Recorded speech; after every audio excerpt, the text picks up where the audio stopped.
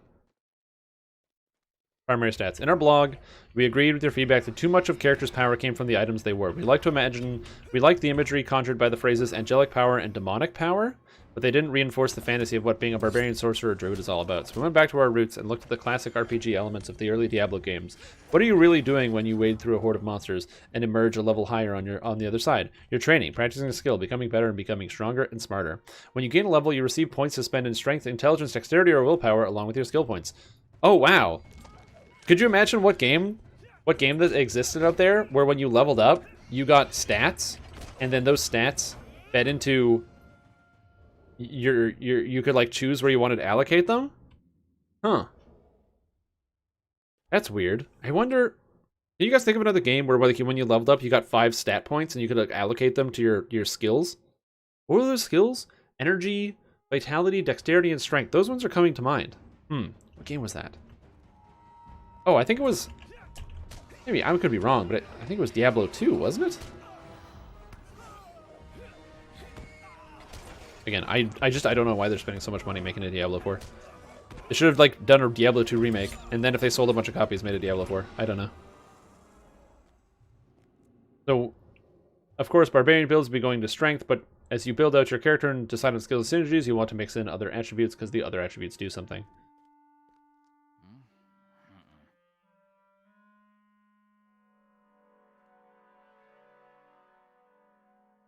Oh, look, there's no vitality stat. That's kind of interesting.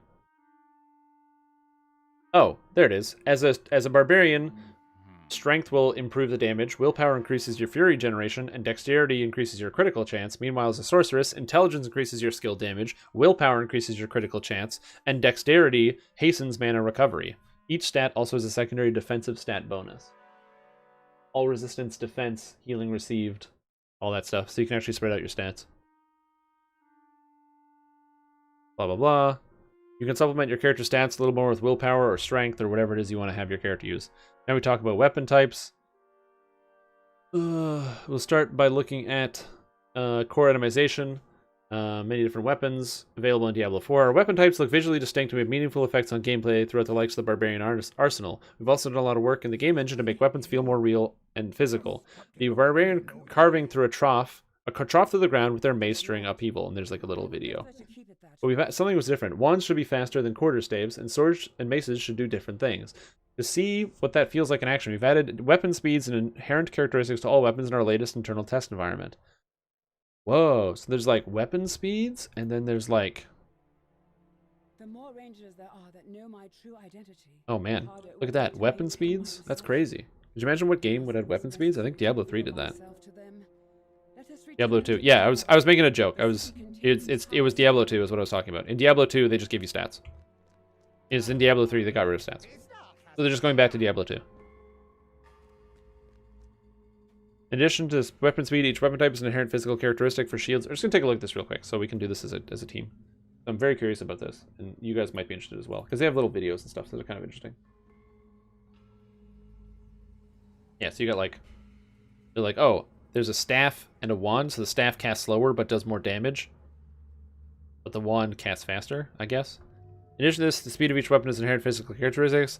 For shields, this is block value, meaning that any shield you find in Sanctuary is going to have block in addition to any magical affixes it may have. Same physical properties.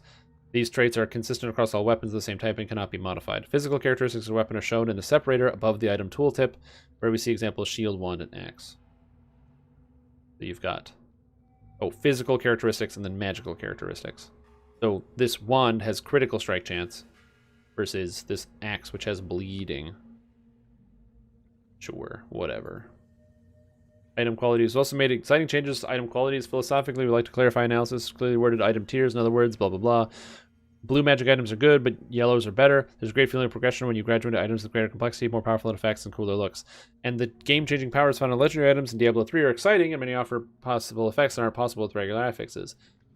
That said, we don't want to end up in a place where the right decision is to ignore every item that doesn't have a glowing orange sky beam. That's what they did with Diablo 3! You ignore all items that aren't legendaries. All non-legendaries are worthless in Diablo 3. So, yeah, great idea. Because the term legendary is meaningless.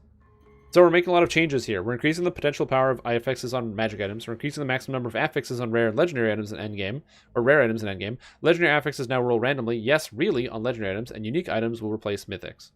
I don't know what that means, but I'm confused. This still I don't understand. Look at this. Look at these weapons. Hey, look. This one is obviously the best one because it gives the best strength, and it gives all these extra critical strike chance and all this other stuff. So this one is the best one. So I have no idea how they said you're not supposed to, like, why would I ever pick up this item? Ever. Why would I ever pick up this item for 1 second? Also, apparently my GeForce Game Ready driver is ready to install. So I don't understand. That's literally stupid. You can think of legendary items as rare items with one affix replaced with a legendary effect. These new legendary affixes work just like regular affixes in that they can roll randomly on different items and slots. Many can be used by classes, or some are particular to a class. When you stand inside your own damage and ground effects, you increase damage dealt by 26%. Yeah, you're always going to use legendary items. This is stupid. They're just doubling down on what they did in Diablo 3. Uniques are items that make a comeback in a big way in Diablo 4. We're embracing the fantasy of these build-around items with completely fixed affixes, heavily thematic, and usually class-specific powers and distinctive looks. Like Mad Wolf Glee. Poisoning is hit by your lacerate or thrash, deal extra damage. So these are just, limited to one.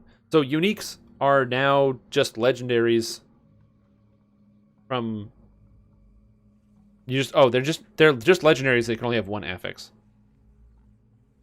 I guess that makes sense. Sure, whatever. I don't know, this looks hella boring. Basically, what it looks like is they're just taking Diablo 3 and adding like 2 effects from Diablo 2 to it, but keeping the core concept of Diablo 3. Now that the crisis is averted, I will return my focus to the halls of Blacklaw. I don't know, that seems terribly boring. Like in the note, they mentioned that they don't want to have it be exactly the same itemization as Diablo 3. Or Diablo 3, and then they made the itemization the same as Diablo 3. Like they just said, we don't want you to ignore all of the blues and yellows. However, our system will have you inherently ignoring all the blues and yellows because the legendary items are like rare items, but they have an extra special affix. And there's no limit on how many legendaries you can have. I am also crazy biased.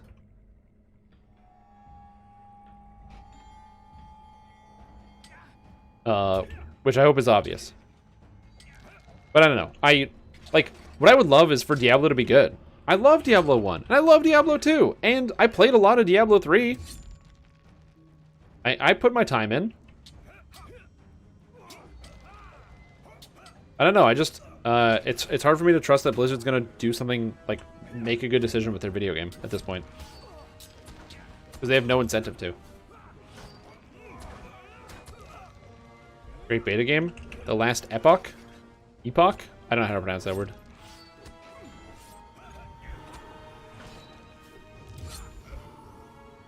What's that?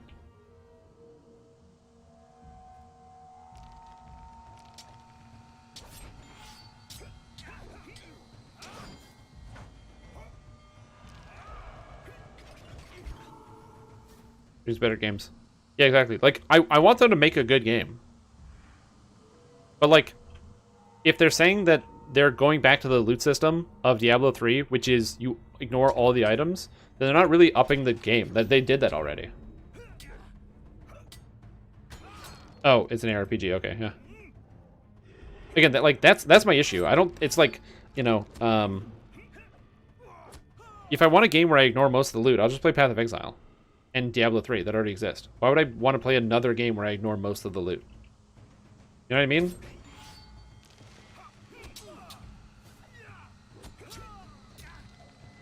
This guy hits really hard.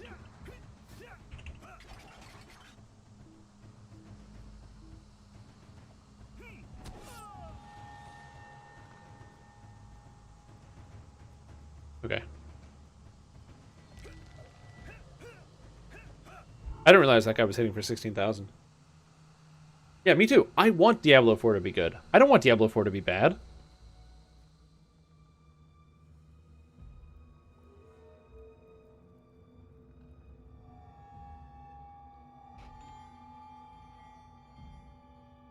Like, I want the game to be good. I want to have a new, cool Diablo toy to play with. As mentioned before, I literally grew up playing the Diablo series of video games. I want it to be really good. So I don't want them to do the same things that they did in Diablo 3. Like, they should do what's successful. Like, they should obviously do what's successful, and that is going to make them the most money. That's what they should do, because that's how you keep the franchise alive. But, I don't know. I will be hard-pressed to be like, yes, I want to play and buy this product if it has all of the, or several of the qualities that I already don't like.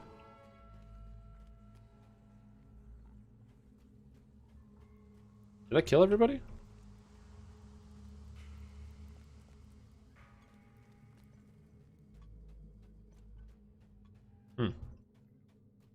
Oh, there's a guy over here. I didn't get him. You're on Dreadguard.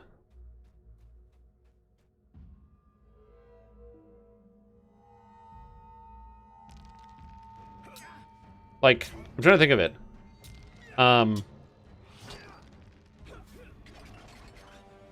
Like, I'm excited about some ideas, right? So the idea is like, okay, we're going to add stat systems back in the video game or what have you.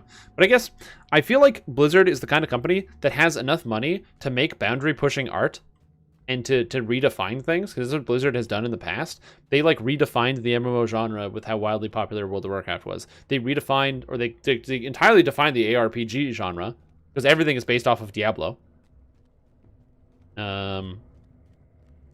They helped popularize the RTS genre with Warcraft and StarCraft. So it would be cool if instead of just doing the same things that they've done for years, if they could, you know, do something groundbreaking. I think that would be sick. That's what I want. But when the idea that they're presenting is like, yes, we are going to make... And that's one of the reasons why people talk about the Amazon MMO coming out for, like, that's going to, like, oh man, it's going to destroy Lord of the Rings when it comes out. Like, it might have an impact on the game, but it's more likely that they're going to be doing something different, because doing the same thing as your competitor is not how you win the race. They should make a better product that has different design and different ideas. And if they don't do that, then how are they going to capture an audience?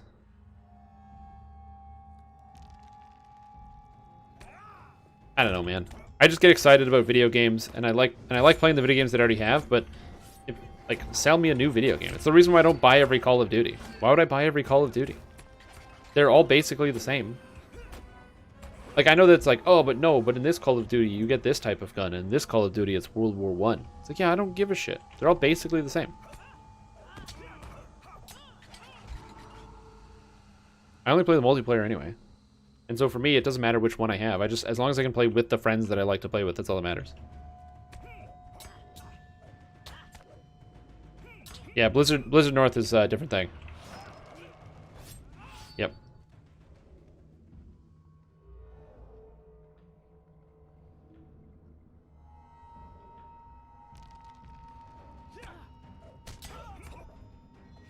Like, it's hard for me to get excited about something when I feel like they're going to be taking a lot of missteps. Because the whole game is going to be designed based on metrics. They're going to be like, okay, what are the most popular parts of Diablo 3? What do people like the most? Oh, people like getting legendaries all the time? Oh, okay, cool. Well, if people like getting legendaries all the time, we're going to make that the core focus of the game. Because that's what people like about it. That's what people like the most.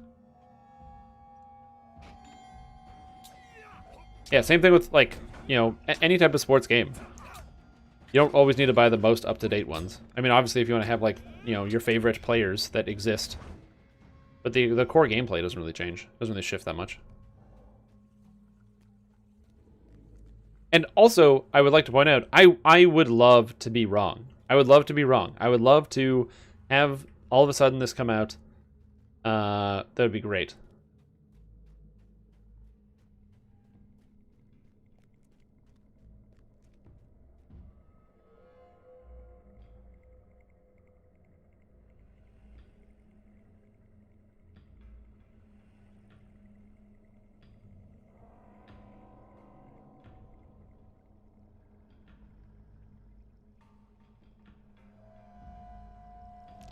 Yeah, I don't know. I find, like, I think there's so many ways that they could probably come up with to advance the game and go in different directions.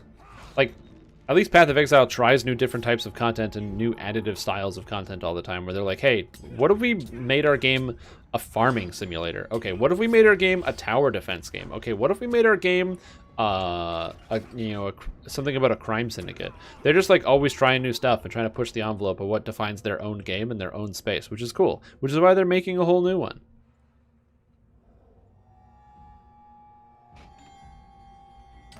That's what I want to see.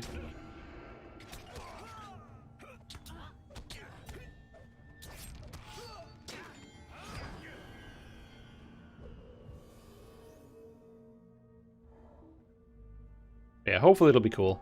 And, you know, like, probably when it comes out, I'm going to play it anyway. As much as I complain, and I'm like, I don't like it, I'm upset about something. I'm a gamer, dude. I'm completely inconsistent. I don't want to play this game. It's not going to come to my expectations. It's not going to line up to everything I've ever wanted. And, you know, it's not going to save my house from flooding. It's not going to do all these other things. But you know what? I'm still going to fucking play it when it comes out. Because I'm a sheep. And it's going to be a new video game. I'm going to be like, ooh, new video game, and play it anyway. I'm not sure if that guy back there was going to aggro.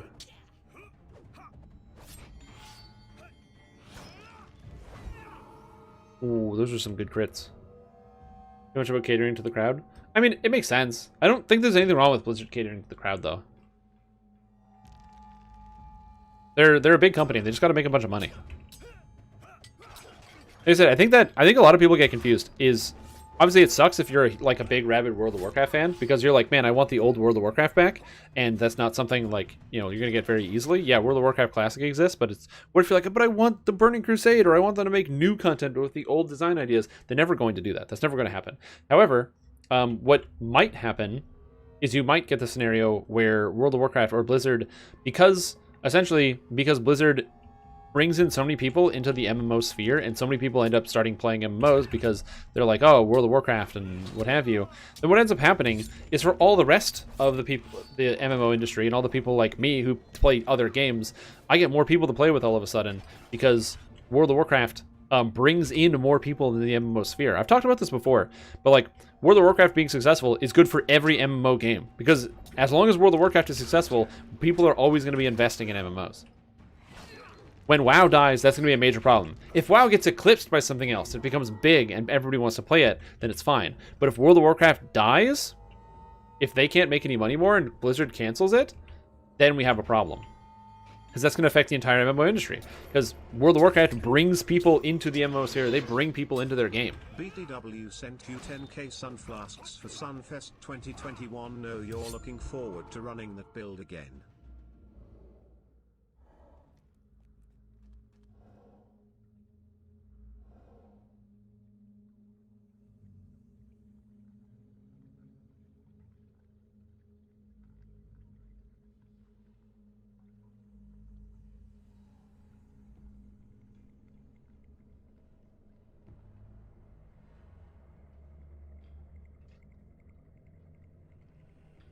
I give up. I got Sunflasks. I give up. I give up. Quest I don't give up. But thank you. Thank you for the Sunflasks. I appreciate that. And thank you for the bits. You sent me 10k Sunflasks, but guess what? You also sent me $1 US, bitch! Thanks for the money. But thank you.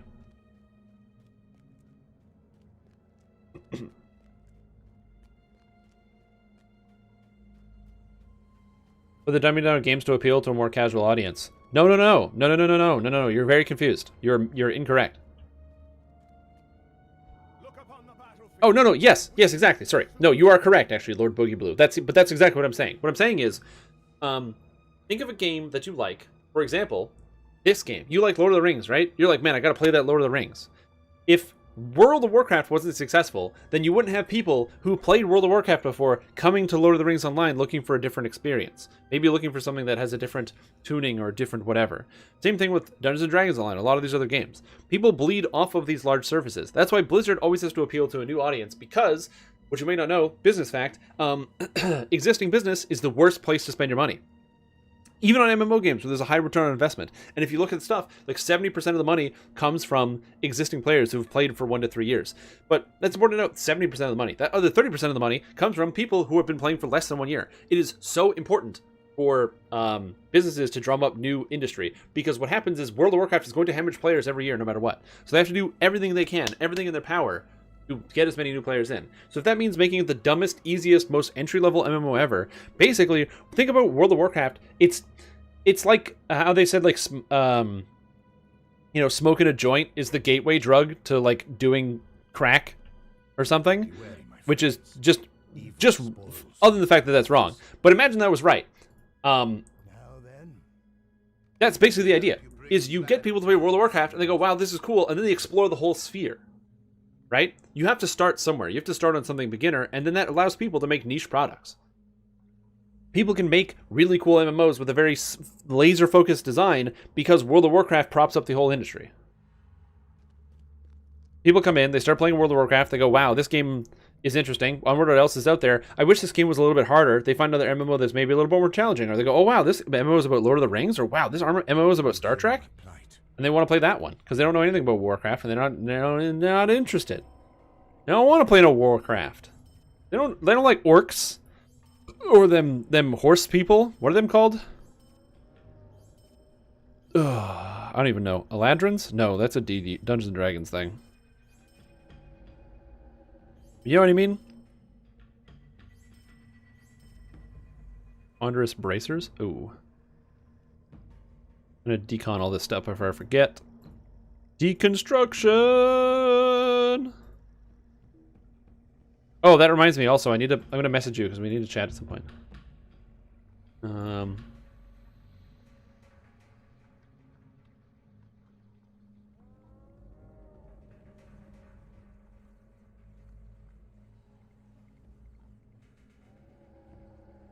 Oh, you missed the cheer. Oh, wrecked. Questions? Orin? No, I was thinking about the other ones with the hooves. Hey chat, Brian here. I would like to know, would you like to see Strim do a 24-hour stream or play the Sunflask build again? You're banned. You're banned. No, they're the Draenei with the hooves. The space goats.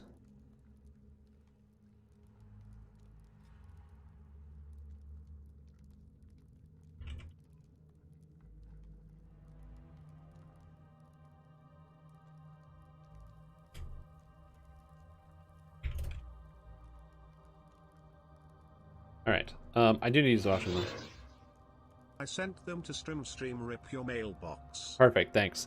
You know what's awesome? When people send me Sunflask, they go into the mailbox and then I hit the delete all button and they all disappear. That's the best. Rephrasing, which is a bad thing. Do you want to do? No. Ash with Demon's Blood. If you like Path of Exile, we're going to be swapping over to Path of Exile actually now. So rip everybody else. But before we do that, I'm going to hit the washroom. I'm going to hit an advertisement real quick. And then we're going to be doing PoE because the league is only up until Friday and I want to finish by Thursday. So that's what I want to get to.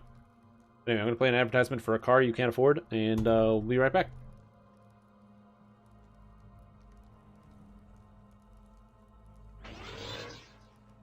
Hey Strim, Brian here. Tried sending you some Sunflasks but it said your mailbox was full.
I'll admit that was longer than a minute.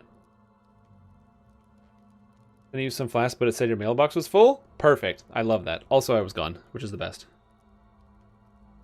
With the Christopher Walken Center's job interview? I have no idea. I couldn't tell you anything about that. I know nothing about that. I can tell you what I do know stuff about.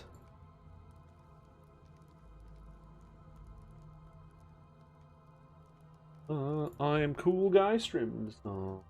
I'm tired. I am sorry.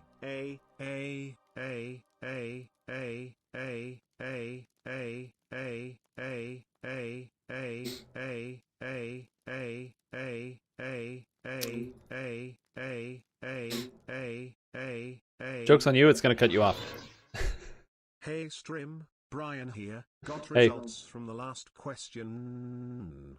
Chat wants a 24 hours Sunflask stream. Oh, do they? I bet chat does want a 24-hour Sunflash stream. I bet they do. Yeah, joke's on you with the A. It cuts you off. It doesn't read the whole message. It has a timeout.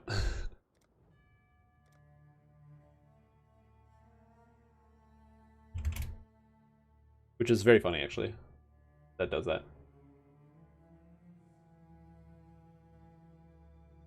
I'm so glad it didn't. You merely wanted a few. Yeah, it doesn't last forever. I think that. So hello everybody, welcome to the Stream. I'm your host, Guy in front of camera, and today we're going to be rocking some Path of Exile action. We've already been streaming for the past 6 and a bit hours, and I'm going to be finishing off the rest of the day with some Path of Exile. So if you don't know anything about this, your time to learn. If you don't want to know anything about this, I don't know what to tell you, but that's what we're going to be doing. It's all Delve all the time, because I've been itching to play some Delve since this league was released, and that's what I want to do, so that's going to be happening. What, no Lotro? No, we just finished. I Lotroed for 4 hours. Gonna be a bit of lag as I first, go the wrong way, apparently. Woo! I'm not used to looking at it from this angle, which is weird. Which is a weird thing to say, that I'm not used to looking at the camera, the computer from this angle. So I should be used to looking at it, but it's because I'm standing, so it makes it weird. Yeah. So there's Lotro for the past 4 hours. This is the only week of Path of Exile Delve League, which is exclusively Delve for the entire league, and I really wanted to get the opportunity to like play through it. So we are delving all day today, and likely all day tomorrow, and well, not all day today, but all day tomorrow, and likely some of Friday or Thursday, until I get to level 95. When I get to level 95, it's all good, but I gotta get to level 95 first, and hopefully I'll be able to achieve that goal. That is the goal. For those of you that have no reference what Path of Exile is an ARPG just like Diablo, or yeah, that's the only one I can think of. It's basically it's like Diablo. However, this game, unlike Diablo 3, which got left and has not been developed on and hasn't received a comprehensive update in 3 calendar years, Path of Exile receives 3 free updates every single year, and they're like big updates. They had new content, new areas, new monsters, all sorts of stuff, and new different ways to interact with and play with the game. Plus, the build complexity is insane in this game, and also, it gives you the opportunity to completely break your character and make all bad decisions, which then makes your character stuck and unusable. Which, is that a positive thing? I don't know, but it's complexity, so it kind of counts. Example, skill tree. This is the skill tree. Whee! That's madness. So there's a level of complexity. It's got, some layers. It takes some time to learn how to do everything. I need to buy more full layers.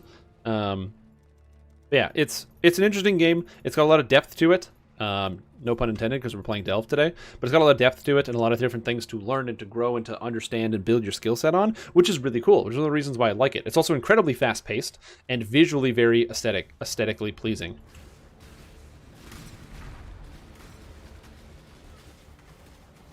Yeah, so I personally love Path of Exile. I find it very relaxing to play. It's fun. It is, you can build all sorts of characters just like Dungeons & Dragons Online, and it's very fast as well, which is nice. Path of Exile has gotten faster over time. It didn't used to be this fast. It used to be much slower, slowly working your way through dungeons and areas, trying to get some very small amounts of, currency or whatever it is you could shake up. Is it just a flare cache in here? Why did I even come over here? And I'm making an attempt, a solid attempt, to hit level 95 in this league, because level 95 puts me in the top prize pool and also puts me in the top echelon of players. And hey man, I want to be cool. I want to show that I'm consistent and I can play and I can get lots of kills and without dying. Yeah, you can fix all your mistakes on your builds, by the way, because there are things called Orbs of Regret. Also, the economy in this game is really interesting. Because the economy is driven not with gold, there's no, like, gold equivalent item. There is, like, a gold equivalent that people use called Chaos Orbs, but it's not really, like, that's not what the game is designed it for. Everything is just an orb, and that people trade their orbs, and orbs modify items. So, for example, you might have an orb that adds a property to an item, or you might have an orb that re-rolls the properties on items, or that re-rolls the number that the item rolled. So if you have an item that does, like, you know, it can roll anywhere from like 10 to 20 health, you can use an item to re-roll that number. So instead of being 10 to 20, or sorry, instead of like getting an 11, it might be a 19 or a higher number. And so the currency is based on item modification and item improvement, which is very cool. And as a result, because things are going to be falling in and out of fashion, and because the game changes pretty often, new builds and all sorts of balanced things are getting redone all the time, and players are also coming up with new builds. What ends up happening is you oftentimes find that the builds in Path of Exile not only have a lot of variety, but because they change a lot over time, you get a lot of changes to the economy. Because one league, some currency might be worth a lot because people need it for a certain build or something else, and then other league, maybe the cost of crafting or changing up your items changes because there's a new effect or a new ability, and it completely rejigs the economy and changes everything from league to league, which is really cool. I'm dying. Oh god. I think I'm okay. Whoa. Whoa.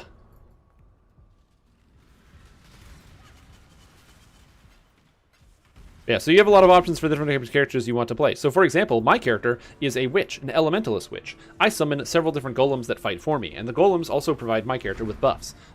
I can't go to this area of the mine, which is not good.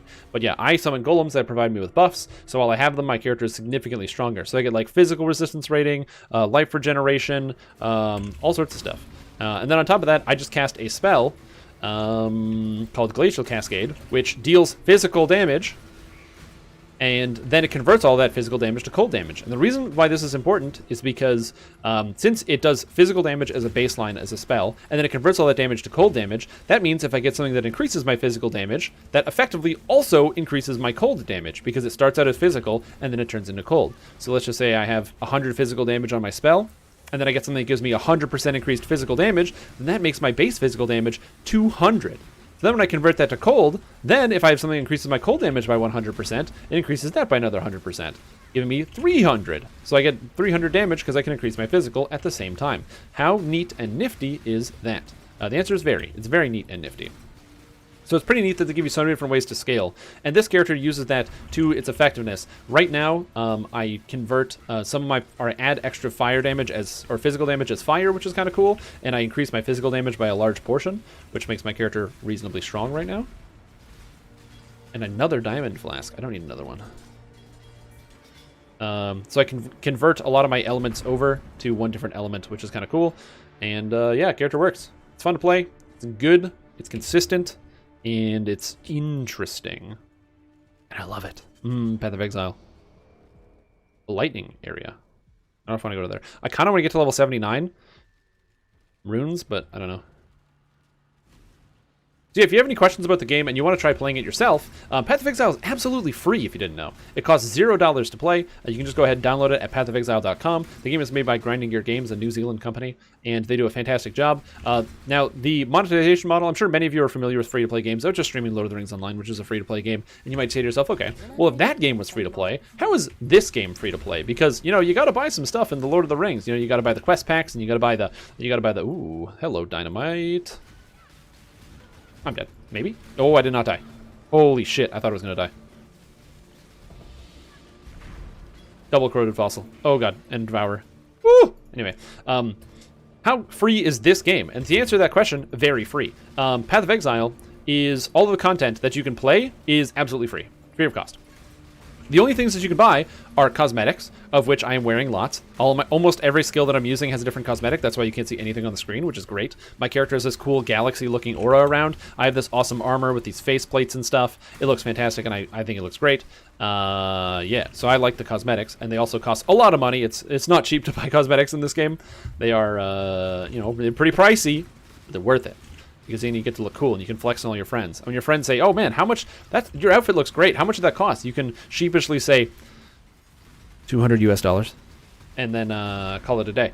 So the cosmetics are in no capacity cheap, but they are very, very cool, and they support the game. However, you can also buy one more thing that actually does influence gameplay, and that is the stash tabs. Stash is where you put it's your bank, basically, how much bank space you have. And so you have to buy some stash tabs if you want to get more. You get them in the store. You do not earn them in-game.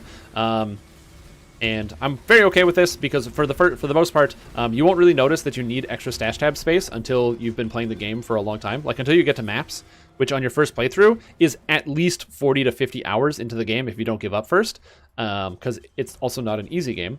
So after about 40, 50 hours, if you spent that much time in the game, spend $5. Buy a stash tab. And then you're just free to play the rest of it. Like, I have probably close to 5,000 hours logged into Path of Exile at this point. And, no, not 5,000. That seems too much. How much would I have? I uninstalled on Steam when I had about 1,500 because I couldn't stand to look at that number anymore because it made me uncomfortable. But I probably would say no, not 5,000. Probably like 2,500 since I installed it from Steam. And, I've spent maybe $200 on the game.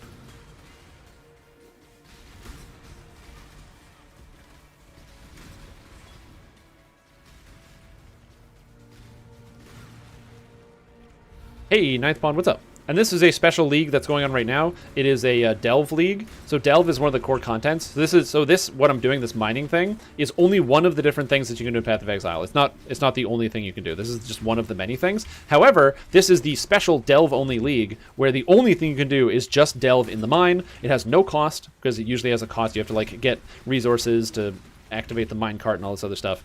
This has no cost whatsoever in the league, which is really exciting, and it allows you to just delve all day to your heart's content, which is my favorite thing to do.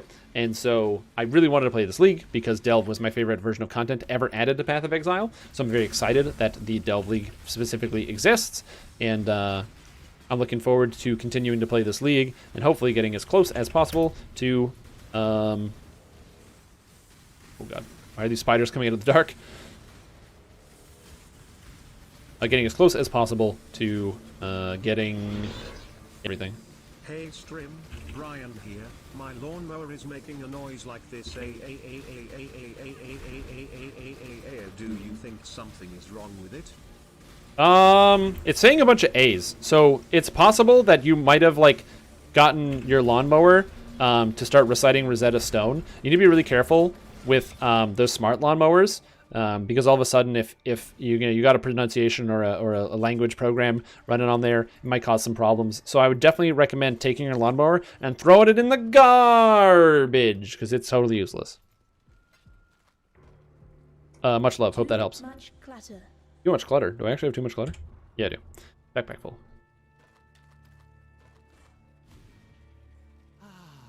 The damn smart lawnmowers. That's a bad item. That's a bad item. Also, identifying item stats. Almost everything that you get in this game is like a rare item. +1 to level of all spell skill gems. Ooh. No. Is that a prefix or a suffix? That is a prefix. Interesting. I could maybe roll that someday. Oh my god, what is this? I'm not using this? Why am I not using this? Extra life, or more life than this, like 50 life. And it's got higher movement speed. Oh, I just need to get the right socket colors. Okay. I don't need these armor scraps. And hydrate? Thank you. I will do that.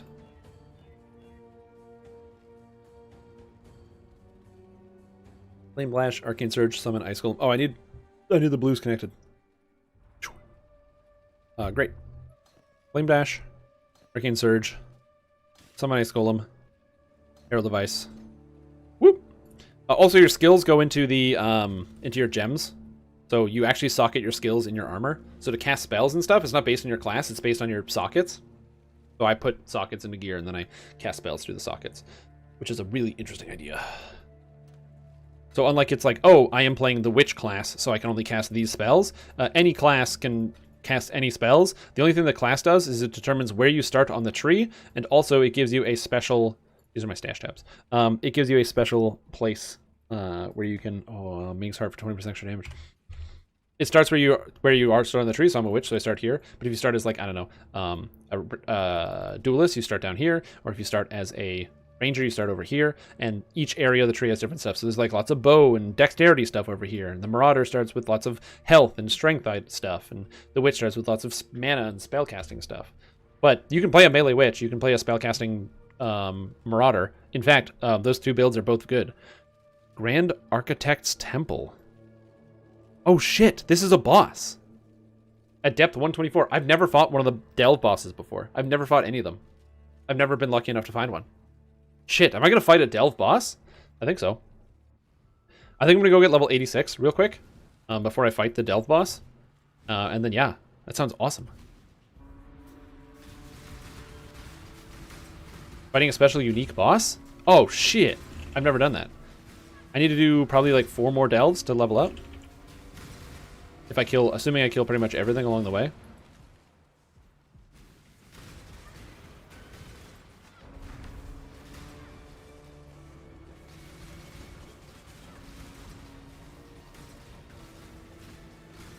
I have to be really careful about these monkeys. They throw little rocks at you, but the rocks are very hard to see, and they do crazy amounts of damage. So I have to be very careful to make sure that I am not accidentally getting slammed by one of them. That will cause me a lot of problems. This guy. 50% lightning, 50% physical damage. That howl hurts.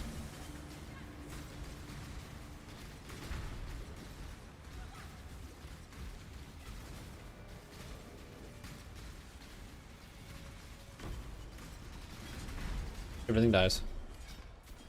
Everything dies, says the witch.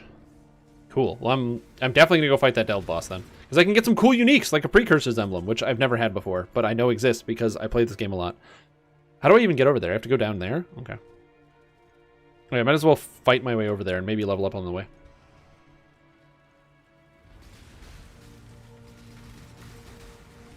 Get my flask going and start running.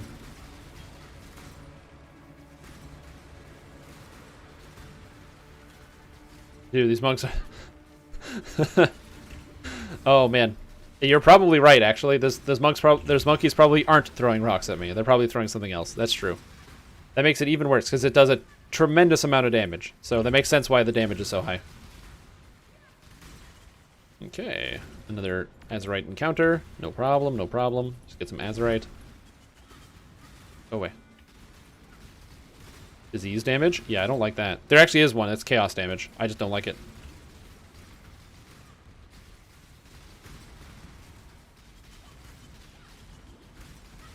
And 4,200 life's not bad for my character. I feel pretty good about this.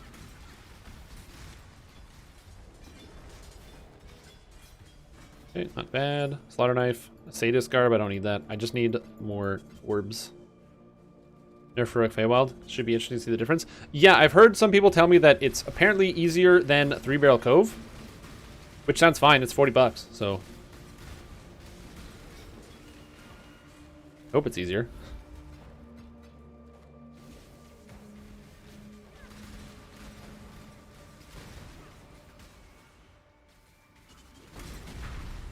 This is in the future. I'm gonna go here. Okay.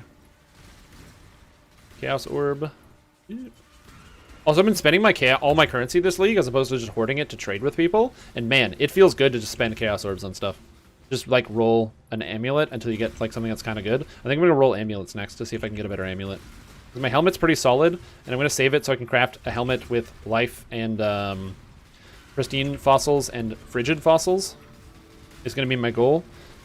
Pristine fossils give extra life and give a chance for a percentage life mod, and so I can get like 100 life plus 3% max life.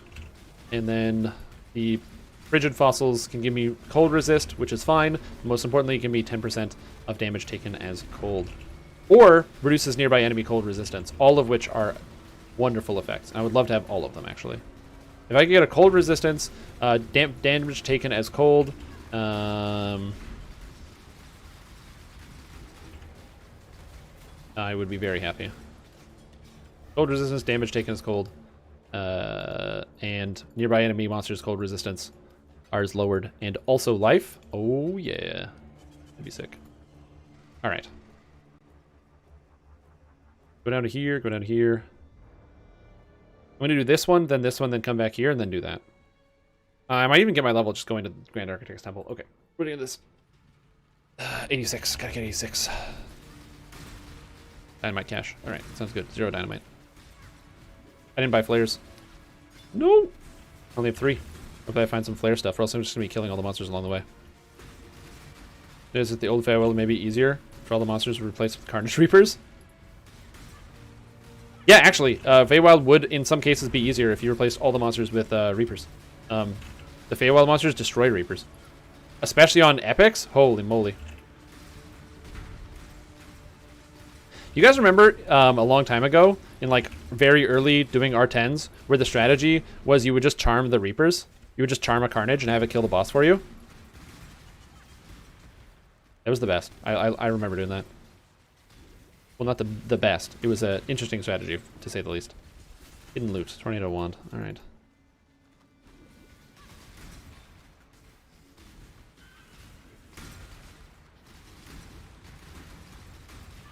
Don't die, Stream Tom. Don't die. 5% away from the level.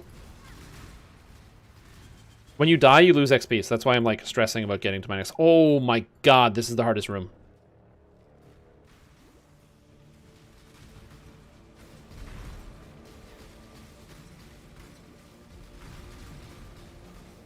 No joke, it's the hardest room. The reason why I say it's the hardest room is because the monsters in here deal physical damage, and physical damage really, really hurts because it ignores, like, I don't have any armor or anything, and it's just really high physical damage hits. So they're probably going to do closer to like 2,000 damage a hit on me. So if I take like 2 hits in a row, I die. And also, because it's physical damage, they just truck my golems, which is very annoying.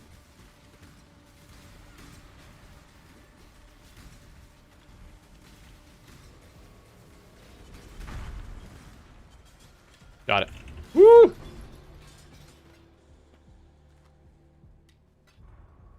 What is the card? You haven't played PoE? So this is the Delve League. In Delve, it was a special league mechanic where you had a cart that you would follow around, and you had to power it through sulfite that you found in maps and on the general layout. And then once you had sulfite, you could then come and dive deep under the earth. And wow, life? No, that's just mana. Never mind. But that's 3942 resist. I gotta keep that just in case. You just swap around some resist. All physical spell gems and then bad stats. Bad stats. And bad stats. Perfect. So the idea is you can play this in the regular game. You find Nico in Act 4, I think, and then you can start delving and going underground. And it's pretty sick. Okay, I need 5% XP, and then I will go fight the boss, who hopefully I will beat without dying, but we'll see. I mean, 288 million XP an hour, which feels good.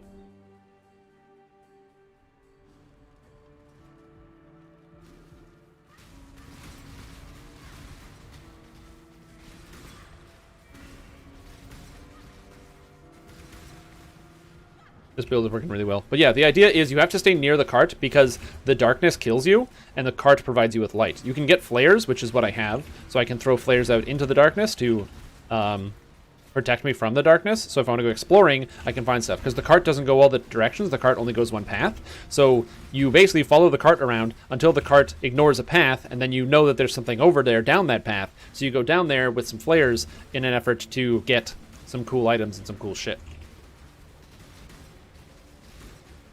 And my character, as I said, I cast Glacial Cascade, which is like an AoE spell that hits all the monsters. It actually has, it's multiple, it's called a cascade because there's multiple hits. It has like an explosion hit, and then another one, and another one, and another one, and such as that it cascades. Okay, that was cool. That guy did damage when he died. Okay. Alright, well, I've never fought this boss before, so let's do it. But before I do that, where am I spending my points again? Oh yes, we're going for the life. Haha. 6%, 8%, and 6% life. Almost there.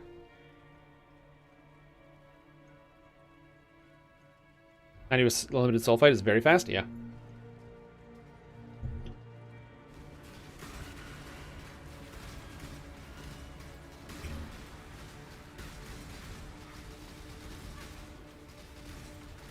Yeah, a lot of people were complaining. They're like, "Oh man, you only get like a 4-link and you can't do anything." I'm like, "No, that's the challenge. Is that you only have like a 4-link. You don't have any of those other crafting systems." Like I saw somebody post something stupid on the forums, like, "Wow, look how broken this system is. It's totally garbage. It doesn't even work unless you have all the auxiliary systems we get in the main game to even function." I'm like, "Yeah, that's why we have all the auxiliary systems, dumbass." Oh man, it's hard to craft gears in this league. It just shows how relevant the new systems that they've added in to improve the gear have been. Uh-huh. And I'm waiting for that to be a bad thing. Hidden well. Oh, an orb of scouring. That's what I needed. Oh shit, I hate those. High health priests. Okay, let's fight the boss. I really want to fight this boss. But I gotta explore these side paths because there could be good shit. It's a Vol City.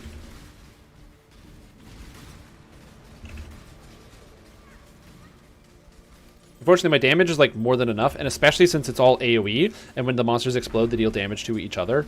Because I have Herald of Ice, which makes it so when I freeze monsters and kill them, they explode, dealing AoE damage.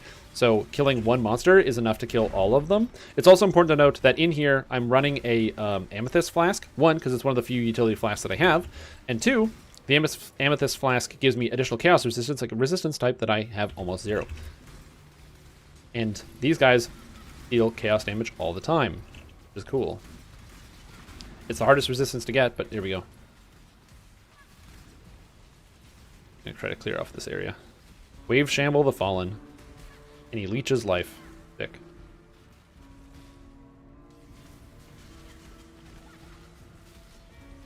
Goodbye, Wave Shamble. Okay. Vol Nexus. I've never done this before. I don't even know what this is. Let's go. There's a boss here. Okay.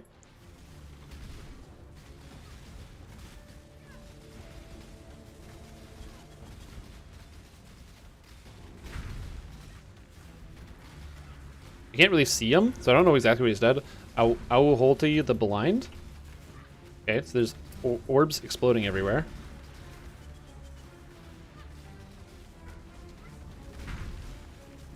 Okay. There's an orb. There's lasers on the outside, so I gotta be mindful of that. Also, he's killing my guys, so I don't know which one he killed. Oh, okay. Okay. Okay. What did he kill? I'm dead. Fuck. Lasers. Okay. I don't know how to deal with the lasers, and I think he's doing bleeds. I think those are bleeds and physical damage. I think it's a lot of physical. Ooh, look at that effect. That's cool. I don't think my golems are going to beat him down. Rats.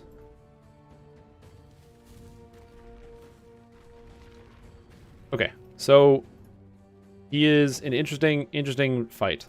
He's got a bleed effect, it looks like. I have to make sure I resummon my golems. Try that again. I'm going to try that again. I don't know exactly what's going on there.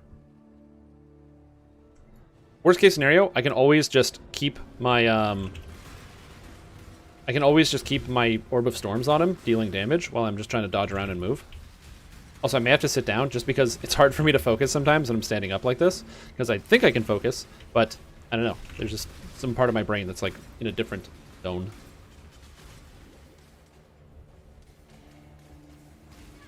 And I don't need to search any of these side rooms because I already searched them.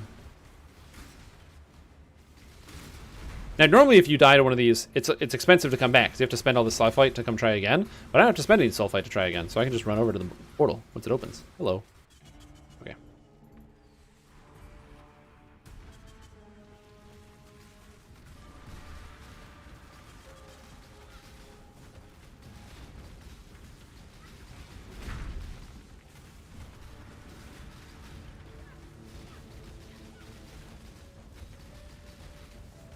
Okay, so you have to move repeatedly because he casts a spell underneath you.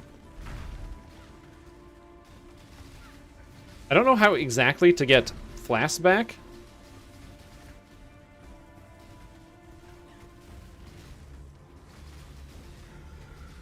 Okay, there's the laser beams, so I need to be mindful of the lasers. And I'm already dead. Okay, what was hitting me? Yeah, these like AoE effects coming down? Oh my god. Oh, look at all those bleeds. I think those are, yeah, those are bleeds on the, oh man, he's dying. Is he gonna make it? He lives. Okay. Okay, so I'm gonna remember where that is, and I'm gonna come back to that in a bit. I'm gonna come back to that in a bit. We're gonna level up some more, maybe get some more items, and we're gonna come back to this guy, because that is a tough boss fight. And that's, I don't even know if there's multiple phases. So I'm not sure what I am doing wrong. But that is an interesting boss fight. VOD review time? Yeah.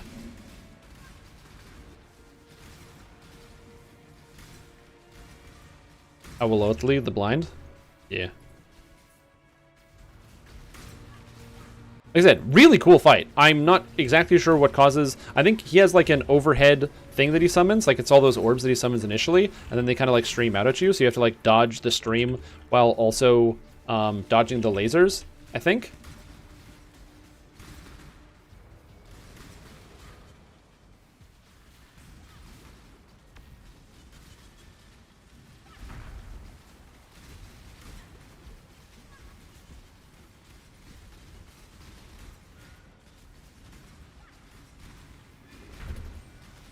Yeah. That's what it seems like anyway. That's what I'm supposed to be doing.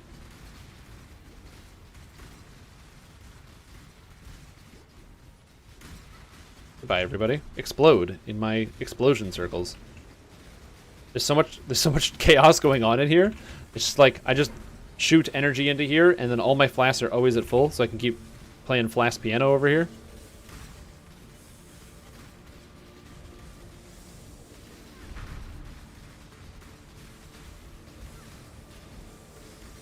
This should be a reasonable amount of XP, because there's a lot of monsters.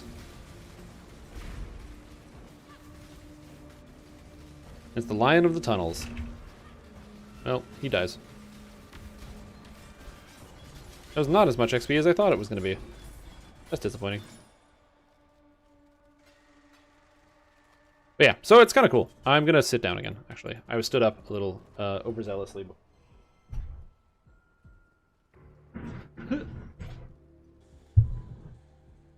Yeah, very cool boss fight. I was... a lot of these boss fights are really short. So, you know, you're not going to expect like a several-minute boss fight. That was pretty much what I was expecting to happen there. And it was interesting to say the least. I'm curious to know if he has like a second phase or different things at different health thresholds. I think I got him to 75%, which is why he activated that like separate phase with the big orb at the top. Because I don't think that was time-related. I could be wrong, but I don't think it was.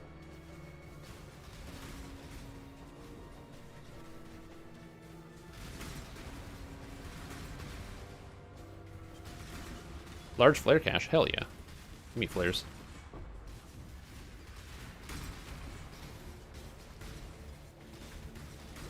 You gotta do the resonator caches because you might get the 4 sockets. I've only ever pulled 1 4-socket, and I like immediately traded it because I didn't do crafting when Delve League was active. I was like, I'm not going to craft with this. I'm going to sell this and buy a bunch of fossils and then try to fail at my own smaller tier crafts.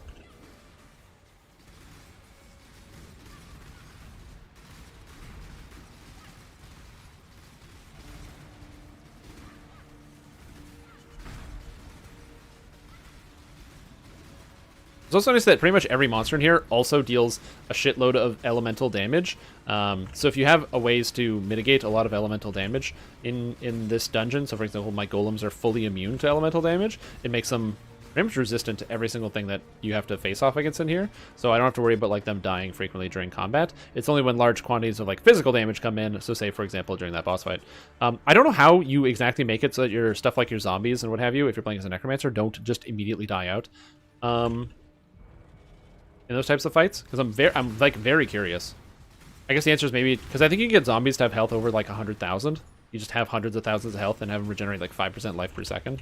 They generate 5k life a second and they can't die.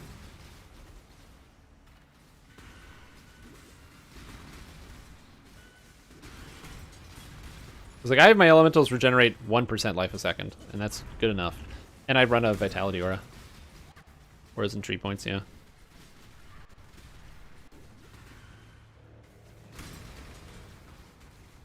Lost armor, and a node, and a Reaver sword. And away we go. I'm out of flares. And links, yeah. Oh, and I got more flares. Thanks, video game.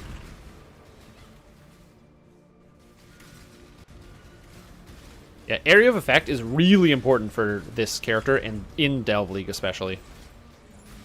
A basalt flask! Yes, that's what I wanted. I do want a basalt flask. If I can sort out my lightning resistance... Oh, my lightning resistance is sorted out.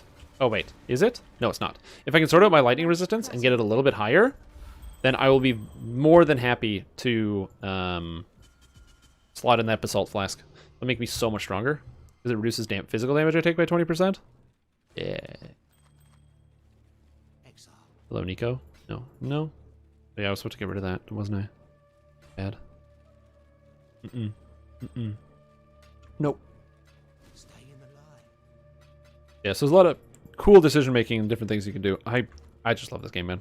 It's so fun to build a character and then have it like just get better over time, and you like constantly are improving it and working at it and working at it and working at it. It's so fun to see your character improve and get better. Cold damage to spells, critical strike chance to spells, spell damage, elemental damage. Oh man. If only I said crit multi. Need multi, not crit chance. Crit chance is good enough. Oh yeah, flares. Flares.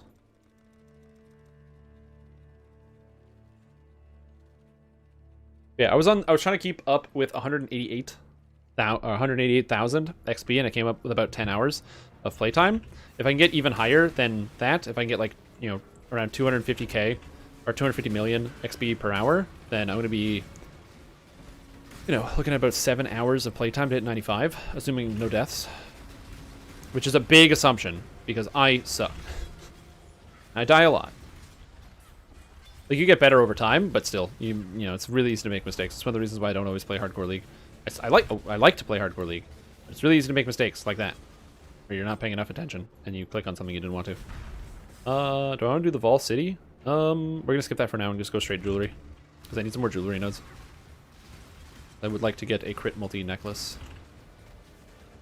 38 crit multi and life. I don't care if there's any resist on the necklace, just 38 crit multi and some life.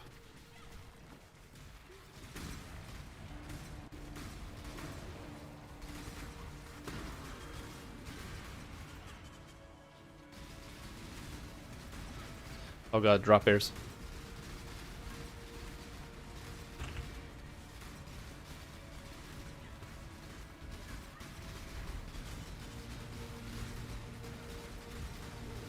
Die, drop bears, die.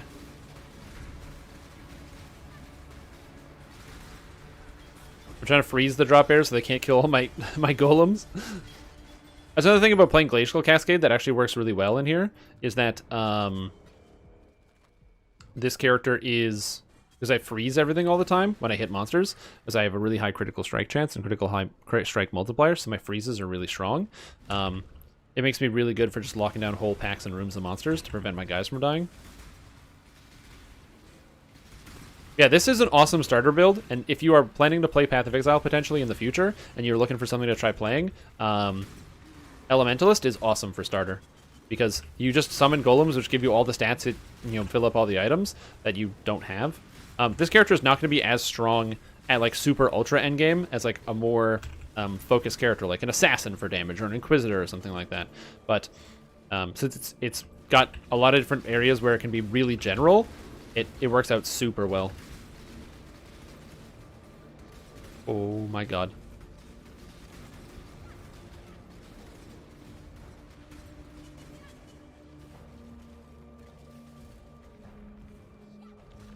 There's the boss. I have to keep him away. One hit and this thing will kill me. That thing does about 20,000 damage right now. The one hit and I die. So I can't let that boss hit me. He's really slow though, which is nice. I don't know how melees deal with that. Dancing Dervish. I don't even know how you deal with that as a melee. With like, that boss who hits you for like 100 million. I guess you have to have some type of knockback mechanic, like a flask that's like knockback on melee hit. Prevent it from being able to hit you, so you can hit it, but then it can't do anything to you.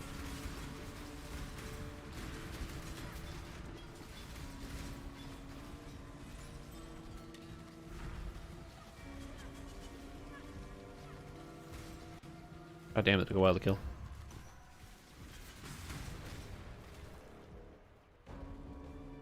Armor? Yeah, armor's probably fine.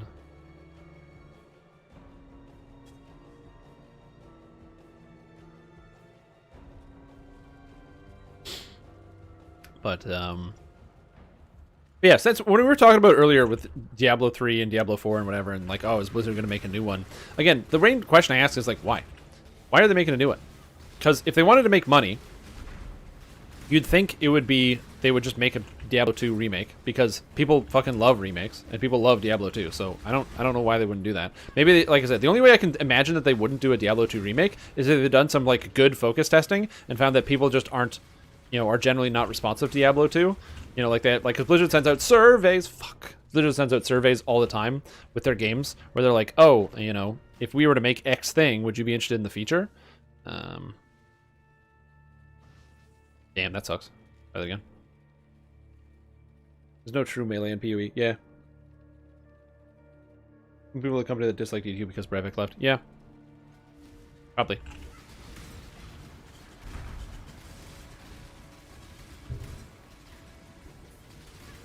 I would love to get a 5 link at this point. This would be where I want the 5 link. I'm waiting until I get to 300 orbs before I try to make the 5 link. Or 350 Jeweler's orbs. I'm gonna get a 6-socket armor and then go for the 5 link. I don't want to give up my armor because it's too good for my build. I got a belly of the beast, so I can't give this up. That's my lucky draw. I've actually pulled 2 belly of the beasts playing in this league so far. Belly of the Beast is unique. That gives you a huge amount of increased AoE and AoE damage. And for my character, AoE is important, and AoE damage also important. Because I'm all AoE. Yeah, that makes sense. There might also be some potential, like, I don't imagine there'd be a license issue or something, but there might be some type of, like, unforeseen issue where it's like they can't actually make a Diablo 2 remake because they don't own something or it belongs to a certain party or whatever. Or they just don't have the source code for it. I don't know. I'm not gonna pretend I know what I'm talking about when it comes to video games. Yeah, the reason I died, by the way, is because of under flaring. I gotta flare more often. But I'm trying to be stingy on flares sometimes, and I shouldn't be. I'm like, I just don't want a town to get more flares, but towning to get flares takes like no time. Better than dying and having to restart.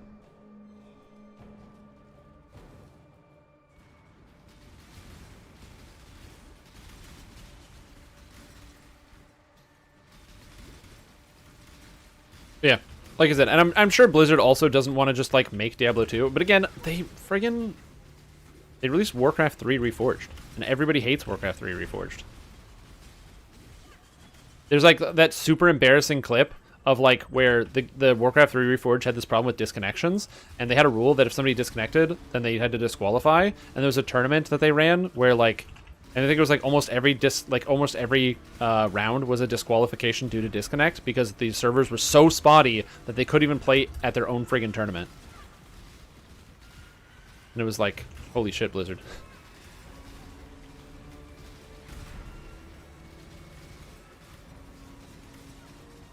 Well, yeah, but everyone hates Warcraft 3 Reforged because it was garbage when it released. They were like, you were not changing. They said they weren't changing anything in Warcraft 3 Reforged, and then they changed a whole bunch of stuff. And also, a bunch of people got upset that the game didn't work. Like, the problems that Warcraft 3 Reforged weren't specific to Warcraft 3. The problems that Warcraft 3 Reforged had were problems of the game physically not functioning. And also that they didn't deliver on what they said they were going to deliver. I think those are very different things. Granted, if you start with a new intellectual property, or not new intellectual property, but if you say we're making Diablo 2 remake, people are going to be comparing it to Diablo 2 the entire way. But if you say we're making Diablo 4, and you basically just take what you were going to do for Diablo 2 remake and put it in Diablo 4, then I guess at the end of the day, people aren't going to be upset because they're not going to be like, but it's my favorite video game, and it's different now. Yeah, exactly.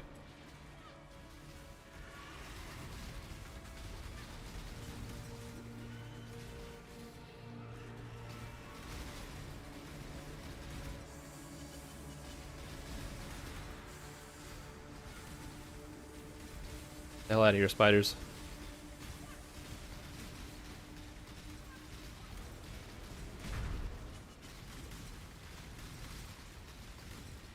Yeah, no, it's like you said. I think that I understand why they aren't, or why they wouldn't directly just make a new Diablo or like a Diablo 2 remake. Like I'm with you. I understand the point. It's mostly that I guess I just find it so perplexing.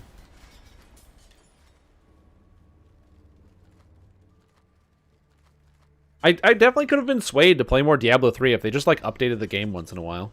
They just never update the game. I bought the Necromancer. I played it. Fuck, dude. I bought the Necromancer on console and on PC. I played it a ton.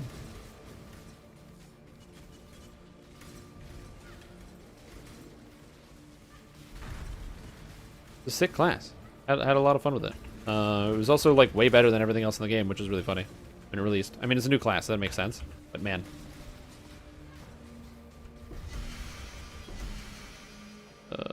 Okay. I don't know what those gloves are, but we'll see.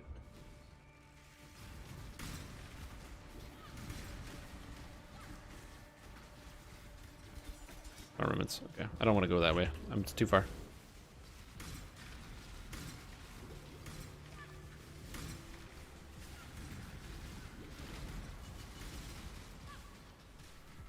Yeah, I see where you're coming from though, where it comes to like the investment and how much money they're actually going to spend on the game and what they're going to be doing. I'm with you on that. Like, you know, if you're going to be spending X amount of dollars, you might as well like have some level of guaranteed investment or guaranteed return, or rather, you know, if you're going to be spending an amount of money, make something new that they could potentially expand upon. Like, it would be difficult for them to be expanding upon Diablo 2 unless they decided to like fill in the gaps, because pretty much as long as they stay within the bounds of what Diablo 3 set out as a story, it doesn't really matter too much, I don't think. Okay, that didn't work.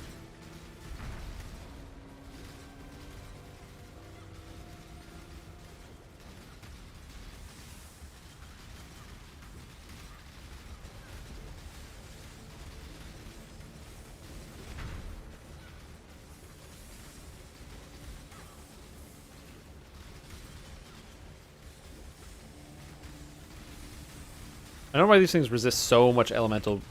I think there's like an aura on one of these that has like allies resist elemental, and it also resists elemental. Oh, that was spooky and a lot of monsters. I got a chain belt. Too much clutter. Oh, I'm full again? Okay. Back down.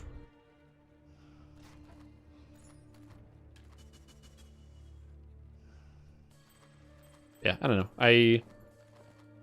I'm very much in the camp of I would like it to be a good game, but I don't know if it will be. Gems are socketed with faster casting, gain 2% critical strike chance after spending 800 mana. Do I spend 800 mana all the time? All the time. Also, apparently I turned off a bunch of my auras. I didn't. That's probably why I was doing less damage. I don't know how I did that. Socketed gems are rewarded by faster casting. No, I can't afford to use that over my gloves. My tri-resist gloves. Snake bites. Frenzy charges. Okay, cool. Cool story. Mana. Alright. Nope. That's gotta be bad. What am I trying to replace? This? Yeah, that's what I'm trying to replace. It doesn't even have life on it. Oh my god. 35 life. Cold, fine, lamb now, whatever. I'm getting items that are like that would definitely be worth a lot of money. And that I would reasonably trade for.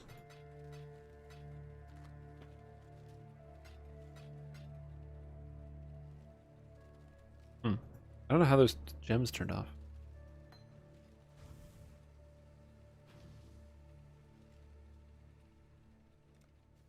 Game belt.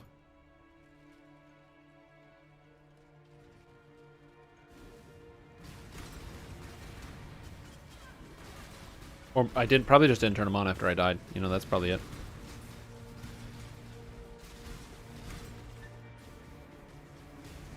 Because my Herald of Fire, or Herald of Ash, sorry, does a shitload of additional damage. I never used Path of Building to check out what my true DPS was, but this character might be like the highest DPS I've ever had on a 4-link ever.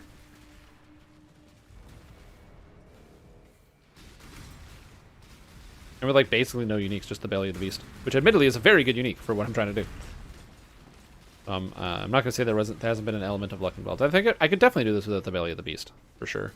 And after that, it's just all like randomly generated loot. And the loot's not half bad, so I need town because I need flares.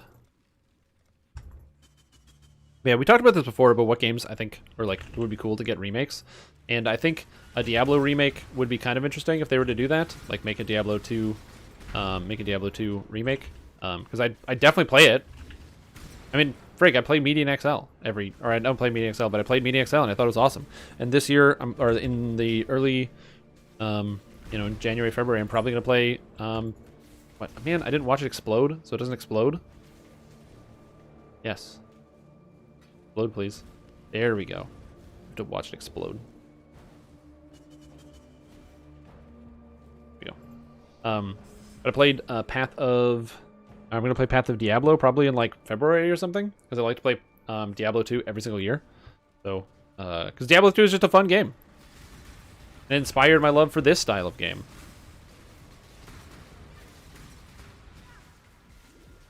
Who knows? Maybe in Path of Diablo, I'll finally build my Necromancer army. Because I haven't played a Necromancer in Path of Exile yet, but maybe someday.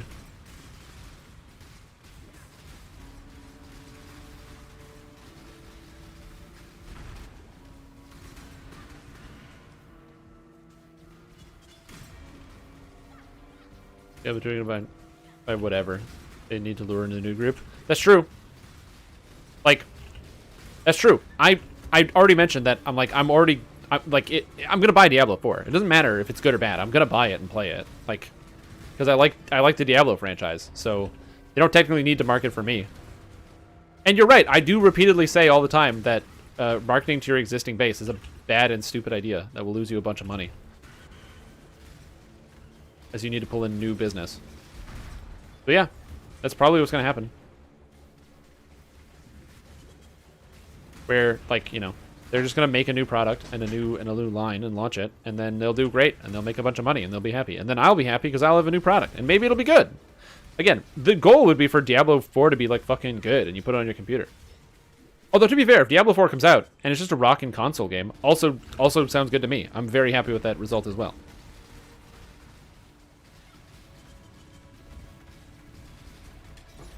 So I'd be very happy if Diablo 4 came out and it was just a rockin' console game. I mentioned this before, but I like Diablo 4 is like Diablo 3 is one of my favorite couch co-op games with friends, where you're all like just hanging, you know, slamming it or slumming it on the couch, and you're watching a movie, or you're not watching a movie, but you, like, you know, drop down a case of beer in between you and the rest of your friends, and you're just kind of watching or playing the game. Because it has built-in breaks, like built-in breaks to use your phone because somebody else is like organizing something in their inventory, or built-in breaks to go, you know, do something else. Like, good. 10% of damage taken as fire, and ooh, Oro's Sacrifice. I'm not going to use this weapon, but it's cool. I'm going to pick it up. Like, you need bathroom breaks and snack breaks and whatever. So if you want to, like, have an afternoon, you know, crushing some beers with your friends and eating snacks and looking at menus, Diablo 4 or Diablo 3. Hemophilias. Ah, Hemophilias. I love the Hemophilias where they make it so that you have the bleed explosion pops. So powerful. Oh, okay. So this goes to the cold one then, because this can't only connect to 2, so it has to go down to the cold items. And I do like cold items. I'm gonna restock at this thing. Yeah, they need to lure in new. Yeah, I get that. It makes me wonder why they haven't like just built a new thing out of the franchise. Why they haven't made like a new Diablo game, or like use the Diablo characters in a different way. Like, obviously Diablo characters show up in Heroes of the Storm, so I'm not talking about that. But like, why they don't do any like cross advertising with the product? Also, I think it's both problematic for the designers and also for the players, the fact that Deckard Cain died in Diablo 3. Spoiler alert if you didn't play Diablo 3. But yeah, Deckard Cain died, which is a huge problem because Deckard Cain was pretty important to the Diablo universe, and his death causes problems because there's really nobody who makes logistical sense to lead the player through new things. I mean, technically Tyrael is there, but I'm sure they're going to tie up that loose end if they in Diablo 4. Which golem am I missing? It's always hard to tell which one I'm missing. I got a unique sword out of that? What? Anyway. Island Blade. Oh. Big Walls Charge. This is an awesome leveling sword, by the way. If you can just pick one up for a 44, it just carries you through. How are we at? Oh, we're almost at 200. Once I get 350 of these, I'm just going to start spamming them into a carcass jack until I get the 6 socket, and then make the links.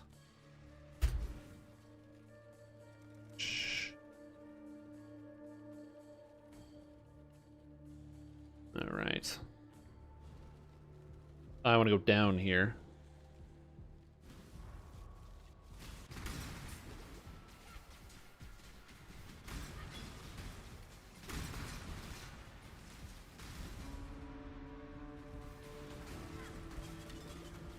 There we go. Resonator stash. Boom, boom, boom. And let's go get the cold items. If I got like a new weapon that had like plus levels of cold skill gems or something else like that, I'd be very happy. Cold or physical are very good for this character. That's right, Vayne. Hello.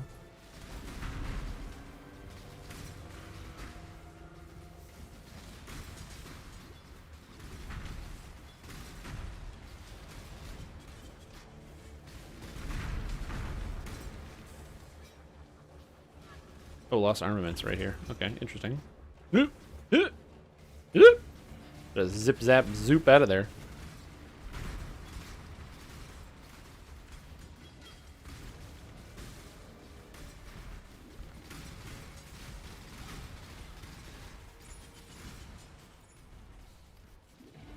Yeah, I don't know. Other than Cyberpunk, I wonder how people are going to feel about new games on the horizon. Because, like, obviously, you know, a lot of people say like, don't pre-buy, don't pre-order games because pre-order games is bad for the industry because then it causes blah blah blah blah blah. Even though pre-ordering is like literally never gonna go away because it's a very effective way to gauge sales on your game, and it's just a smart business strategy. Yeah, there's all the people who are like, oh yeah, don't pre-order the video games, don't do this. But there's a lot of people that feel they got burnt by the Cyberpunk because it didn't live up to their expectations, or they're upset about the bugs.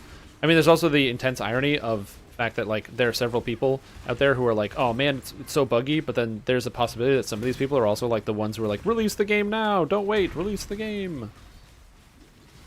Not saying that is what happened, just saying that there's a possibility that there's some overlap in those crowds.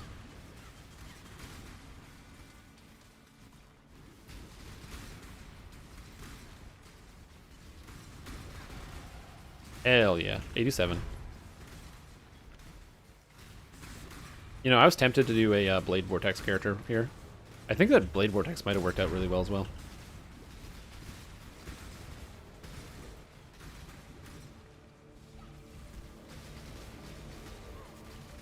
Yeah.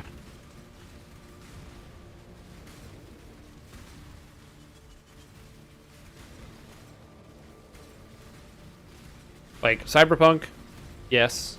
And then I have early access Solasta and Baldur's Gate 3. So those games, all of which I've enjoyed. I literally don't have any issues with those games.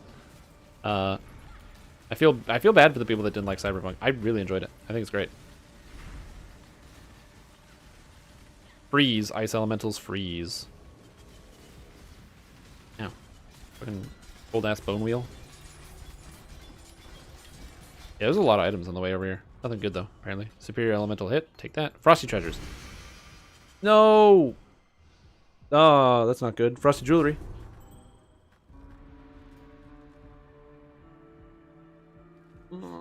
It's all bad. Hitting monsters with frostbite for free is pretty sweet though. I don't need that. Alright. Oh, physical items. Yo, I can actually use that as well. So let's hook it down to physical items, I think. Oh, level 80? I don't know if I'm ready to do level 80 areas. I don't have the computer for it. Yeah. Crowdfunded games? I agree. Crowdfunded games are weird because they never turn out to your expectations. You guys remember a crowdfunded game called Mighty Number 9? Oh, Mighty Number 9.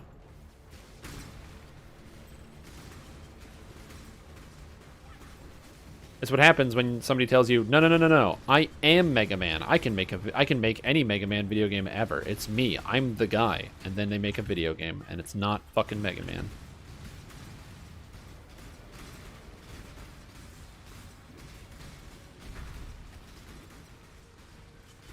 What are you gonna do?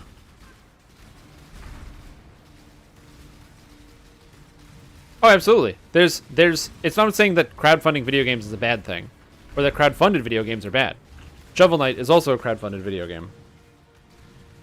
And I believe Hollow Knight was also crowdfunded as well. Immediately, both games that end with Knight. Like, and I love fucking Hollow Knight's awesome. If you haven't played Hollow Knight, oh man, that's a good game. It's not an easy game, but damn if it's not a good game.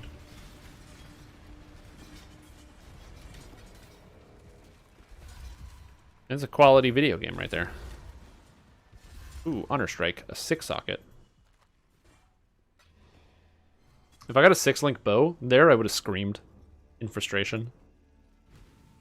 Oh yeah, 240? Okay, still doing good. Yeah, I never played Elite Dangerous. Crowdfunded. But we've talked about that already.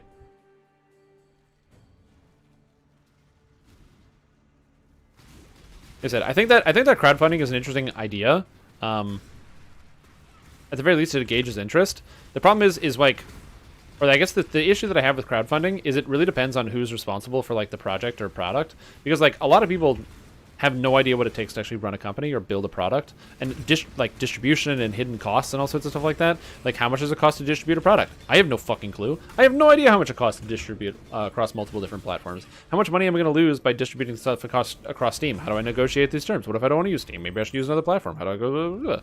Right? That's just like one aspect of something that I don't know anything about. And if you're not like a tech-savvy, business-savvy person, you might also have no idea and get the straight-up bamboozle.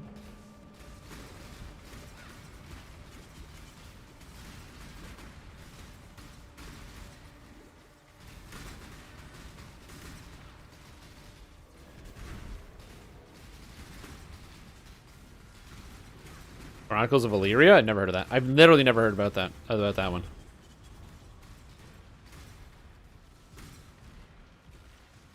Oh yeah, No Man's Sky. No Man's Sky is funny because, you know, No Man's Sky had problems on release, to say the least. But like, also, No Man's Sky is like one of the top-rated games on Steam now, so they figured that one out. They turned it around.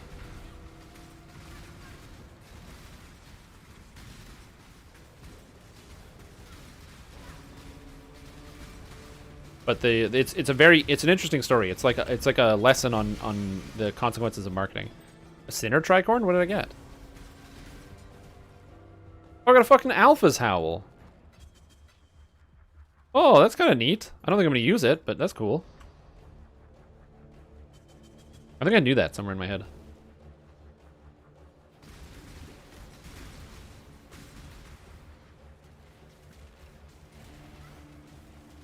Yeah, okay, so just full disclosure, I had the opportunity to play Pantheon in like the pre-alpha or whatever. And that game looks like a hunk of garbage. Not like the visuals or anything else or anything like that. Like, because obviously there's like you know, dev textures and stuff all over the place. I had no issues with like the way that the game visually looks or anything else. Just like a lot of the core concepts are just absolute garbage. You're like, oh, it's a return to like old school gaming where it takes 30 hours to do anything. And it's like, oh shit, I'm out of mana? No problem. You literally have to sit down and wait 3 minutes to get your mana bar to fill back up. It's like, oh.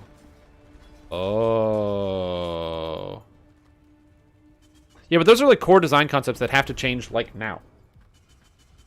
But, wow, crit, multi-crit strike, 10% chance to deal double damage. This is ridiculous, by the way.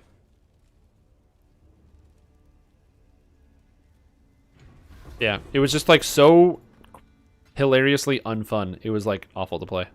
Adds physical damage to spells? Ooh, physical damage to spells and global physical damage. Ooh. Vulnerability on hit. Vulnerability on hit. Is this even a good ring? No. Good, bad ring. No. Wait. 14% of physical damage leeches life? Cool. And an Essence of Contempt. Adds physical damage to attacks and reflects. I don't even need that. Who cares? Town.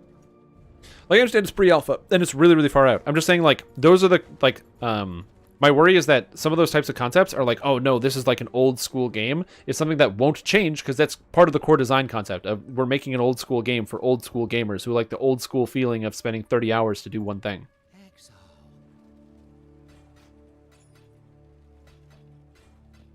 Yeah, exactly. And I agree with you that that's dangerously close to happening of them releasing it before they, or, you know, they're probably going to run out of money before they have the chance to release it. That's actually insanely good.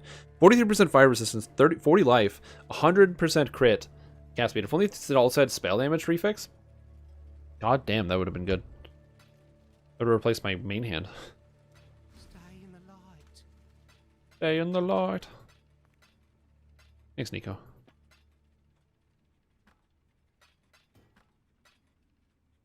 It.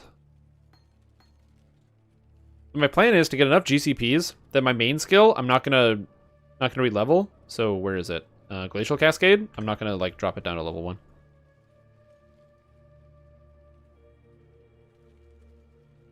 Not even alpha? Yeah.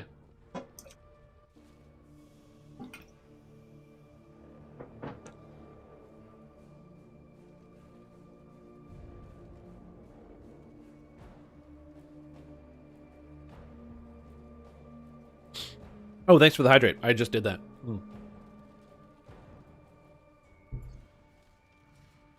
But yeah, so like, you know, if it's something that comes out in like 8 years from now, maybe. Sure, whatever. But again, it's just, like I said, I feel like some of those core design concepts are just stuff that like kind of get hardwired into the game. I'm not talking about something like, oh, the user interface sucks. Yeah, of course the user interface sucks. It's pre-alpha. Of course this sucks. But again, it was just, that's a core design concept of the fact that, you know, basically the idea is to regenerate health and mana. You need to have food, and you'd have to eat the food while sitting down to get your health and mana back.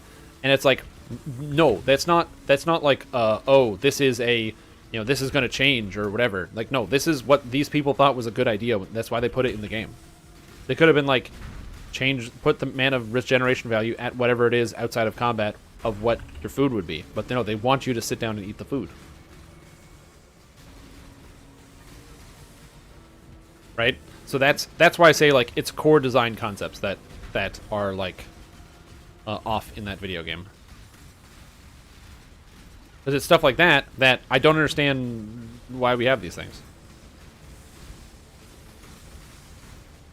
We move away from bad games and towards Dungeons and Dragons Online, you know? Don't play all these bad games that might never come out. Play Dungeons and Dragons Online, a good game that has already come out. Oh, that needs fixes. Okay, I'm gonna chaos spam this thing real quick.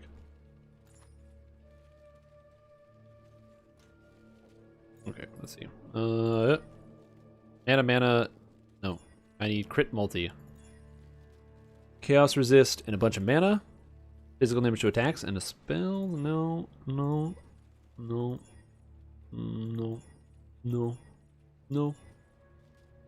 It's a lot of life. It's tier 2 life. Too bad it's bad. I've almost got a chaos orb. 37% crit strike chance. 89 life. 12% to all res.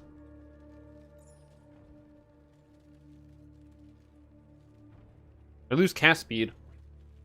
But that's a lot of life and that's a lot of all res. It just doesn't have chaos resist. Oh, okay, you stay there. I'm going to keep crafting you later. Because that's a good friggin' item. It just doesn't have crit multi. Tier 1 crit, tier 1 life. And it's got tier 3 all res, but still that's 12%. Oh man. Okay. I think we're gonna go down to 80, level 80s now. And we're gonna probably work our way sideways maybe. Probably come over here maybe. Oh man, it's all blocked off. Work my way over here. Yeah, we'll work our way over here. The relative agree feel is don't like it. It's from fanboys take on Dark Age of Camelot PvE.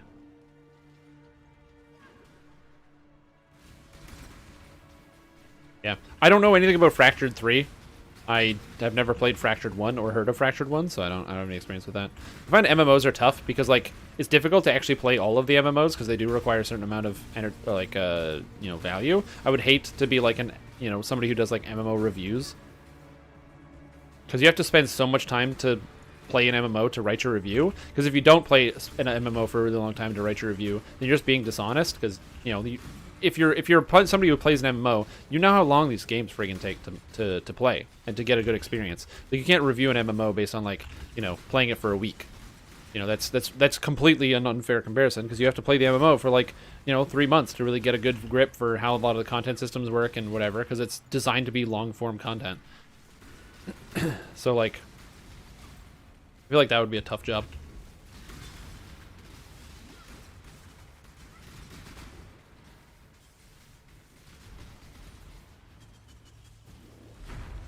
Currency tab is Trump's timeout. Or if I have to sit there think about what you did. That's funny. Yeah, exactly. Okay, Necklace, you didn't give me the stats that I wanted, but that's such a good item, man. It's such a good item. That's bad. Pair of boots. Maybe we should like be re-rolling rings.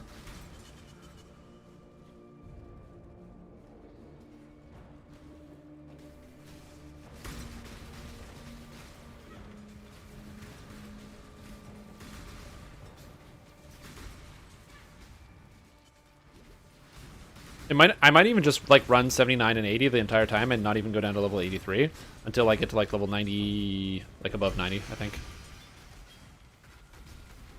I feel like I would get more XP by not doing that. By just staying around this level. Because it's been an hour and 5 minutes and I've gone up 2 levels, which is pretty... Oh god, get out. Stop clicking the things. Ooh. Glacial Cascade? Oh, do you not like Glacial Cascade for some reason? Is there something about like the visuals that you don't like or whatever?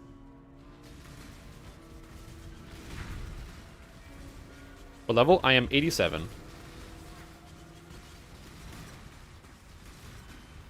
I went from 85 to 87 in the past hour.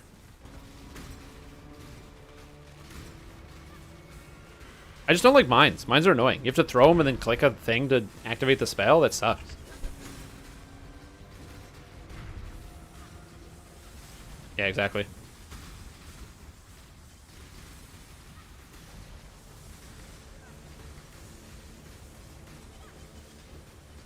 Still though, there's somebody who got to like depth 1050 or something the other day, and I was like, holy shit! People going deep up in this mine, this delve.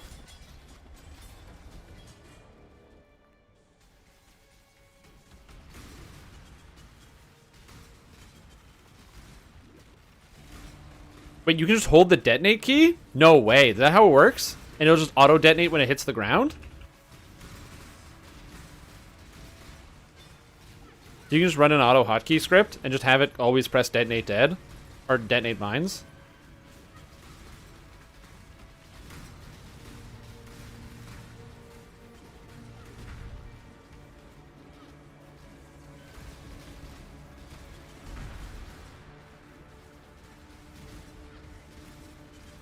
Here we go.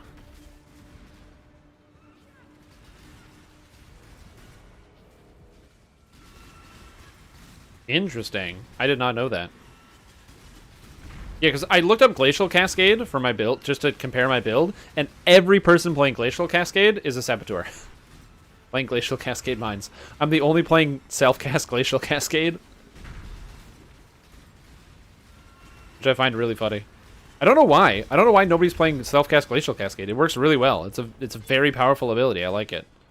I don't I don't know why you wouldn't play self-cast Glacial Cascade.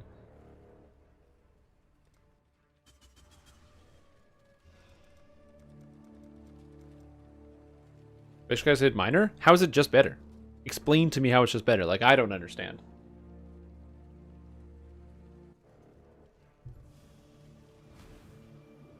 I request assistance. I require backup. You know, I need backup. I need help understanding some stuff because I'm not that smart.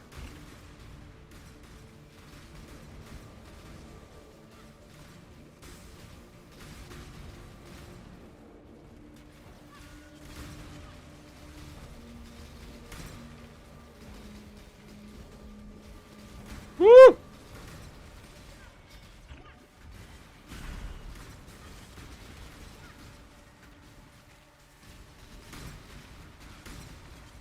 Oh, targeting in Delve is very calm. Oh yeah. How does it do more damage though? Don't you have to waste one of your support gems on the mine support? I don't really understand how the Saboteur works. Cause I looked through the tree and it doesn't look like there's anything that does more damage. 2 and 3. Yeah, we need backup. Exactly.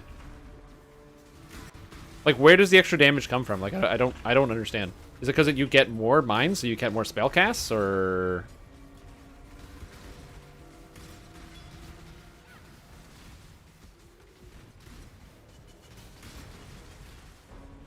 Oh, because you can get like mine crit and spell crit, I guess, and stuff like that. So you can have like really high crit stats. Because like my thinking was not playing a trap build was I don't need to play a trap build because there's no reflect, so I don't need to worry about reflect at all. So I was like, I'll just go.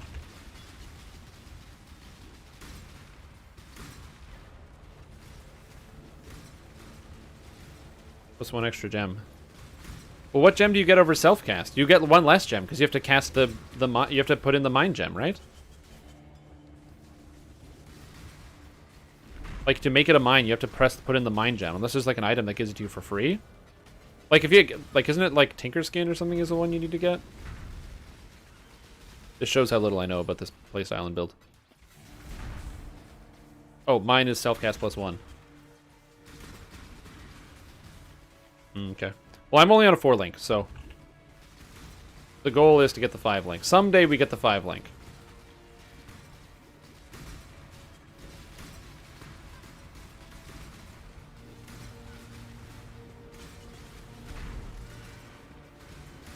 And a whole extra gem can give you. Oh, I see. Okay. Is there something like you get it so like mines ignore elemental penetration or something? I recall that being somewhere. It's like mines ignore elemental resistances, which is a huge deal because every monster in the delve has a ton of elemental resistances.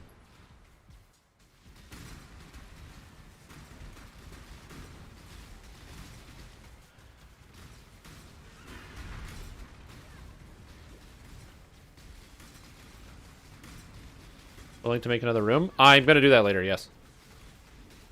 I'm gonna get a 5 link later by literally cutting a hole. Oh, is this Devourers? Oh shit, this is Devourers, isn't it? Oh no, it's Exiles. Okay, that's fine. Okay, I thought it was Devourers. Woo! Exiles are easy, no problem.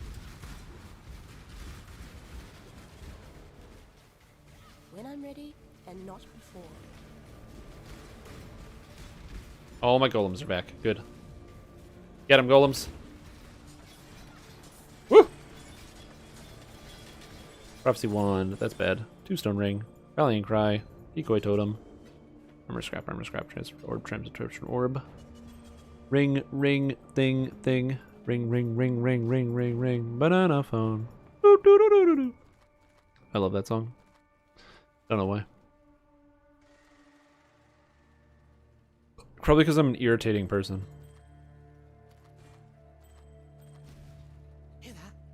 And from sub, not full pen like Inquis. Okay. Oh, that's a lot of life. It's hybrid life, I think.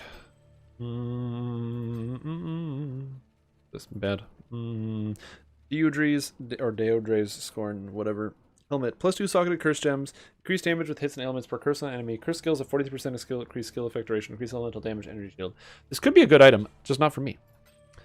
Because I do cast a curse all the time. Because I'm currently using a Orb of Storms linked with Power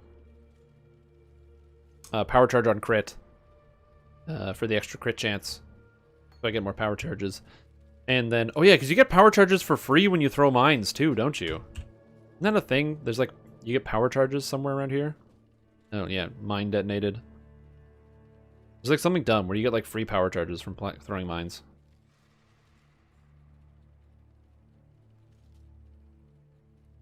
Yeah.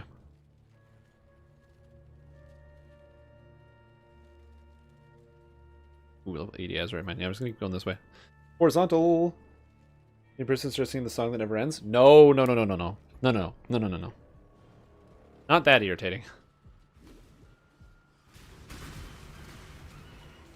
Yeah, something about like the playstyle I've never enjoyed about traps that much. And I've never tried playing mines because when I played mines, or when I played, the last time I tried to play mines was when you had to plant mines. You didn't throw mines, you planted them. And I don't even remember that time, but holy mackerel, that was not a good time to play mines. Remember the classic smoke mine? Oh my god, he's leeching too much life. There you go, he's dead. I forgot to buy flares. That may be a few years before you? No, I know the song that never ends. I'm just not going to start singing it. Because then it causes major problems, and it also never ends.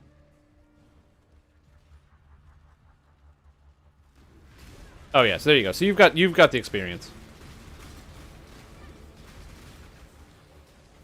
I mean, the trick was you would use Smoke Mine, so that way you could you place it next to a Strongbox when the Strongbox League first happened, and you would you know, use the Smoke Mine so that way you could click the Strongbox and then teleport away before you died.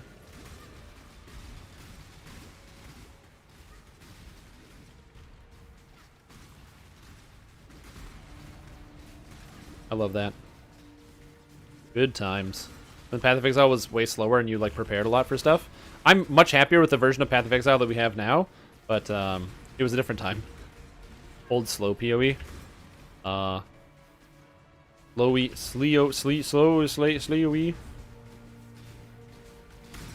Yes, I will make everyone bow down before the self-cast Glacial Cascade.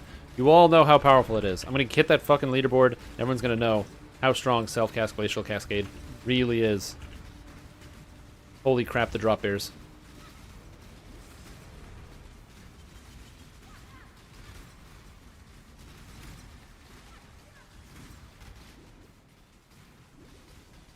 Which one can't die? This one? There we go. All died.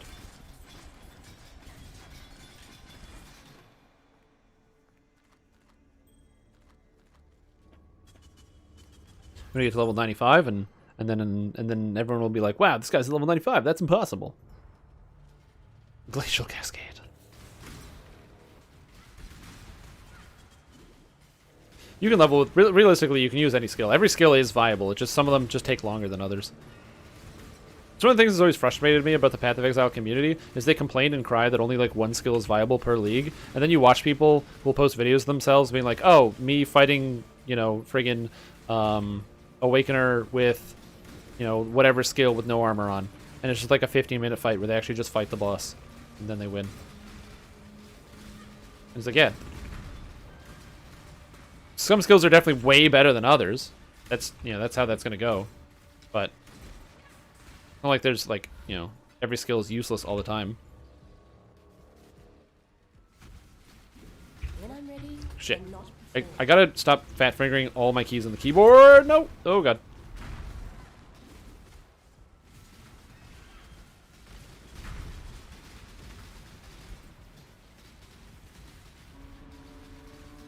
Okay, I'm like, why can't I get these guys? It's because they're in the dark, apparently.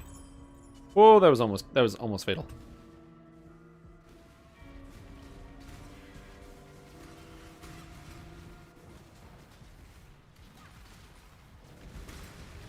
Everyone else is just trolling Ballista Totem meme build? Oh my god. I saw that video with the fucking Ballista Totem meme build, but he's like EQM9D whatever his name is. And he posted like freaking, oh god, the Ballista Totem build that turned out to actually be viable because it was good enough. Okay, why are those sandstorms coming for me? I hate that. I don't like this.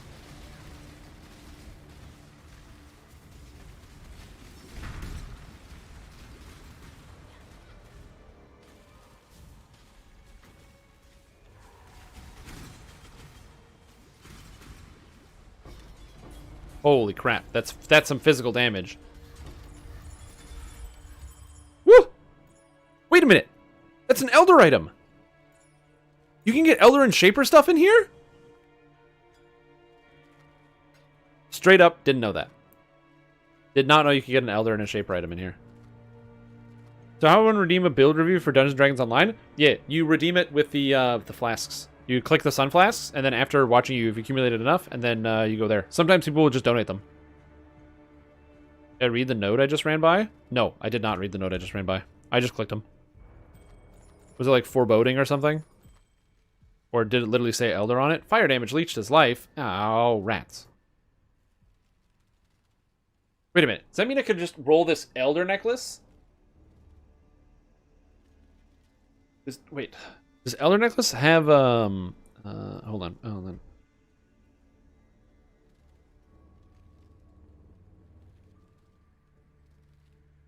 Okay.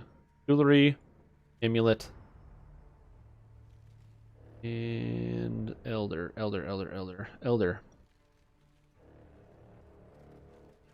Fire damage and physical damage leech his life. Rats.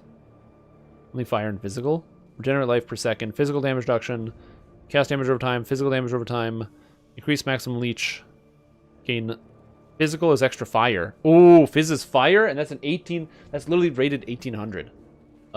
Ooh, that's a nice one.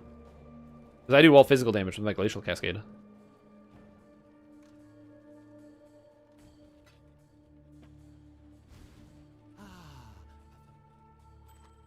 I'm going for. I just want an amulet that has crit multi on it and life. That's my goal. So if I can roll an Elder Amulet and then get crit multi and life and Fizz's fire, I'll be pretty happy. Strength, Dex, all resist, energy shield. It's like the same item. It just doesn't have life on it. If only these items had life, then I'd be so happy. All right, later, boss. You enjoy the rest of your time.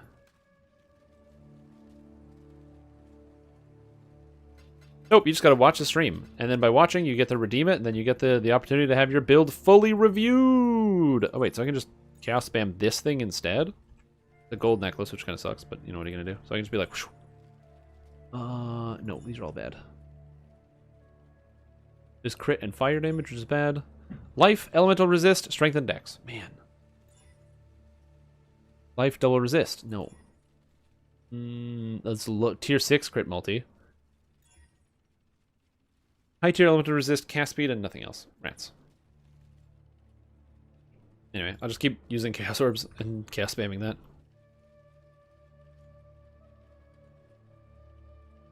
Yeah. Tuning in and checking out the stream for the day is a fantastic way for you to earn all of the flasks that you need to redeem for a build review. I had somebody ask me, when they posted a comment on one of my YouTube videos, and they're like, how do I do it? I'm like, isn't that... I recall saying that at the beginning of the video, where it was like, if you want to redeem it, tune in the live stream, and you'll be able to do it. But to be fair, I don't know if I explained the whole Sun Flask portion of the channel point system. I guess that's probably easier for me to explain in person, so I don't think I'm going to complain about this again, because really it's my fault for not being as descriptive as I possibly could have been. You know, you get what you pay for, I guess.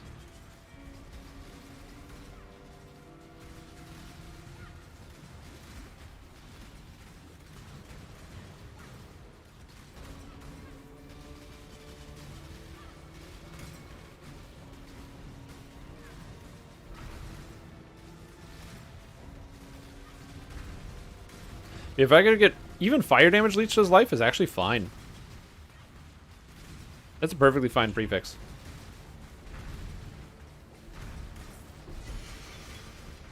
Shit, and an Elder Sword. The Innsbury Edge.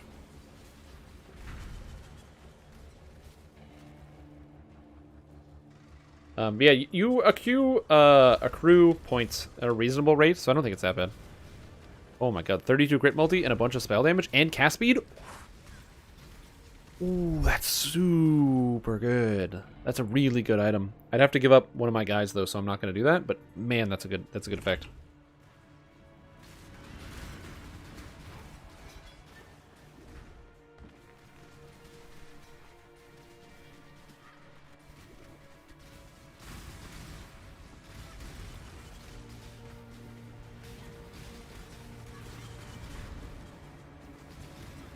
Large flare cache. All right.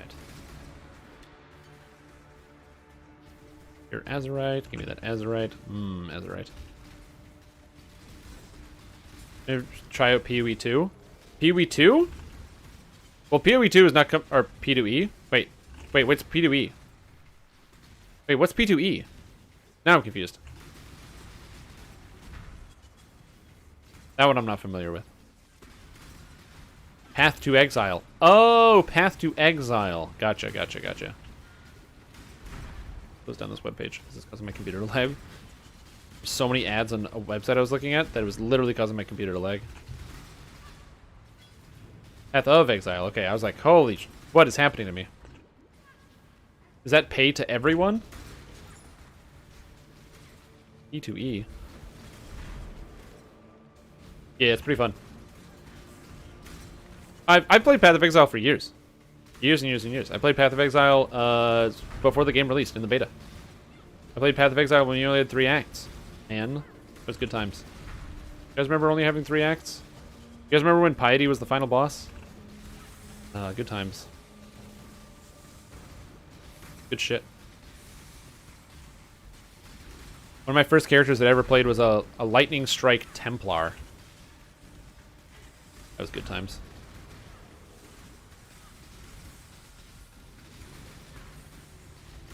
Oh, yeah, people like me. I've spent enough money in the cash shop, and I'm very happy with it. Yeah, Path of Exile is completely free. You can download this game right now and play exactly what I'm doing right now. You won't look as cool as me because you haven't spent the hundreds of dollars that I've spent on my cosmetic outfit, but you can play the exact same game experience and have a good time. Woo! 88. All right.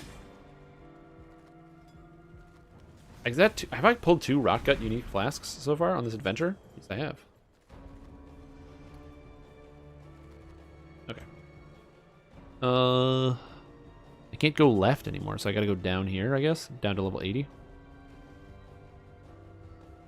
That's actually something I wanted to check out. Am I on the leaderboard yet? Am I on the leaderboard yet? Leaderboard is... Top 1,000. Let's see, am I top 1,000 yet? It is level 88. Boom, top 1,000. Got it. We're up there. We're top 1,000.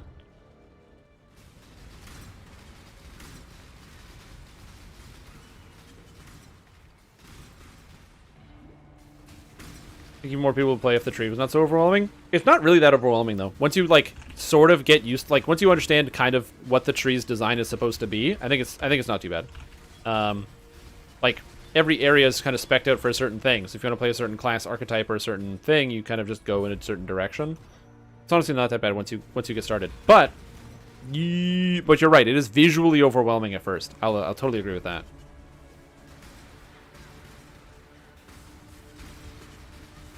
Yeah, possibly. In terms of like who has the most of the experience points, top 1,000, baby.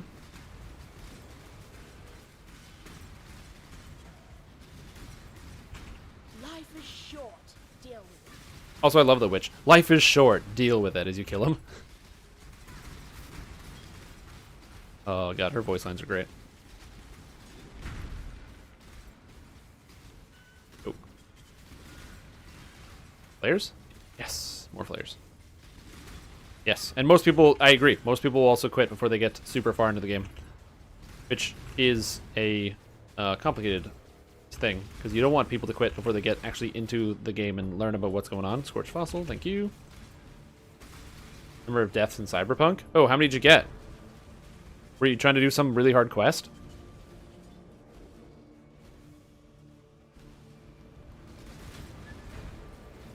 I die usually on a stream. I probably die like, I don't know, once every 2.5 hours.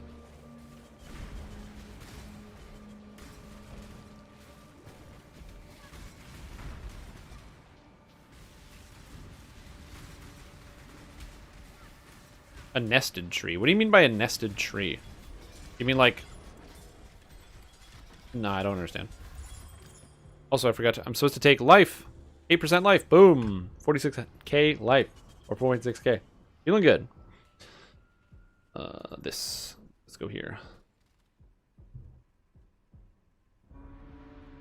Hour and a half just before I'm breaking my PC. Oh, jeez. Like, I think I died twice today just jumping off of stuff when I played this morning.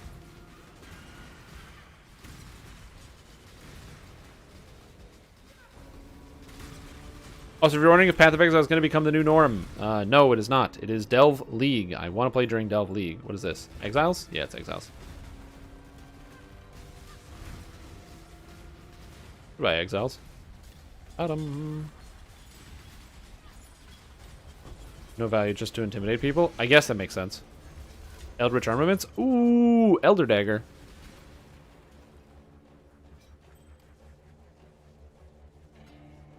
Fossilized Spirit Shield. Wands, rings. All. Oh, Wild Swing. What an item. Okay. Okay, let's see what we got here. So... Rotgut. I got one. That's a bunch of mana. Life, fire resist, lightning resist. Versus this is life, fire, cold resist. So this is actually an improvement over what I have by a bunch of life. And I can use Blessed Orbs to make it better. Fire damage? No. Gems are supported by poison. I don't think I need a dagger. Crit chance and multi. Nope. Nope. Oh my god. Could you imagine if this wasn't like the worst tier spell damage? Actually got an improvement, which is surprising to me. Stay in the light. Okay, so this is 25 of 40. So let's go for 40. 26, 32, 38, 25, 28, 32, 27. Should have stopped at 38. 39, good enough. It's 39 extra life. Boom, pop that sucker in. I lose 44 cold resist, which is fine, because I'm still way above cap, and now I'm above cap on lightning resist. All my resistances are capped now, which means I no longer need this superior topaz flask, which means I'm going to go grab my other flask, and my basalt flask, and put that one in there, because that's really good. I have some glass blowers bubbles. Okay, so let's identify. How do I do that? Identify. Chick. I need to decon, and I need to go here. Hello, Lily. I need to buy 2 of these and 2 of these. Basalt flask. Extra physical damage reduction. Oh, yeah. And then I'm going to enchant. Enchant the flask. With something. Elemental resistance? That's not good. I don't need attack damage leech. I don't need elemental resistance. I don't need attack speed. Increased effect and reduced duration? Sure. Don't need removing ignite. I'm immune. Increased cast speed during flask effect. Sounds good. In a charge when you're hit. I don't love that idea. I don't like getting hit. Charge when you're hit? No. Evasion? That's not good. Block and stun recovery. Reduce charges used? Sure. Immune to freeze and chill? I don't need this. If I had, like, bleeding immunity, that'd be sick. Increased chance of freeze, shock, and ignite. I mean, that's not bad. I pretty much always critically strike anyway, but it could be worse, and I don't really want to spend the rest of my currency on that. Rerolling that. And flat out, yeah. Yeah, because a lot of people have made lookalikes of some of the other games. I mean, especially even like even Diablo itself. You know, there's definitely a lot of like lookalikes in terms of that thing. You have so many different, not so much clones, but games that are of similar scale and scope of the Diablo franchise. You know, you've got like Torchlight and Grim Dawn, I think is one, and a whole bunch of other stuff. You have a lot of people that are all vying to have that spot. Well, no, they're different games. They cater to different markets. Diablo 3 was designed, or is currently being designed, in terms of a much more casual experience. Again, it's being designed for essentially like a console game. Something that you buy and you turn it on and you get excited because you beat the bad guys and then you turn it off. Which is not a bad experience. Or not, I'm not trying to imply that that's somehow a bad thing.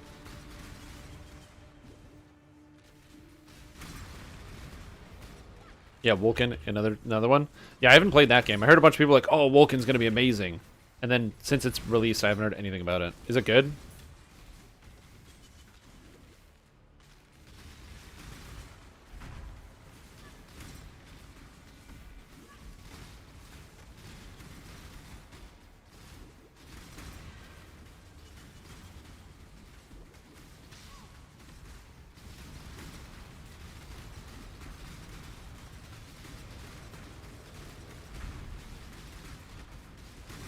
Goddamn Wetas. You know, similar models, just better. Well, again, PoE is a lot more complex, though. Like, Diablo 3 doesn't have the complexity that Path of Exile has. They're very different games. Not just in, like, the visual style and other things, you know, where Diablo went with a more, or they have very different aesthetics, whereas Diablo is, like, much brighter and colorful and fun, versus Path of Exile, which is much darker and broodier. Death and murder and all this other stuff. Yeah, isn't there that new Magic MMO that's coming out? I remember hearing something about that.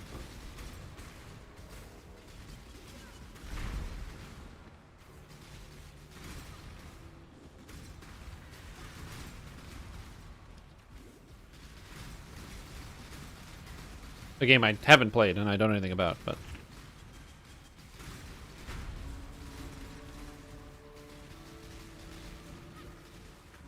There's potential, unfortunately. Okay. Well, it's because I know I played, or I was playing some Path of Exile, and I had a bunch of people who were telling me, like, oh yeah, Wolken's like the thing, and it's going to come out, and it's going to be this big thing, and you got to try Wolken. And I think I was actually... It was at PAX East that Wolken had like a booth set up, and I was looking at it, and I was like, I don't know, man.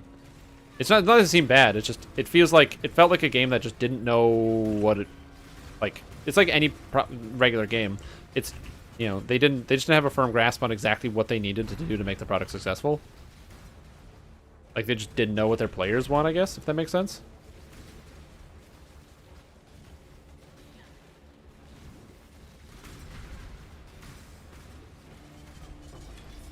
And I know there's that Magic MMO that's coming out. Another Basalt Flask. I don't need this, but I do need more 6 sockets. Thank you, video game, and more Orbs of Fusing. That's a lucky pull. I'm gonna get some more flares before I do anything else. Flares. Oh, and I gotta get more radius and more duration. I don't even need to go down anymore. I'm way above cap on both of these things. That's just done. So these are just flat numbers. I guess I can just get more dynamite, I guess. I don't know. Or duration. Yeah, I'm at the point where I don't even need to upgrade anything. I'm just like buying upgrades for the sake of buying upgrades. Oh yeah, I'm just selling my big things.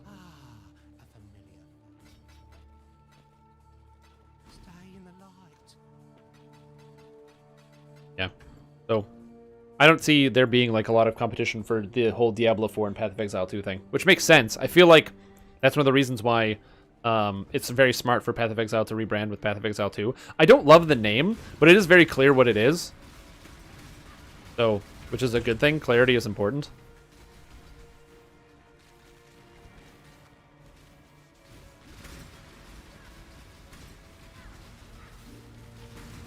Done by Marvel drawing the license, but it's still quite popular. Ooh, that sucks.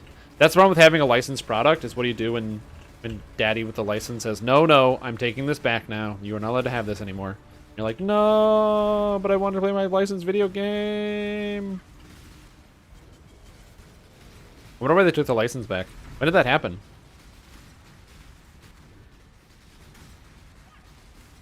Well, we just looked through, there was a press release that was done today about, or was it, yeah, a couple hours ago, that was done, or not a press release, but a blog post that they post on their Twitter, which is basically about like, you know, this is what we're doing with the game, and you're going to see these changes, and, you know, this is what we're planning on doing for whatever, blah, blah, blah. We're Blizzard Entertainment, Activision, something.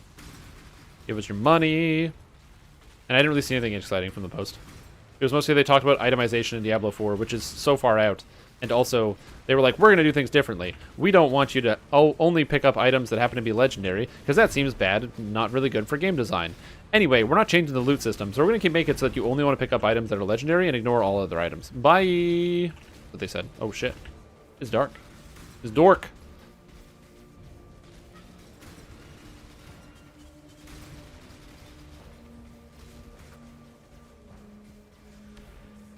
Oh, really?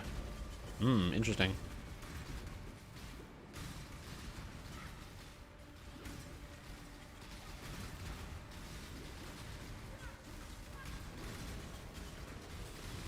Yeah, but that's just it. That's like the problem with licensed products. Is you're always going to run into that problem. I also wouldn't be surprised, like, when did that happen? When they took it away?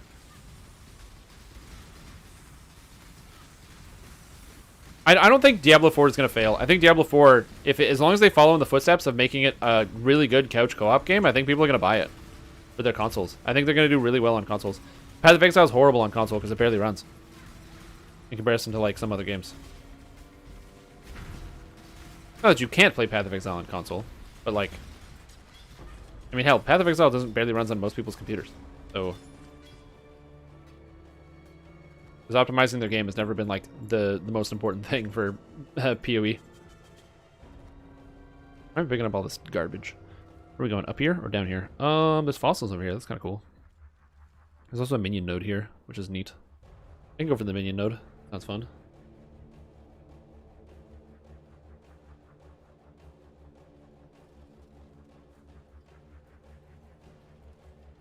Well, it's likely one of those things where like somebody launches an investigation or something, And then we concluded by our investigation that we no longer want to be associated with this brand. Said company. They're not concerned about the outcome.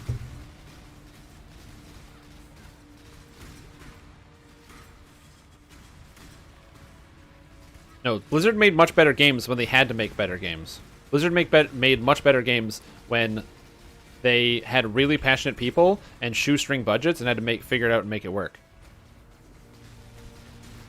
You know? And they're trying to scrape together ideas and products and inventing new technology to make stuff. But now they don't make anything new. They're just rehashing the same crap.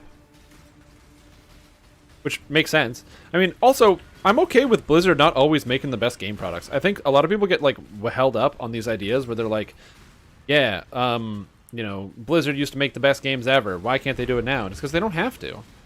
They can move over and let other games make these, like, new great products, and they can just hold on to their, like, antiquated relics.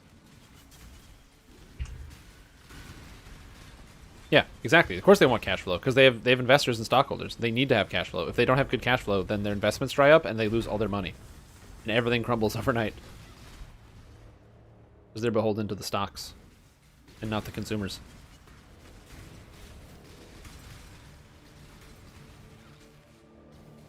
Well, a flare cache. Hell yeah. I like flares.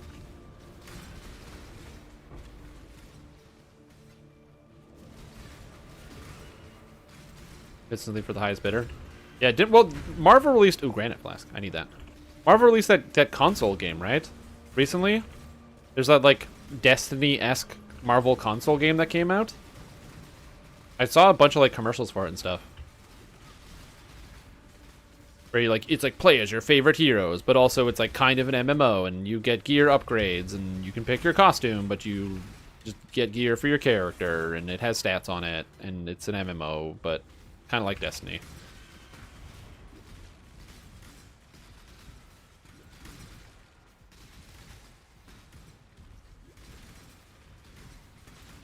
Yeah, exactly. That makes sense to me. Yeah, like I don't know why Disney would take a risk on something like that. They would just be like, oh well, we don't need this license. Like they probably don't even make that much money from it, so it's not positive. If it's not good publicity, it's not good for Disney.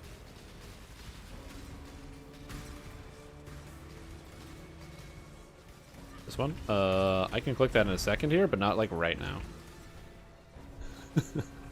I hope you understand.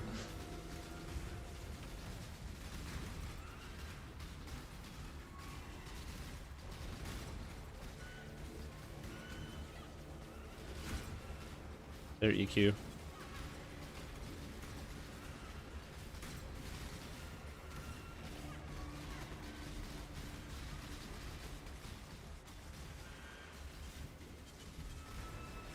I mean, to be fair though, having full creative control over a project is something that most developers are probably never going to get anyway, and probably also is not a good idea. Lots of people have terrible ideas. And there's very few things that are like, you know, it's all done because of like some one visionary who has this like genius idea who does something.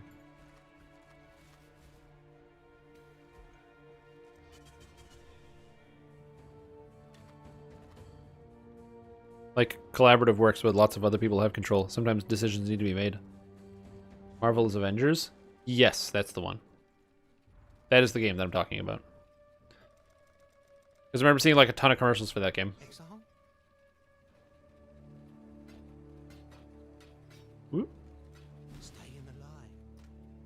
But yeah, like I said, a lot of these big talent guys and all these people who are like, okay, they want to have their vision made. You can't have your vision made at a large company where eventually, like, the big problem is eventually when a project gets too big, what will happen is if you then have like a responsibility to all the people that work at your company to make sure the thing makes as much money as possible, because all of these people are relying on, you know, whoever the lead design is to make everything work. So like, I can understand where it would be frustrating to get taken off of a project that you were working on, and if the project ends up coming out bad, then obviously it reflects badly on a company. But like, if somebody sees someone making a bad decision, or potentially going down that route, you know, if you have to provide for however many mouths or however many people, you know, imagine you have a company, people are grown-ups, you know, a quarter of your staff have like families or children or people that they're looking after as a minimum, and then, you know, they got to bring home the bacon, and all of a sudden if the company goes belly up or something doesn't work and you got to lay people off, like that sucks. Not a good thing. Oh yeah, there you go. I don't know the experience. I don't know who Brad McQuaid is. That name means nothing to me.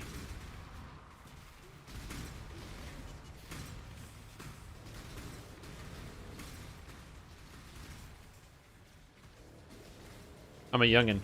I didn't play no EverQuest. This seems like a good spot, though.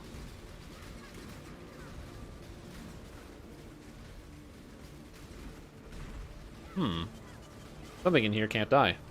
That's okay. I have all my golems to summon. Can you not do that?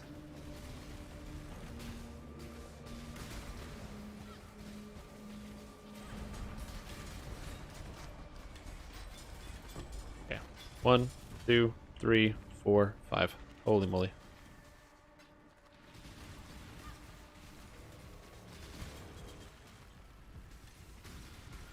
The bio was revealed that EQ1 had a lot more players than EQ2. Yeah. Well, that's what we were talking about before. How, like, a lot of people are playing EverQuest 1 versus EverQuest 2. Again, another one of the reasons why I'm not too worried, I'm not too worried about the idea of an Amazon MMO coming in and just stomping the life out of Lord of the Rings Online. +1 in zombies and crit multi and fire resist, but it's the same amount of crit multi that I have, which makes me sad. Minions deal extra damage and no life. Ugh, I need life. I can't take stuff that doesn't have life at this point. The crit multi is nice, but it's like not necessary. I can't just take something that has like extra crit multi. It's gotta have the life too. With the active users. Yep.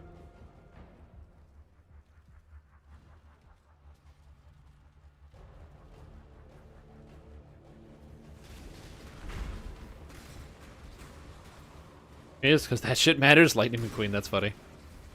I actually have never seen Cars, no. I don't know who Lightning McQueen is.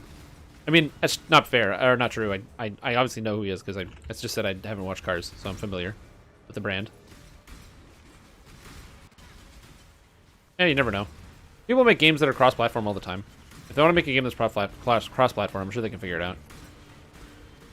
You can play Fortnite on every device. You can play RuneScape on every device. So why not whatever the new MMO that comes out? We need to make this available on every device, especially those gaming phones, right?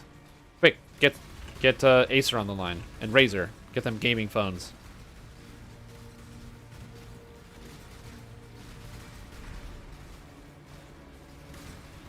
Yeah, I've never played EverQuest. Given that EverQuest is actually available to play, it could be fun to like go and take a peek at. But yeah, I've never actually played EverQuest before.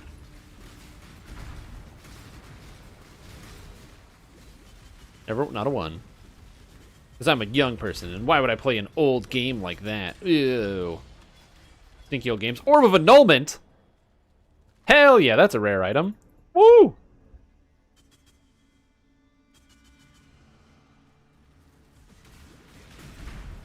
Yeah, phone games make shit zillion dollars. If you're not releasing games on a phone, I don't know what you're doing. The problem is there's also like there is a market for non-phone games. It just doesn't make as much money. Like you can't make every game on a phone, and also you're not going to attract PC gamers with a phone game. So I think that that was Blizzard's issue with the Diablo Immortals reveal. I think the Diablo Immortals is going to be very successful and it's going to make a lot of money. But the issue is like how they just went about revealing and releasing the product. They told a bunch of PC gamer nerds that their franchise that they came to BlizzCon to hear about is not coming out on PC again. It's going to be coming out on like a version of the game that they might actually enjoy, but that they're being told that they're supposed to like. And so, like I said, there's a huge market on phones that can be easily tapped into, and also, you got that Lord of the Rings and all that other stuff. I don't know. I find mobile is weird because mobile is good because you're on the go. You can play it on the bus or on the can or, at a funeral, whatever you want to do. You can play your mobile phone, and you can play your video games, which I think is fine. But I don't know. I think about a lot of these companies, or I wonder how the mobile business is doing since people are at home.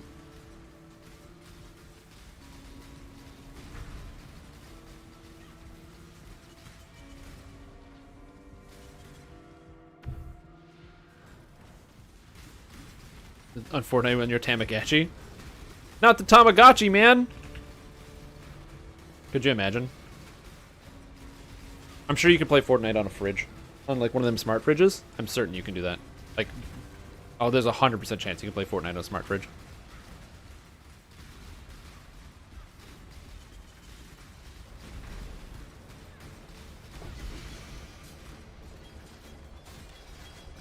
Man, this build is so good. Holy moly. Sid Hebrath. I've gotten, I think, almost every single unique for leveling a Necromancer, which is really funny. Pretty much every single one. Oh yeah, I don't know. Because there's also that game. There's New World as well, which I think is probably going to have massive problems on launch. But like every other MMO, they've sunk enough money into it that they're going to keep pushing it. And then in a year from after its launch, it's going to be a good video game that might start to compete, assuming that they don't fold the entire studio.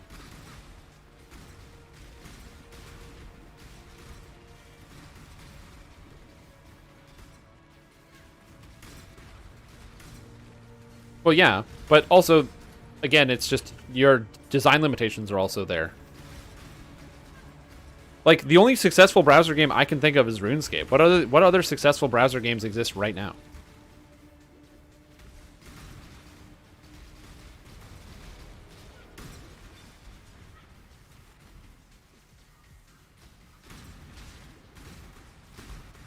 Yeah, other than RuneScape.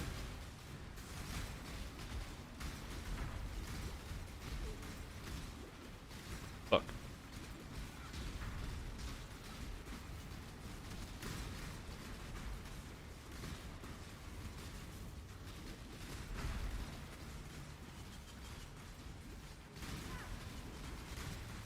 Oh my god, there's so many drop bears. I'm trying to kill them all, but there's so many. Look at all these uniques. Oh, I feel rich. Boom. Good lockbox. Yeah, I don't need gauntlets. Boots could be good. Too much clutter is a void scepter. It's oh, there it is. There it is. Munchgruel's grasp. Dude, I got another one of these friggin' things. Hilarious. Absolutely hilarious. Another necromancer item. I'm not a necromancer. I know I'm playing a witch, but I'm not a necromancer. Stop giving me necromancy items. I have so many necromancy items. It's really funny. Yeah, the only successful game that I can think of. Oh, crit chance, fire damage, crit multi for spells. Damn. 30% crit multi is not that bad, but it's not that good. Like I said, the only game I can think of is RuneScape. And RuneScape's undeniably like a really popular game for sure, but is any company going to be able to emulate RuneScape's success by just making a game that works in a browser? I don't know. You need the marketing, and RuneScape also has like a large following behind it as well. It has a lot of content. Like the problem with all these MMOs is that they don't come out with content. There's no content because there's no time to make the content because it takes a long time to make content for video games. That's what I'm saying. Like drop bears, like from Australia, yeah, like I'm from Australia. This game is based in New Zealand, and so they put drop bears in the game.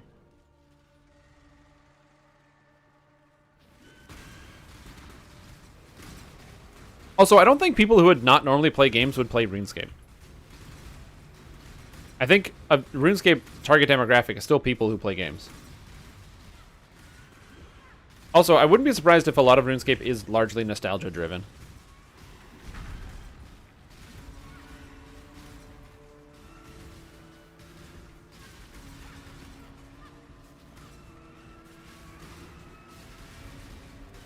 Yeah, I think we're gonna get something very different from the Lord of the Rings MMO, but I don't think it's gonna be a point-and-click adventure game. I think that's probably a little off. Although taking hints from phone games, I wouldn't be surprised if it did have some aspects like that.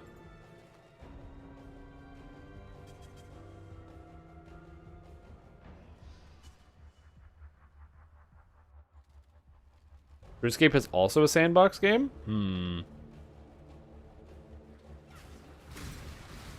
Yeah, they're also limited on the graphics.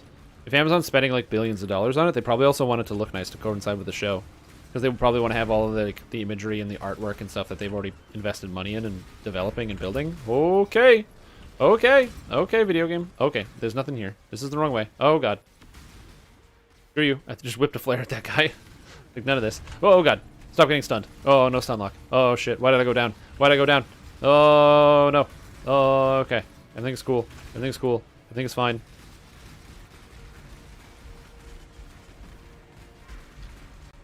Oh my god.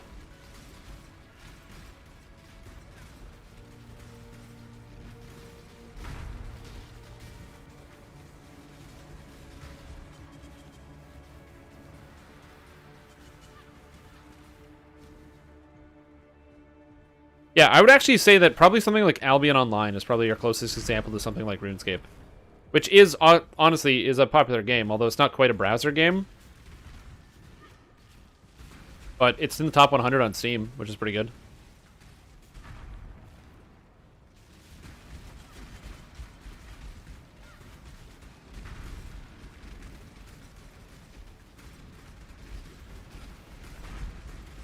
Okay.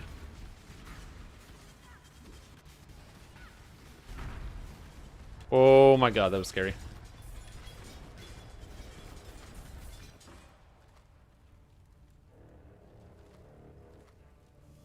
Game of Thrones? There's a Game of Thrones browser game?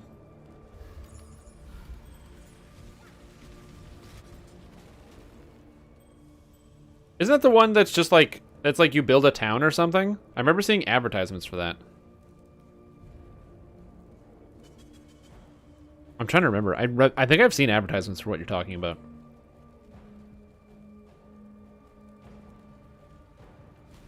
Because that's the game that came out like after the show ended, right? Like the show ended and then the game came out because of like amazing timing. It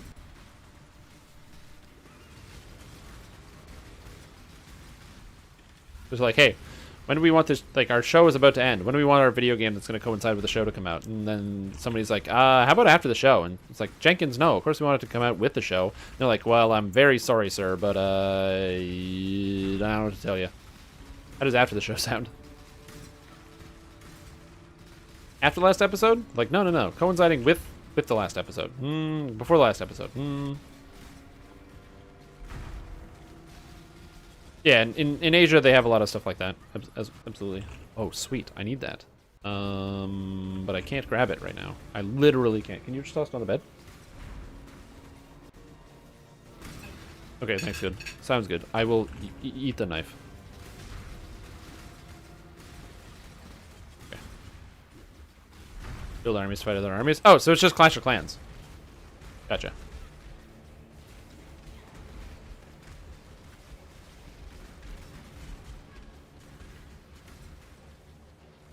That makes sense.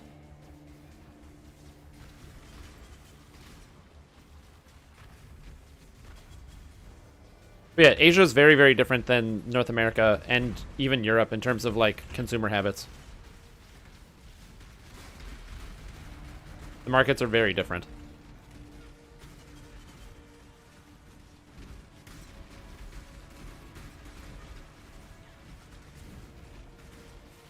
Cast spells. Cast spells. Ooh.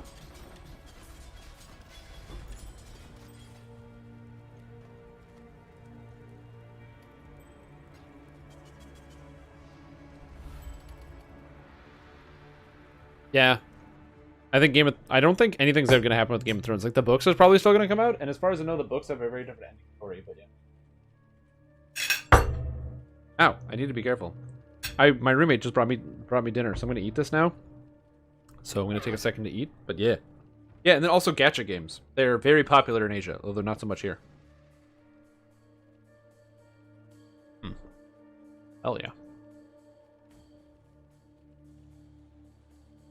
Like, when I think about a lot of these browser-based games, again, it's just... It depends on where they want to make their money. Like, if Amazon's trying to make an international market, how big is Lord of the Rings in Asia? You know what I mean? How much money are they going to make? Does it even matter? I have no idea.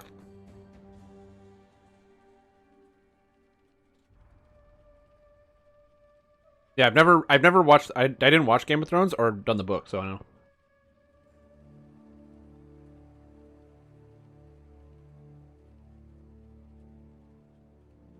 That's a good question. I don't know. There are a lot of free games on Steam. I mean, Flash games are different. Because I don't know how many games on Steam are Flash games. There's probably a few. Loading Screen Simulator, to name a couple.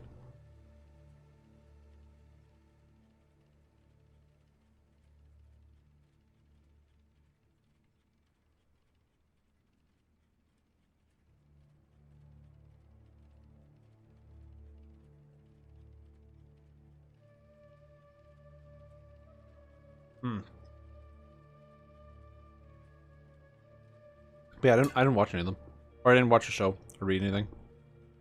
I own the books, I just haven't read them, ever.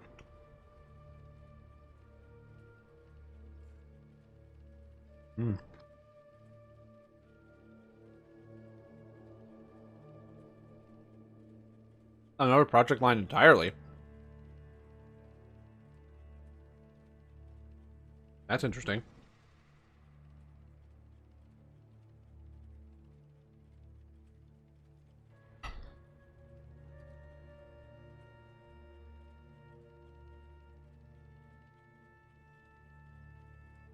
Oh, yeah, right. I forgot Flash is dying. Oh, yeah.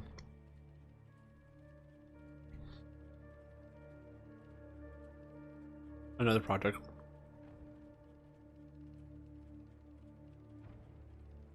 Yeah, I'm not much of a book reader. So I don't really have the patience to sit down and read like a 500-page tome about a story about a bunch of people I don't know anything about.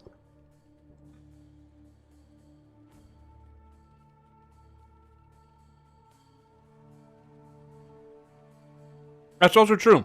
MapleStory is a huge one. I forgot about that. That is also another very large browser game. I completely forgot about MapleStory. That's a great example. Well, is it a browser game? Because it's also very popular on Steam. I don't know what the definition is.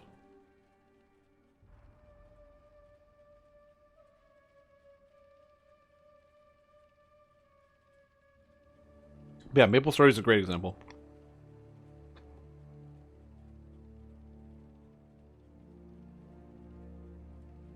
I don't think that's true. I would love to see a statistic that well-read people live longer than people who do not read.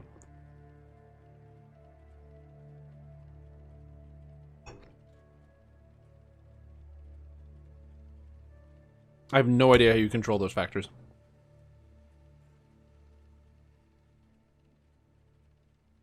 I don't believe that even for a second. I could believe it's like, on average, have a slightly higher life expectancy or something, because if you're spending your time reading instead of doing other activities that might cause dangerous or anything else like that, or maybe. But a clear decade, that's no. That has to be wrong.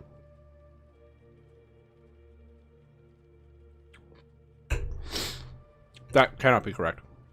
Because if it was correct, then there would be a larger push by every government on Earth to make sure people are reading on the regular. Getting 10 extra years of working time out of your population is a huge deal. That's like the biggest medical advancement, is read a book. That's why I can't believe it. There's no way.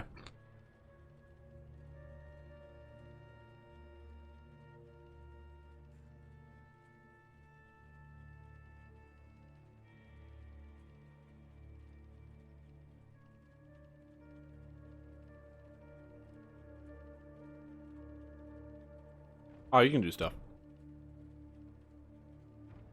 MapleStory is in a browser? Yeah, I don't know either. I think a friend showed me MapleStory once. I remember... Oh man, how old was I? Like 13, and a friend showed me MapleStory? That was so long ago. That was like 15 years ago. Holy shit.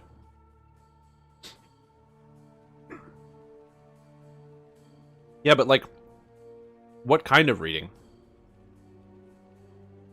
Are we talking like... Are we talking about, like, you know, reading fiction, non-fiction? Are we talking about, I don't know, fucking, you know, scrolling through the Bible, reading the funnies in the Sunday paper?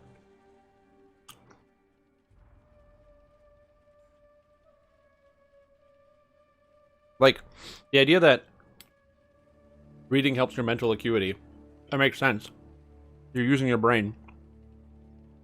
And it helps ward off some of these ideas. if you're constantly thinking and acting and building towards making neural connections and bridges in your mind, especially since something like reading inspires you and forces your imagination at a hand. That makes sense. Well, like, I don't know. 10 years? That doesn't seem right. That number seems wrong. That seems too much.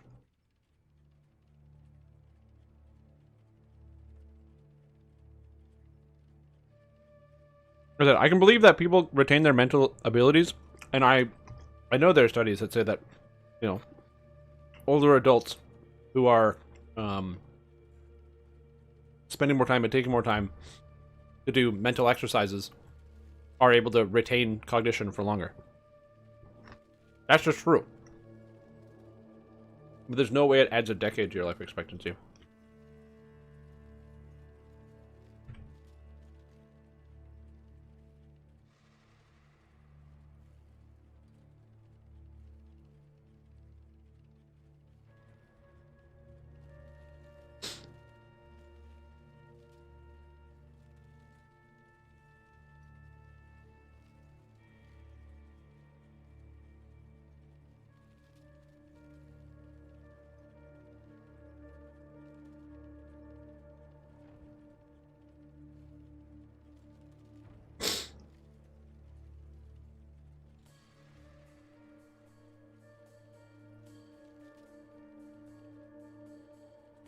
Yeah, I don't know. Yeah, exactly. And I see something like that, and then I also see a different study that talks about different lifestyle habits, but relates to Americans and compared to other high-income countries, because the life expectancy in the United States is lower than many other places, including Canada. What are you gonna do?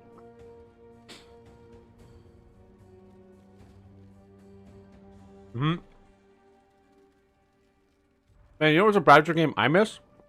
I remember Kitten Cannon? That was a good game.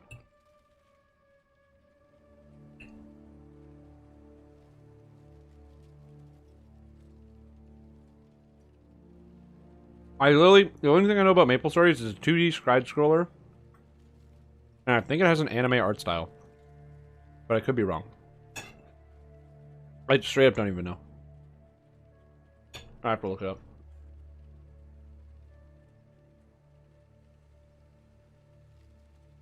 Maple Story.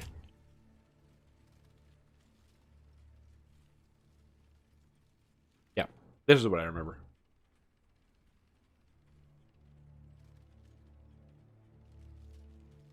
This is what I remember.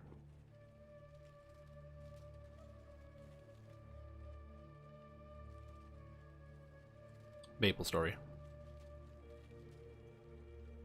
Where it's some weird 2D thing and I couldn't figure out anything about it.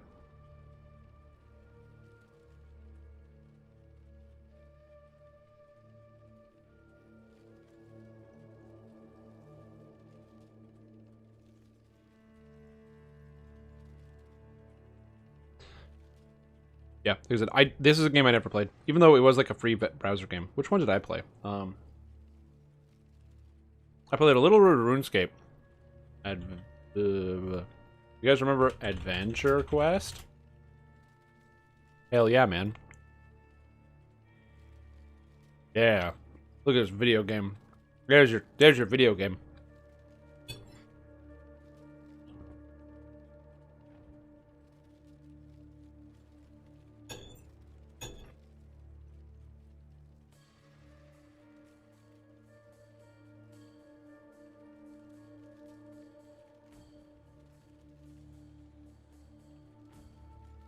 Remember that one.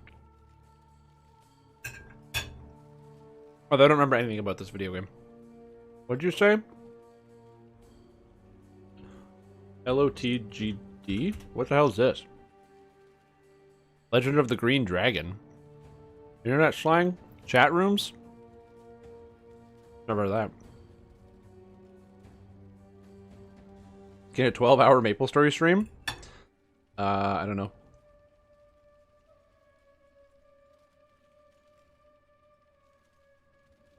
Maybe it'd be fun next year. Do a live stream event and call it MMO for a day, where you guys suggest me MMOs, and then for like 10 days straight, I just play a different one every day for 12 hours.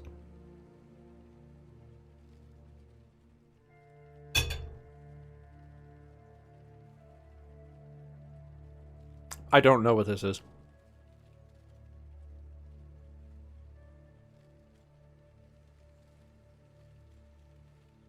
This one must have been before my time.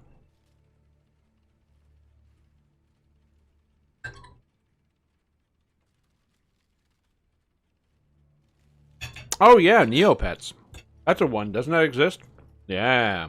Neopets. This one still exists though. They're all still there. You can go get them.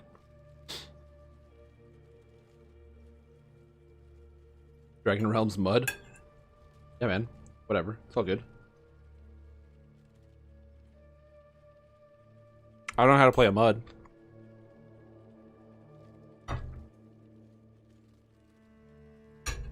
But I'll figure it out.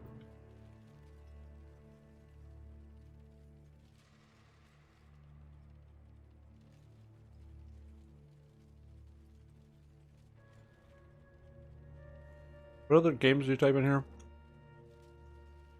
But yeah, a lot of those old browser games are fun. As I said, they're cool because they're easy and accessible. But at some point, you know, there's a limit on how much they can cater towards. How much scale of content they put out.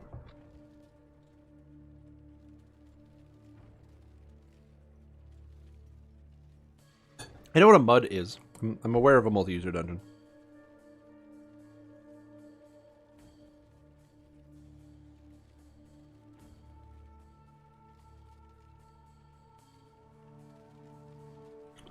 Yeah, why not? It's like you can have your own pet. Mom and Dad, so you can't have a dog? Well, guess what? I can have a dragon, motherfucker. And I can forget to feed it.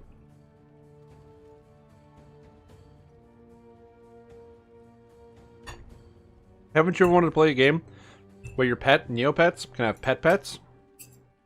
And your pet pets can have pet pets? Yeah. Games for adults.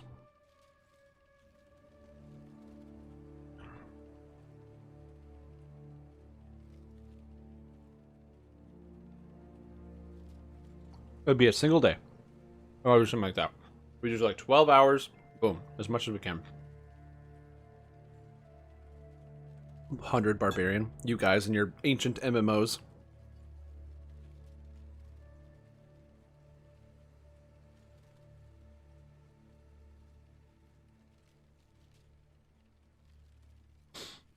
Yeah, there's like a bunch of games. Like, I never played EverQuest. EverQuest. I never played this game. Oh yeah, look at these things. Oh yeah, that's what I'm talking about. Classic, old school MMOs. These graphics look surprisingly good. Oh yeah. Look at that. Look at that user interface. Classic user interface.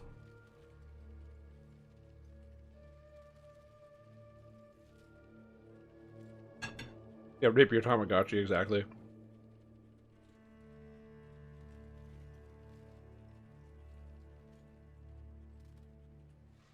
Gotta walk around and explore the world and hope you find the stuff you want to find.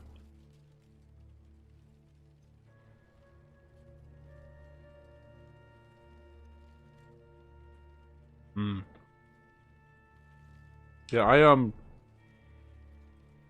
agree. I played a whole bunch of Neopets and I got my pets up and that was fun.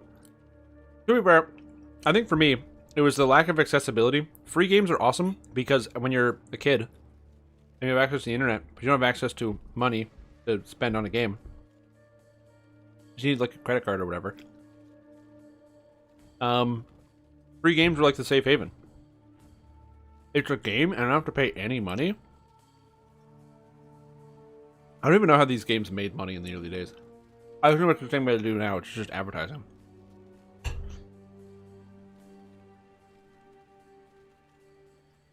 Oh yeah, FF11.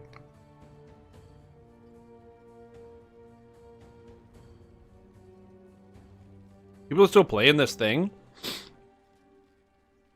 Oh, that's not good. This is literally a picture of Final Fantasy XIV. That's so funny.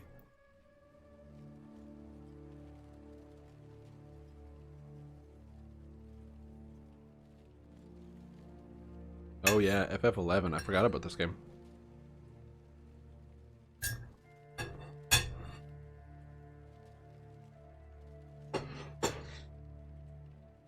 All right.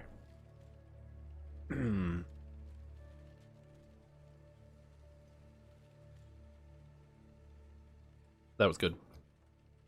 I needed some food in my body.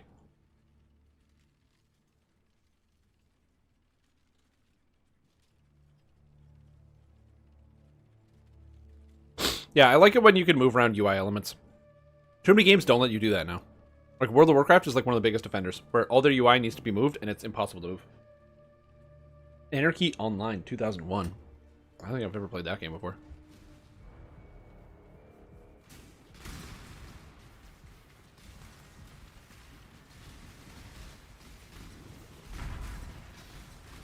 Age of crate opening. Yeah, I don't love loot crates. But it's literally a way to sell gambling to children, so I don't see them going anywhere until actual governments step in and intervene. You know, gambling for kids is a really, really, really good marketing tactic. So until that stops, it's gonna be in hot water. Fortunately, the EU is working on it, and they're trying to get rid of gambling for kids.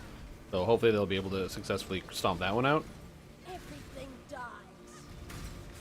Was that food? Oh, what was food? It was like a salad and some potatoes. But not like a potato salad. It was a salad and also had some potatoes associated with it. And I think it was doused with hot sauce because I can feel myself sweating suddenly.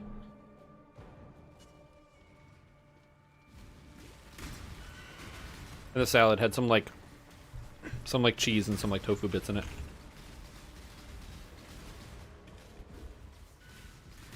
So it was pretty sweet. It was delicious. I feel awake and alive now. Gearing to monetize? Yeah. And I literally don't want pay to win. I don't want it to be like I have to pay for items. That's the least interesting thing ever. I don't want to pay for items. I like the idea of buying a game and then I buy the game and I can get the items. I don't want to have to pay for the items too. I hate that idea. If that's the way the world is going, then maybe that's the way the world is going, but I'd like to not have that be the way the world is going. I'd like to just, you know, play the game and get the items.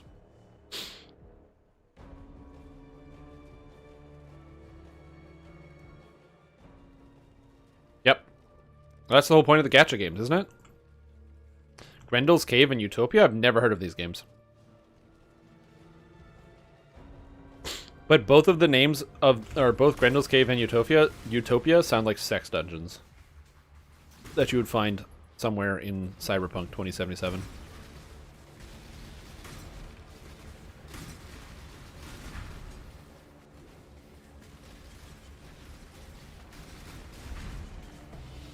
Corroded fossil. Give me that. Oh yeah, Habbo Hotel. It's another one. That's another good example of a browser-based game. I mean, it is a game. You know, you play the game. It's kind of like pretend more than it is a game, but still is a game at some point.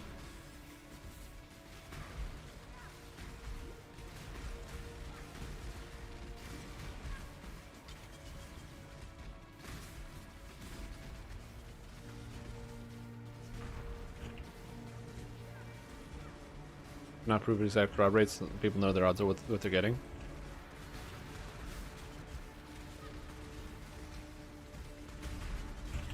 Oh, I'm sure there were old browser games. I'm just telling you what they sound like to me as a rube.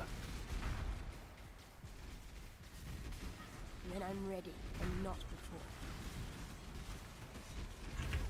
No. Back away. God damn, I'm so happy I have that extra little bit of health that I have. Oh god, I would have died there without it.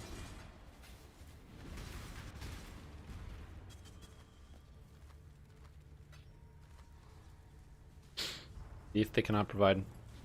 Pretty sure there was something in the US. No, that was not in the US. That was in Europe.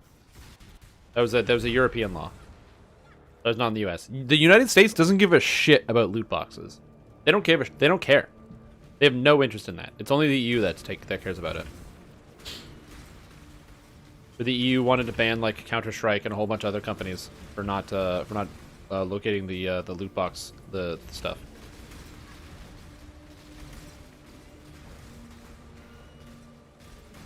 Like the United States legislature does not give a shit about gambling in children. They should, but they don't.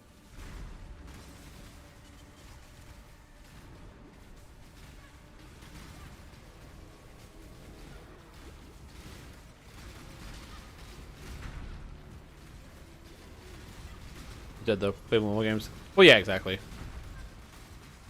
Oh yeah, and I forgot about that. People play mobile games on their computer with an Android emulator. A lot of people do that. There's like Star Wars Galaxy of Heroes and you know, Clash of Clans and fuck, what are some other ones? Much clutter. Oh, my backpack is full. And Raid Shadow Legend and probably other ones. There's a lot of games that people just play on their PCs with an emulator. No. Another Blood Boil. That's the third Blood Boil I found this league. 22% cast speed? That's a lot of speed. That's a fast speed. No. No. No. No. No. It's a lot of life. A lot of life. But I don't know. I would much prefer to play a game on my browser or on my computer than I would on a phone. I do not like playing video games on my phone. My phone sucks, so it's old. Using BlueStacks to get Among Us for free? Yeah. Guys, it's $5 fucking. If you want to play Among Us, go pay the $5 and go play. Jesus Christ. Like the developers have already made more than enough money than they ever needed to make on this video game. They've made so much money, it literally doesn't matter.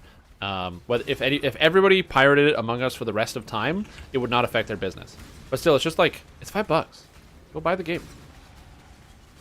Buy video games. They're $5.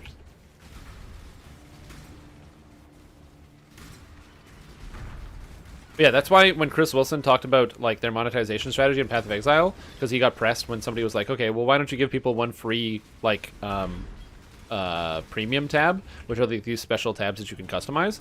And he's like, we don't give away a free premium tab because we're worried that like right now the way people get extra storage space, instead of buying tabs in the store, which is what we want people to do, people are instead making new accounts and then sending stuff over to their alt accounts to hold on to the items for them.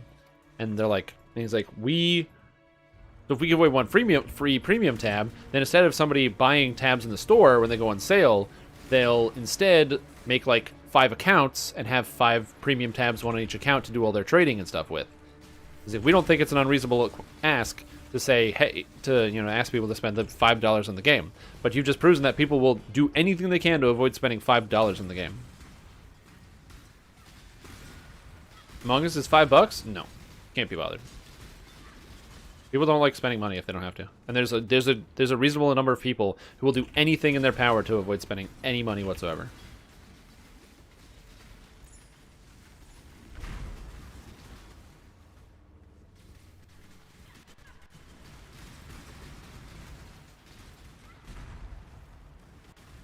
Oh shit.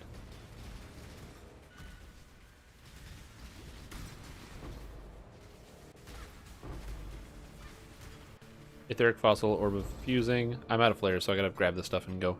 Quest completed. Wow, Pog, 4 months. Have enjoyed hanging out with you. Aw, thanks, Milk Tea. I hope you're having a fantastic and wonderful Tuesday. December 15th. Thank you for the resub sub for 4 months. Welcome back to the stream team, and I appreciate the support. I hope you're doing well today, and I appreciate you tuning in. Thank you so much. And I hope you've enjoyed the fun discussion about old-ass fucking... Oh, it's explosions!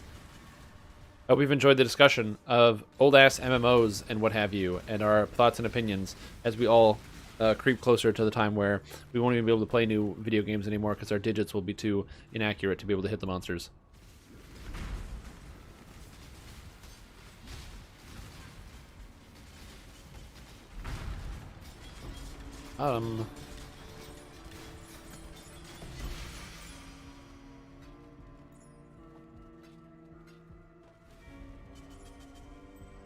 Oh shit, I got Series Foible. That's a good item.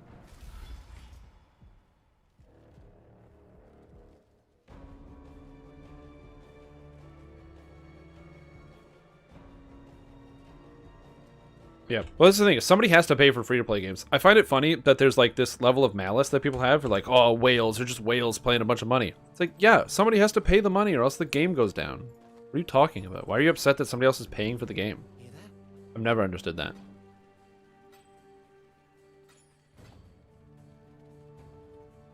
So yeah, they are, the whales are spending the money. They are paying for the game. They're keeping it afloat so you can continue to play it for free. That's a good thing. Is that what you want? Series Foible. Mana cost.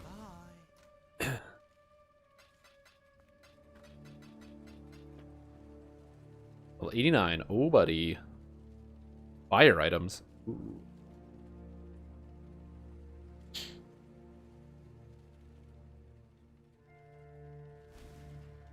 Yeah. If I play any type of video game, I like to spend money on it. Just if it's like a free game and I don't have to spend anything, I will make a purchase just because if I spend like 15-20 hours on something, that's great. That's a good deal of entertainment. I'll buy something for $10. I bought stuff in Path of Exile. 1, because I wanted my character to look hella fresh, and 2, it's like, why not spend the money? What else am I doing? You know, I spent all this time. I enjoyed this thing. Somebody should get paid for making me enjoy the thing. Oh shit, that's a dangerous monster with that Legacy Azeel. I'm gonna try to avoid that.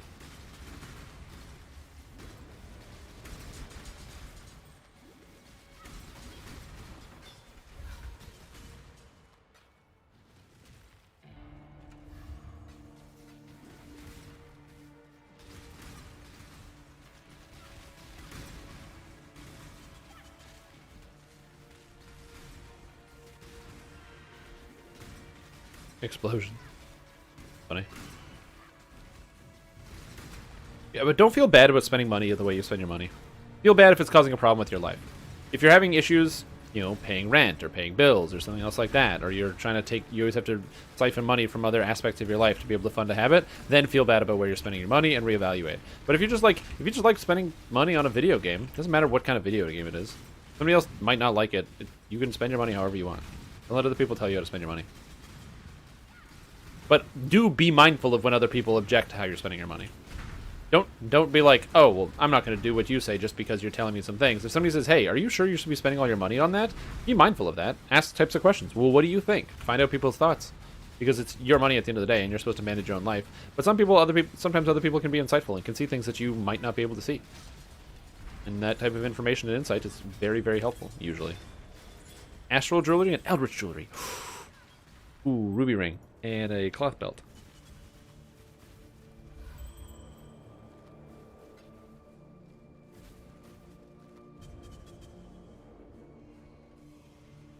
But bulk when I spend $5 on my favorite game. Yeah, exactly, right? Literally exactly that. Like, just don't let other people tell you how you should spend your money, especially when it comes to like video games and stuff, if you want to enjoy it. But if somebody says, hey, you spend the money, just use that as a situation to always evaluate. Be like, that's a double checker. Am I spending too much money? Think to yourself, no. Am I? No, I don't think so. And then you're good. But just, you know, double check with yourself. Because if somebody says, hey, you're spending too much money on a video game, and then you agree with them, oh my god, that's a lot of energy waves. If somebody says you're spending too much money, and then you agree with them, then maybe there's some like nuance to what they're saying, and you have to like, or you should potentially, you know, give it some thought. But if you don't feel uncomfortable at all, then enjoy your habits and your spending. Because yeah, it's the same thing. Like, I used to buy coffee every day.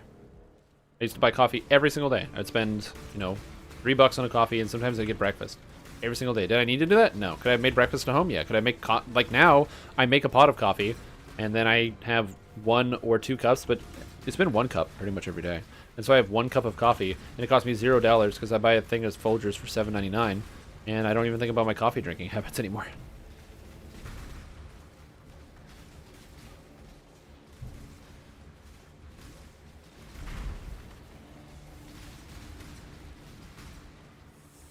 Yeah, exactly. It's like, I don't know, some people get stressed about where other people spend their money, and to be fair, some people have awful money spending habits, and that I can understand. Like, I've met and known some people who, like, literally can't control their finances, so they need someone else to, like, step in and be like, no, don't buy now. You can't afford this, or something. Which is also just a tough scenario to be in, and especially when you feel like you get put in that scenario to help moderate somebody else's spending habits. It's like, that's also a very difficult line to walk. You're like, I don't want to tell you what to do because it's not my job, but also shit's crazy, yo. Oh, away.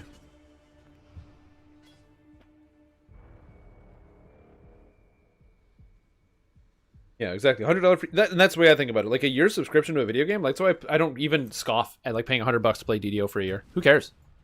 $100 to play DDO for an entire year? Sick. What a deal.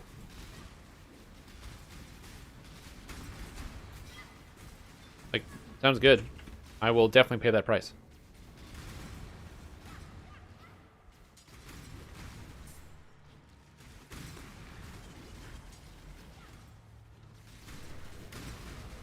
Dynamite cash.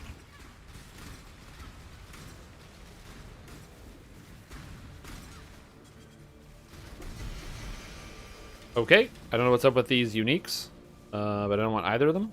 Infractum, and the other one, I don't remember the name of that. It's a mine unique.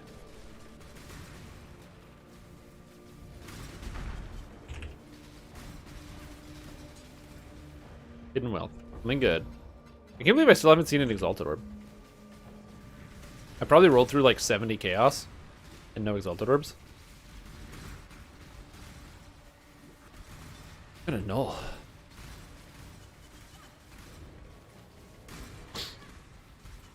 Keurig in their 50-cent cups. Yeah, I used to have a Keurig, or I still have my Keurig, and I used to use it. But I was like, no, I'm just going to make the drip coffee.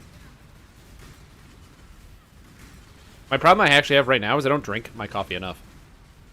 Where I will make the coffee, and especially because of the live stream, I will make the coffee, and then instead of going and getting more coffee when I run out, I will just sit here and not finish. I will not get any more coffee, which is a stupid problem. So I might like start either using a larger mug so I can just actually drink my coffee, because I leave like the coffee mug half full pretty much every day. I actually kind of want to make a coffee. Iceborne expansion Monster Hunter World was like $40 on sale, and I'm like, dude. Yeah. Yeah.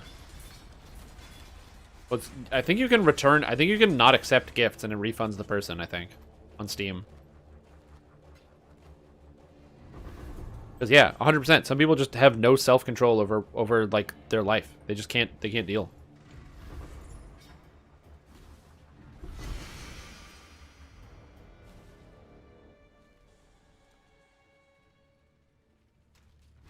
Okay, let's see what we got.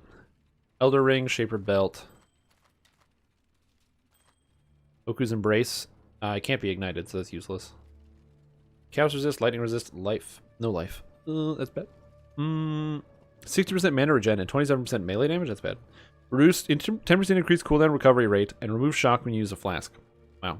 The cooldown recovery rate is actually kind of neat.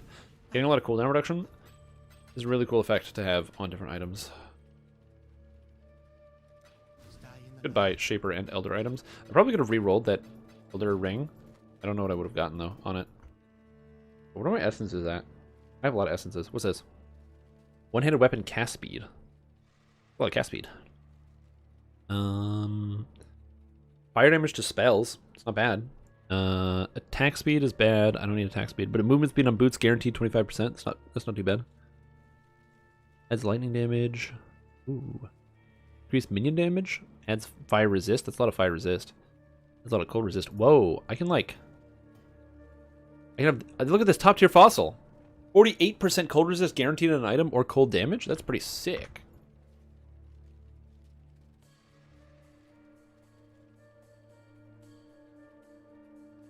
Let's go buy players. Yeah. Now we can budget 200-ish. All depends on what situation. Yeah, exactly.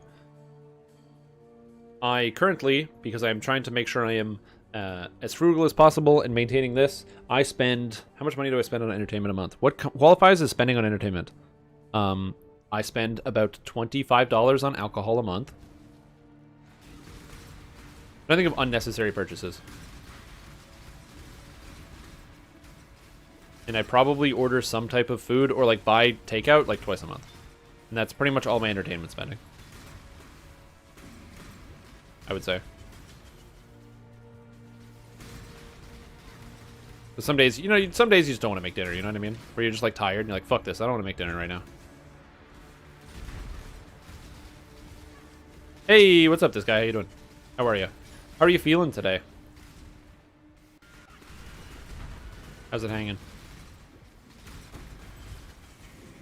Yeah, like I said, if somebody is gonna, like, you should be mindful of your own spending habits and make contrasts and comparisons to your own life, but you should not be. And if somebody else makes judgments on your spending habits, you should always make sure to, you know, pay attention to yourself and what you're doing. And if you think your spending habits are fine, then they probably are fine. But also, if somebody notices something, it could be something on them and it could be something on you. So just double check. Ooh, metallic fossil. Hell yeah.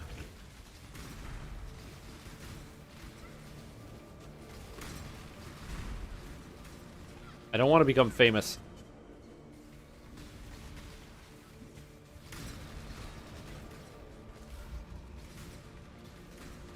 Yeah. For me, that's usually like weird cereals when I go to the grocery store. I'm a sucker for weird cereal. Like, if there's a cereal comes out and it's like, oh, chocolate Fruit Loops. Okay, and I just put it in the cart.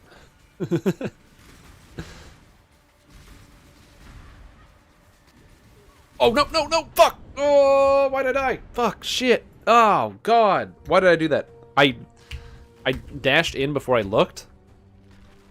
That was bad. I gotta pay attention to that, because deaths are gonna push me back pretty far. As long as I don't die, I'm in like on a clear trajectory up to level 95. Because I'm at level 89 so far. So assuming I don't die, I should be fine.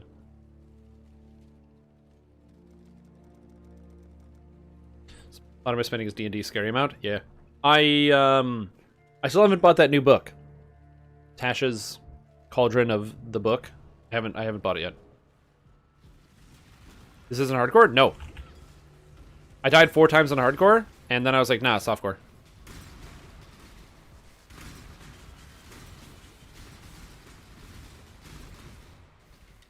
I died 4 times on hardcore, so I gave up.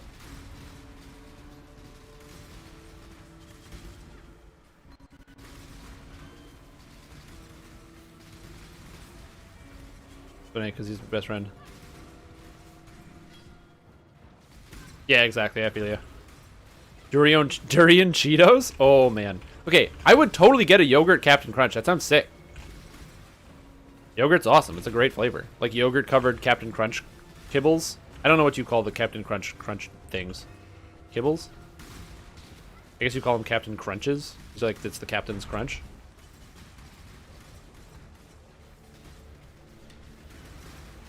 But yeah, I don't spend too much on D&D. Like I said, I try to reduce my entertainment budget as low as possible, so I don't have to deal with those types of problems. Because also I do a lot of the same stuff every week.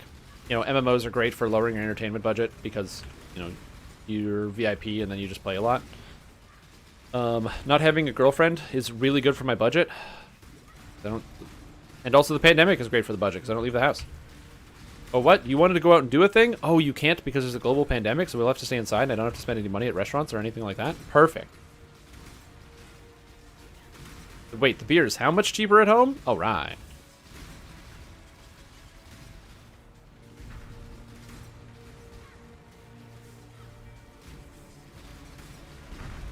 Which is to say I don't like doing these things. I love going out and I love hanging out with friends and things, but, you know, it's been nice to just kind of stay inside. Admittedly, I'm going to go out this weekend to spend some money on some things that I need. Specifically stuff like, oh, there's a 5 link on a item that has 100 life and nothing else. There's a 6 socket. Cool. I don't know if I need that 5 link.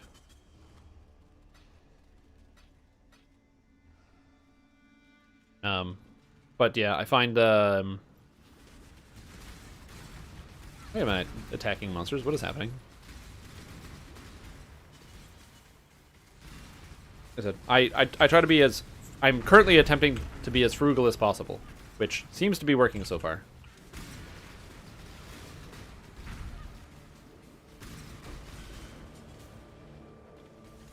Lost jewelry, please. Ring and amulet, good. And what else is there? I think of other types of spending. And then also food spending. Like I said, I try to lower my food spending as much by eating pretty much the same thing every day if possible.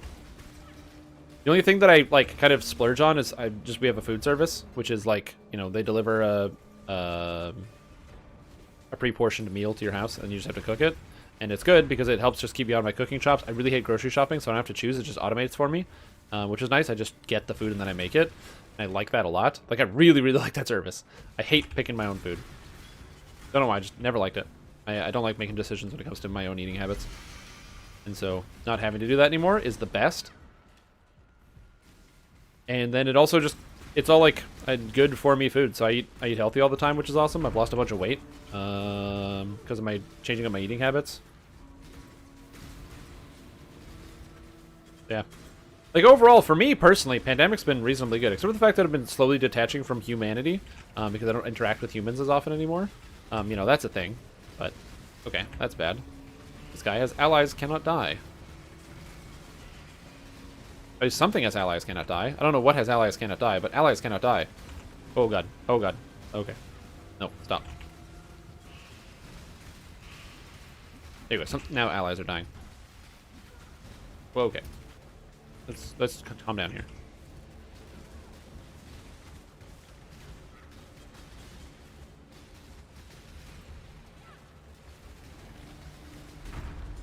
Woo! Okay.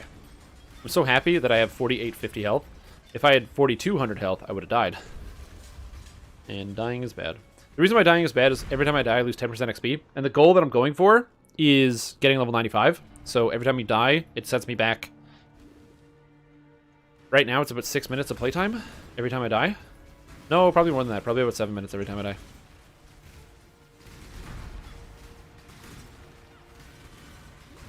Good service net? I'm thinking about it. Yeah, I use Good Food, which is a Canadian service. So if you are in America, I don't know if you can get that service.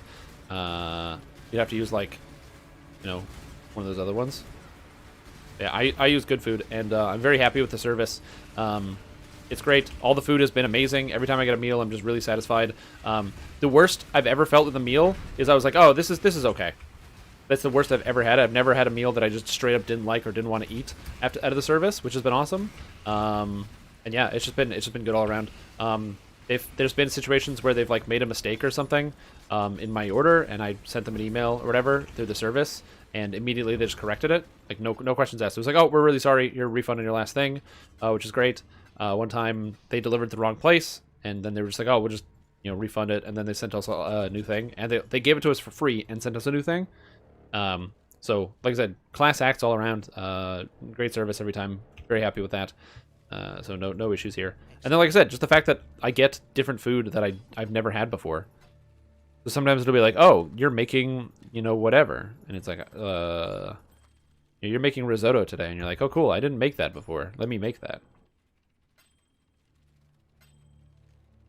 Or it's like, you're gonna make this thing. You have to make a roux, and I'm like, oh, I heard about that on the internet. I know how to make this. Add some flour and butter and melt it and whatever. Like, yeah, look at you. You're like a real chef. You say to yourself while you know you're not.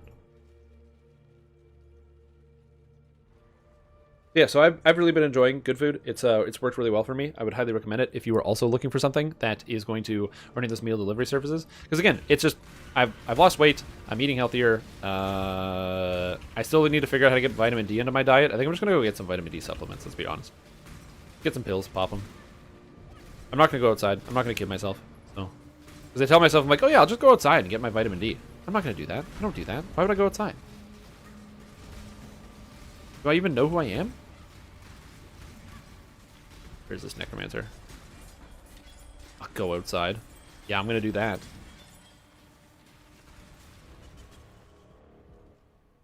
Now, to be fair, over the course of the pandemic, I have barely gone outside. But that's not my fault.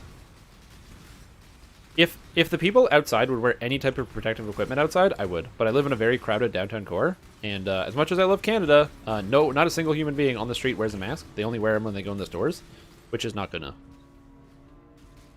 When there's like 15 people waiting on a street corner to get through to the other side, it is not okay for you to stand shoulder to shoulder with me and breathe on me. Go away. I don't know who you are.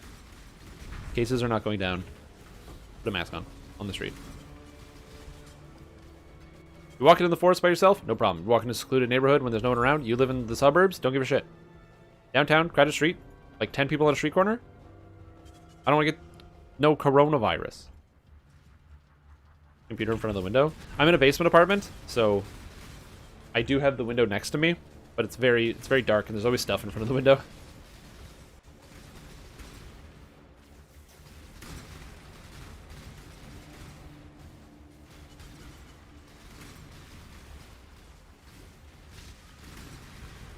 Yeah, anything that you can do to, like, you know, make any amount, or make your life feel a little bit better. And there's multiple ways to do that. There's, like, you know, making purchases, changing life habits, even something as simple as, like, changing your life, like, the way you feel about your own life. How you feel about decisions that you make and how you think about the things that you do. That's why I recommend, that's what I'm talking about here, about, like, you know, feeling good about the decisions that you make. Because it's so easy to get stressed out and be worried that you're making bad decisions all the time, or that you're spending your money in bad ways and other things like that.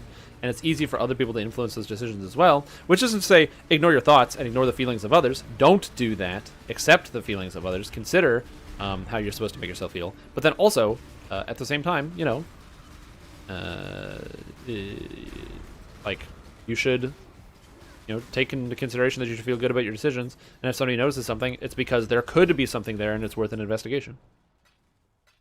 It's worth you to take the 3 seconds to say, do I spend too much money on a certain thing? Am I eating too much unhealthy food? You know, when somebody comes up to me and says, hey, sir, I'm sorry, but you can't come into this building because you can't fit through the door. Are they making fun of me? Or can I not fit through the door because of my size, because I eat unhealthy? I don't know. But it's worth an investigation if you can't get into the building. Like, I don't know about this one. Are you sure? Yeah. The optics, it just doesn't work. Lightning damage, spell damage, fire spells. Wow. No consistency.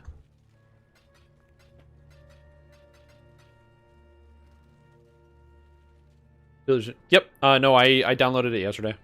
Or not downloaded it. I signed up on the thing and got it yesterday.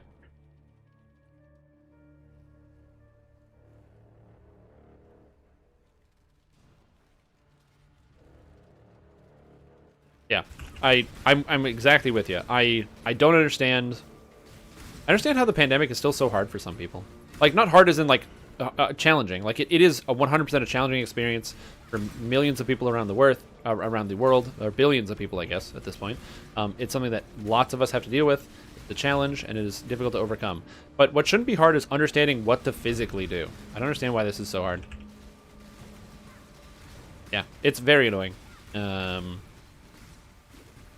You know, I'm excited. A vaccine is coming. It is possible that by March of next year, I'll be able to get a vaccine. And then if I get a vaccine, I don't have to give a shit anymore after I give the vaccine proper incubation time and I'm able to properly heal and be ready to go and tackle the world. But, you know, I'm still going to be careful until then. I'm just going to be like, well, you know what? Since we have a vaccine on the way, I don't care. No, none of that. As I said, I'm in a very fortunate position where I work from home and I stay at home, so it's not a big deal for me, but something to think about. That's true. 95% effective. Yeah, the absolute millisecond that it becomes available for civilians, I'm going to get it. 100%. No, don't die. Strip Tom, stop dying. The Pfizer vaccine is 95% effective.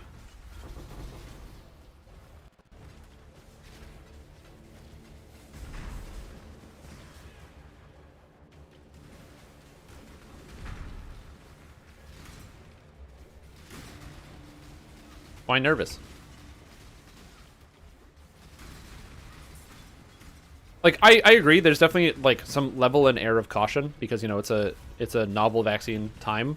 But so far, the side effects that are showing up on the vaccine are mostly like side effects that show up on regular vaccines. So, in theory, there shouldn't be too much cause for concern. Zombie books that spring from vaccines. I mean, yeah, got Resident Evil with the T virus. Well, that's not really a vaccine, but you can definitely administer it as such.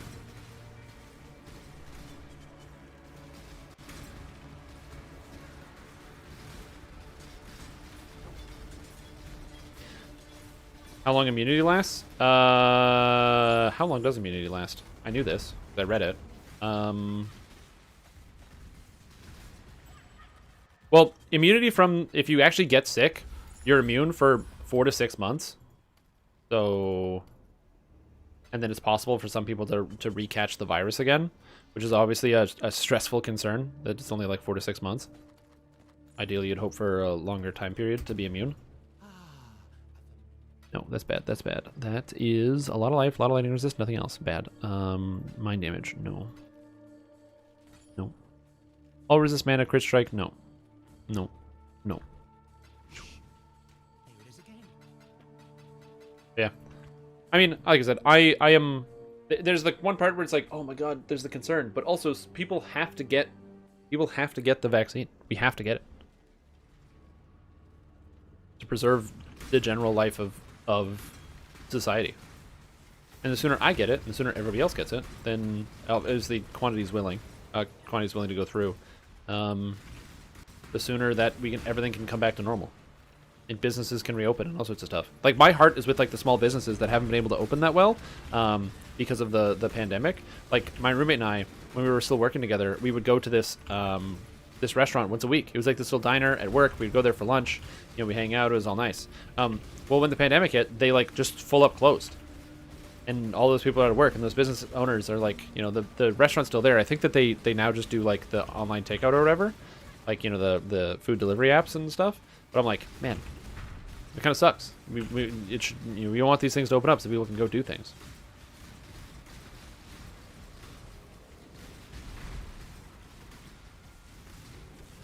So, I want to get this over with as soon as possible. Plus, also, like everybody else, I want to see my friends. I say like, oh yeah, I can handle being inside and I can do whatever, but I can see the effect on my mental state of like spending all my time here at my computer screen. You can feel it as it seeps in your mind and creeps and takes over you, and so that's why, you know, I want to get it done, get it done.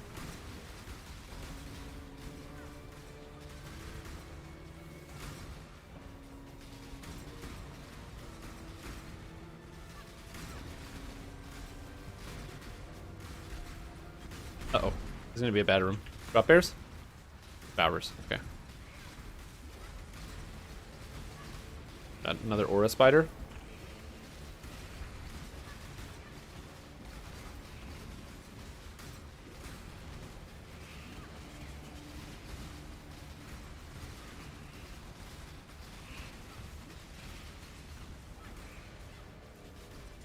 Woo! Okay, so the Devourer trick is just literally just dash back and forth.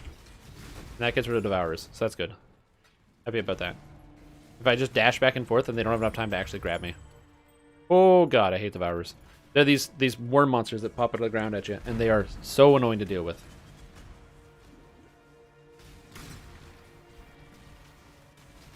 They come in packs as well. Especially when the ones that have lots of health are sticking on you. Like the enchanted ones.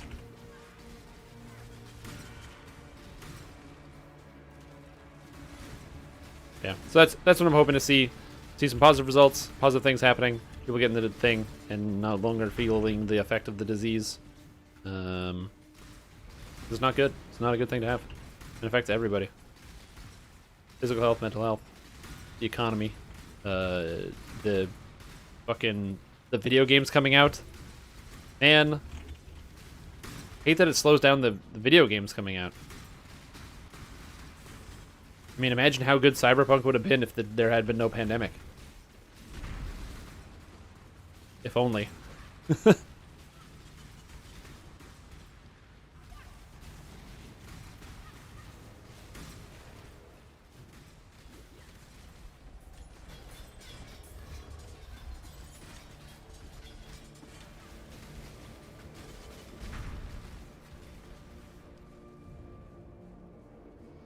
Alright, let's go down here. I don't have any flasks. Yeah, exactly. Just play a second account, second profile. All different decisions. You know, be like Johnny. Be like a cool badass. Have like a cool blade thing. You gotta get the mantis blades though if you're gonna do that. You gotta go for the mantis blades. You gotta spring for them. You know, worth it. What are the mantis blades? Oh yeah, the things that pop out of your arm. Those things. Yeah, those are cool as shit. Like Johnny's like, why do you do this? I want to take down Arasaka, but why do you want to do it? And you're like, I want to be cool as shit. Pop out the blades.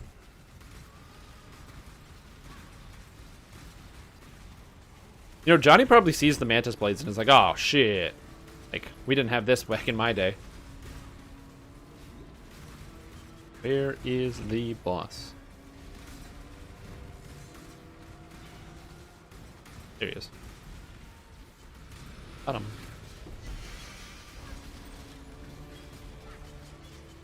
Hexproof, resist cold. Toxic ribs.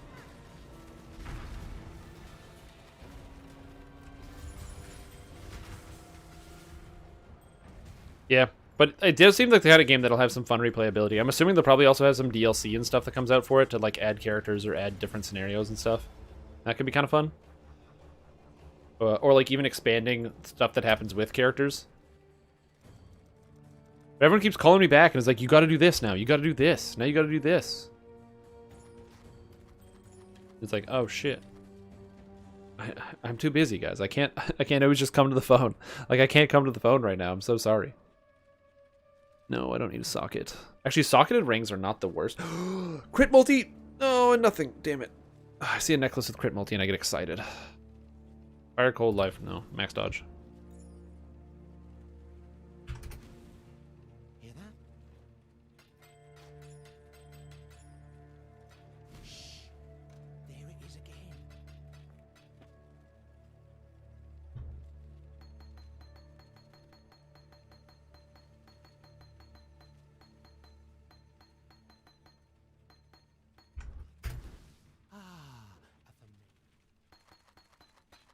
Saying hacking and crafting this time. Mow them down. Yeah, that's what I'm doing. I'm doing crafting and hacking. It's the best. The hacking is so freaking cool. 9 GCPs. Blink. Bye. Bye. Thanks, Nico. Nico. Ooh, 15 GCPs. All right, where's my facial cascade? What do I get from this? 1% quality is 1% damage. 15% increased damage? Hell yeah, give me that 15% increased damage. That's what we're talking about.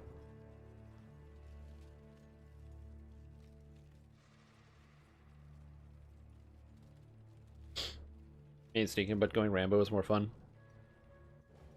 Yeah, the blinding is kind of cool. My worry is that you run out of RAM, but like my character has 16 RAM. The problem is as enemies level up, I think they get like hacking resistance, and they cost more RAM to hack into. If you don't have enough RAM, you can't really hack into multiple enemies. Although, I've got now some of the rare hacks that last a really long time. Like I just got what's the one of the quick hacks? The one that does like just damage when you hit them, the like short circuit. That one, the rare one, does 4 times the damage as the common one, the one you start with. Which is like sick. That was a pretty cool acquisition.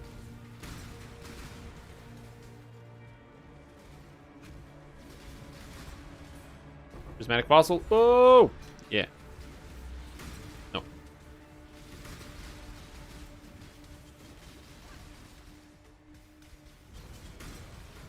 Blues. Blues are rares. You have to download more RAM. You do need to download more RAM. It's actually very important to download more RAM. If you don't, it's because you're going to cause problems. You're going to run out of RAM. It's funny that you say that because, like, literally the breach protocol is literally you're downloading into the network, so that way you can have more access to more RAM. Like you jack into the network to get more RAM. So it's a funny joke, and also it's very appropriate for the context of the game.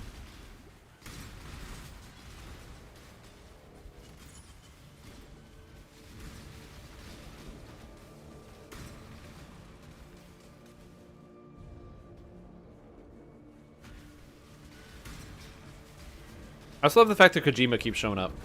I don't know why he keeps showing up, but he does.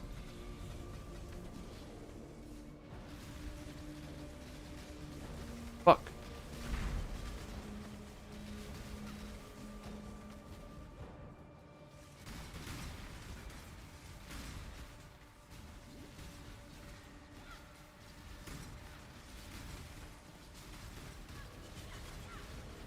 Purple and orange above that. Yeah. I don't know how you get the... Well, you have to get the... under quick hacking, you have to unlock the ability to craft the purple quick hacks and the legendary quick hacks. And I'm not there yet. You need, like, intelligence of 15, I think, to get the epic ones. And I'm only intelligence 14. Or 13, I can't remember. I put my last level up point into crafting. Because I was like, yeah, I want to get some crafting done. And the quick hacking is really good. So we'll see. I don't know what the... and also some of the other abilities are like you can get disarm where people can't use their guns and it lasts a minute. It lasts a fucking minute. It's crazy, some of the effects that the blue ones do.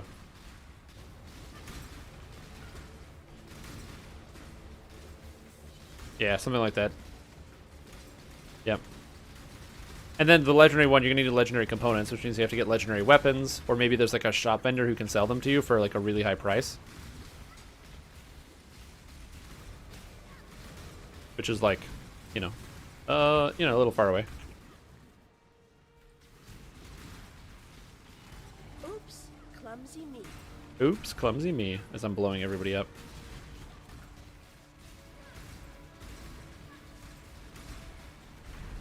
The loot here is going to be massive, by the way, when I kill this. It's going to be loot everywhere.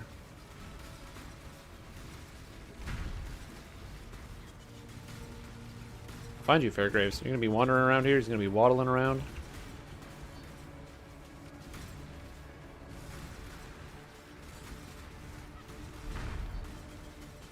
Oh, where? But I'm going to find him. Okay.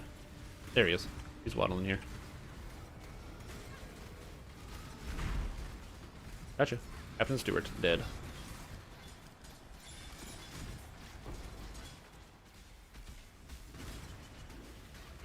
Okay.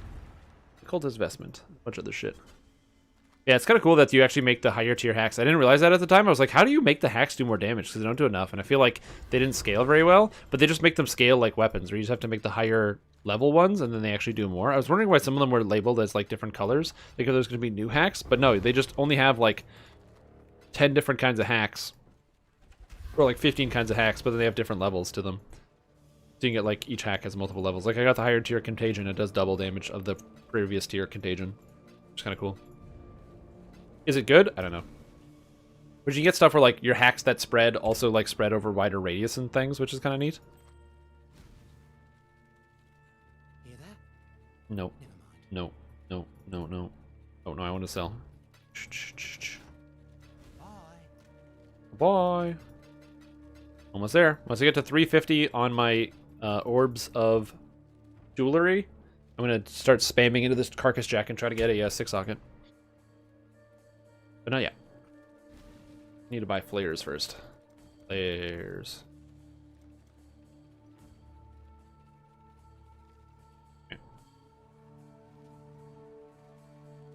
Yeah, so there's still like a lot of room to grow with the actual skill set, which is kind of cool.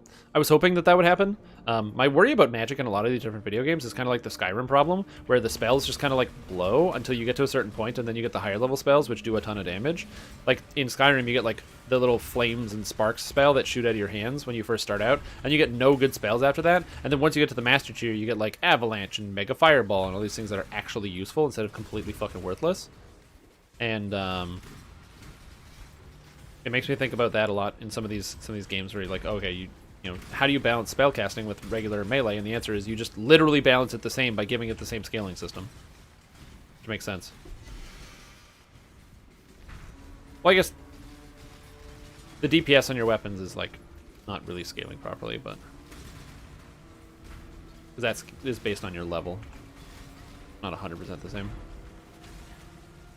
Wait, what's over here? Oh, lost jewelry. I was like, huh? Coral ring.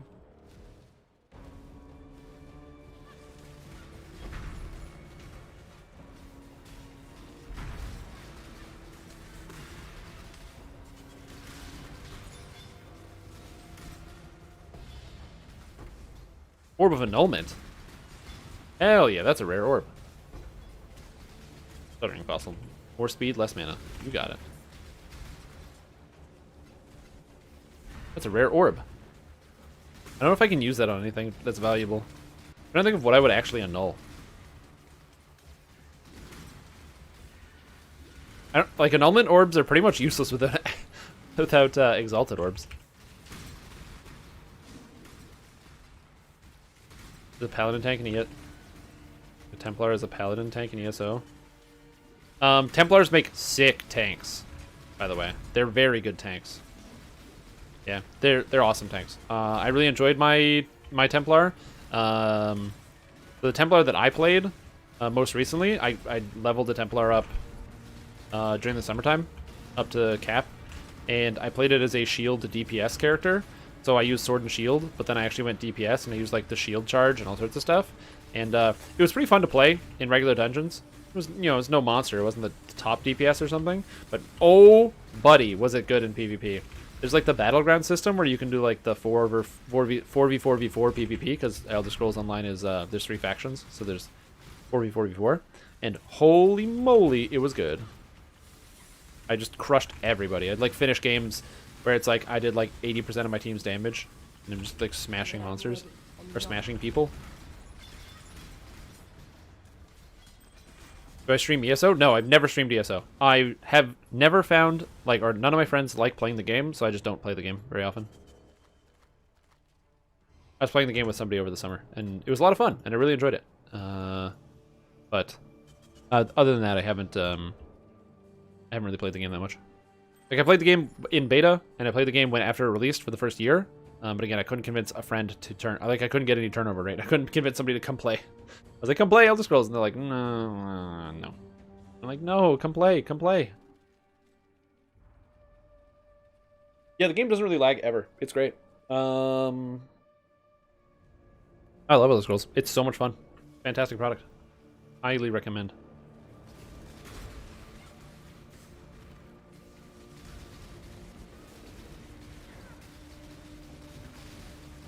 There's a lot of monsters. Oh my god, everything popped finally.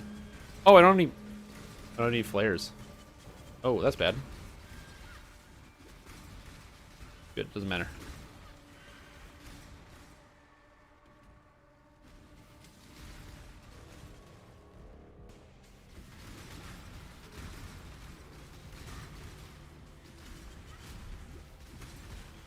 Yep, the world bosses are fun, and that's actually one of the best parts about playing as a tank on the landscape, is that you find a world boss and you just wait for one other person and just start fighting it, and the world boss doesn't kill you, but then somebody else will join in and like start fighting it with you, which is cool.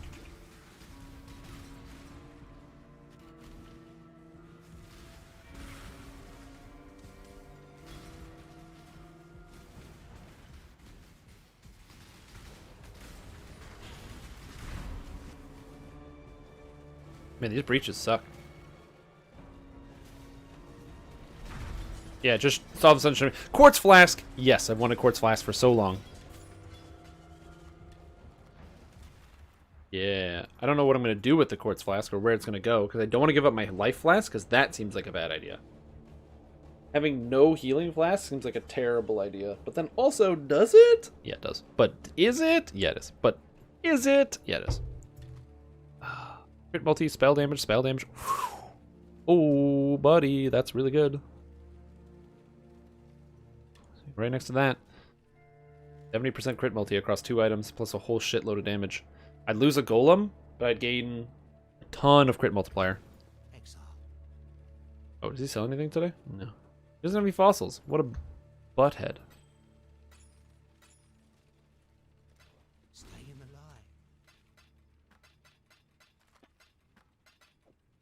I don't know what to do with this. Quartz Flask. Maybe. Might not be a bad idea to completely give up on Healing Flask. Yeah, I really like the open world bosses that they have in there, where all of a sudden you're just playing along. There's the bosses and the anchors. They respawn frequently, so it's not like you miss out on them. I think they have like a 10-minute respawn time on all of them. And so if you miss one, you can literally just wait 10 minutes, or like do a quest nearby, or go do some node crafting or grinding nearby. And because everything scales to your level, so it's not like you have to go to a specific zone to get to find like the crafting nodes you need. I didn't get flares. Oh my god, not for this journey. This is a really long one too. That sucks.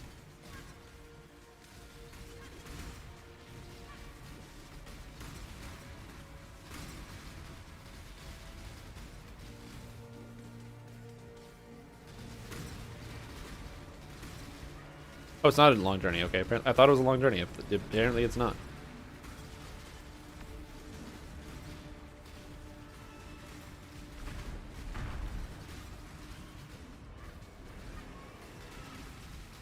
Yeah, the voice acting is awesome. Yeah, it's very, very fun. I love the storyline actually.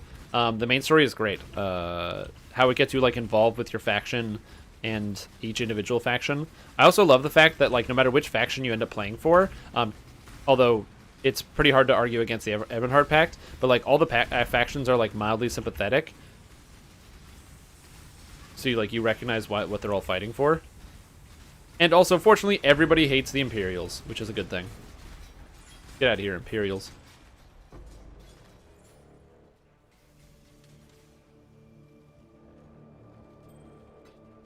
Oh yeah, I struggle with 2 MMOs. With just Lord of the Rings Online and Dungeons & Dragons Online. And I play them literally all day. Live streaming it. I don't know how people play more than that. Get SWTOR as your standalone, combined with 2 others. Oh, there you go. Yeah, I played SWTOR for a bit. It's fun. It's fine. It's like okay. It's fine. I don't love it. Other people do, but I don't. I find that SWTOR is... What's the best way to describe SWTOR? It's World of Warcraft. For the most part. It just kind of is World of Warcraft.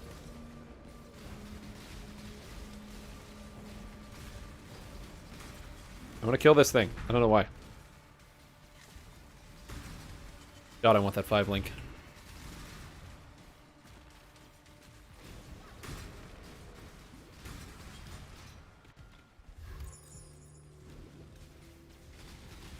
No, I played it this year. I played SWTOR this year. It's still World of Warcraft.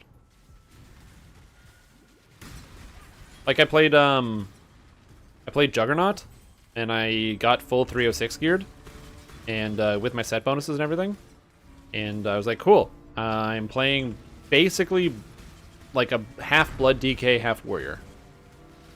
Fine. Do I have Heroic Throw? No, I have Saber Toss. Oh, okay, cool. Do I have Charge? No, I have Force Charge. Okay, sounds good. Do I have Shield Block? No, you have Enrage Defense. Isn't that like Blood Tap? No. Okay, yeah, it is like Blood Tap, yes.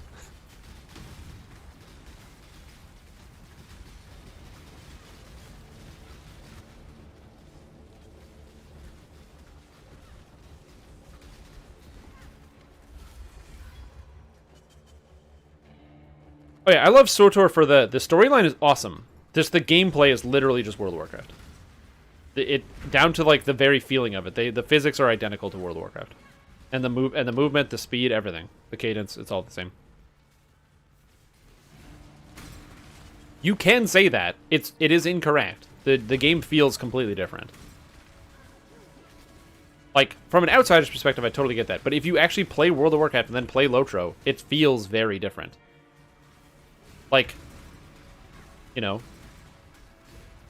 it's like, the way I think about it is like, you know, if two SWTOR and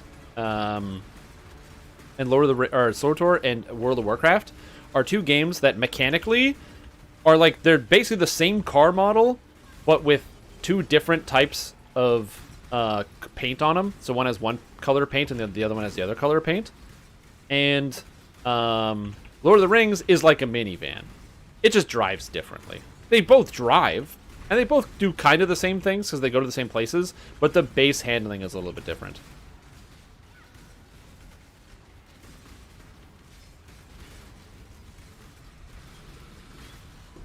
It's junked.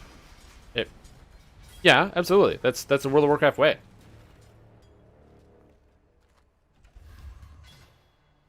Yeah, I don't know. I never played EQ2. But, like, again, when I talk about it, it's like stuff like momentum, right? So in World of Warcraft and SWTOR, momentum is like, there is no momentum in that game. If you tap the keyboard, you always move at max speed, and if you let go, you instantly stop exactly where you want to stop. In Lord of the Rings, the game is like DDO. It has momentum, where if you let go of the button, your character, like, slows down and then stops, or if you start walking, you take a second to start going. You don't just instantaneously move. As an example, if in both DDO and Lotro, if you jiggle the two strafe keys back and forth, you will stand in one place and kind of like sort of shift. But in SWTOR and World of Warcraft, you will actually move fully left and right because your character moves at full speed all the time. You always move at full speed.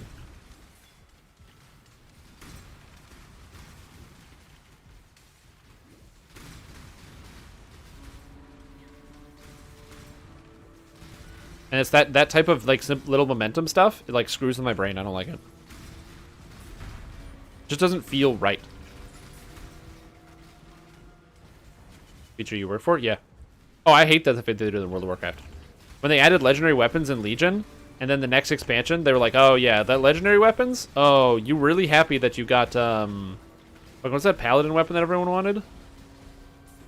The one that Tyrion had? Anyway, you really got happy you got this cool weapon, right? Oh, we're sorry, but we're taking it out of the game, guys.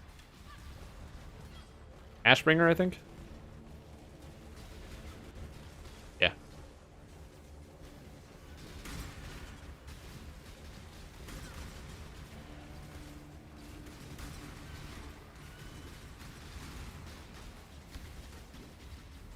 Yeah, I was playing SWTOR, and I stopped right around the time in the main... Fuck! I was even out of it, too. Fuck! That sucks. I stopped playing right around the time that they took my companions away. I didn't like that. I didn't like losing my companions. It was like an expansion content that I started playing, and they took my companions away. And I was like, okay, I'm done. I don't want to play anymore.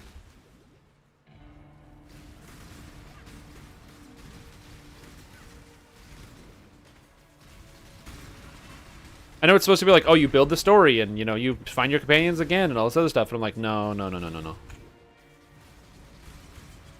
don't have to re-get my companions. I have my companions. Don't make me get new... Give me new ones, but don't make me re-get my old ones. I hated that.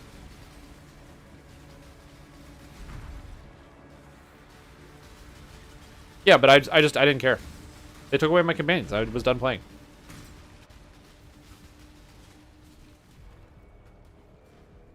Everybody's fickle, man. I've never said I have like a good taste in video games. I play Lord of the Rings Online and Dungeons and Dragons Online. That's my main games. But yeah, I don't like it when I get stuff like, you know, taken away from me. Especially it's like a BioWare game. They're characters that I like in the story. It'd be like if in Mass Effect you lost companions. Just at some point it's like, oh, this companion is no longer your companion anymore. Like what?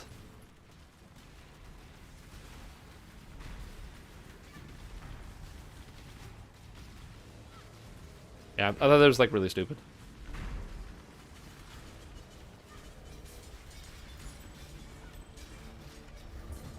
Yeah, the story in SWTOR is fantastic though. That I played through the I only played through the Sith storylines, but I played through the Karui Scepter. What's this? Bad. What's this? Also bad. Cool. I played through the Juggernaut and the Operative storylines, and the Sith Sorcerer storylines. All those are fun. That's bad. That's sellable. That's sellable. Ooh, Diadus. Goodbye. This is bad. Two-toned boots are going to heck. No. No. No. No. Stay in the light. I'm trying. I'm trying to stay in the light. I don't need this.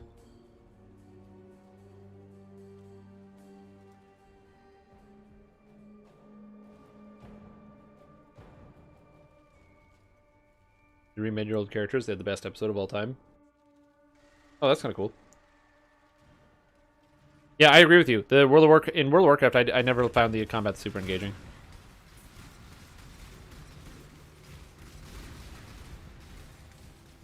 Because on Landscape, you feel like you can never die, and then so you only really die in raids, and then that's like kind of weird. Actually, no, it's not even that you never die. It's mostly that I just didn't really care about the story. I probably didn't pay enough attention to the story because I'm mostly power leveled to play with friends. Because I don't start the WoW expansion. I usually start playing the WoW expansion like, you know, near the first patch or something. So then I'm like starting late. So okay, I gotta catch up. So I just skip most of the storyline and level up quick so I can actually play with other people.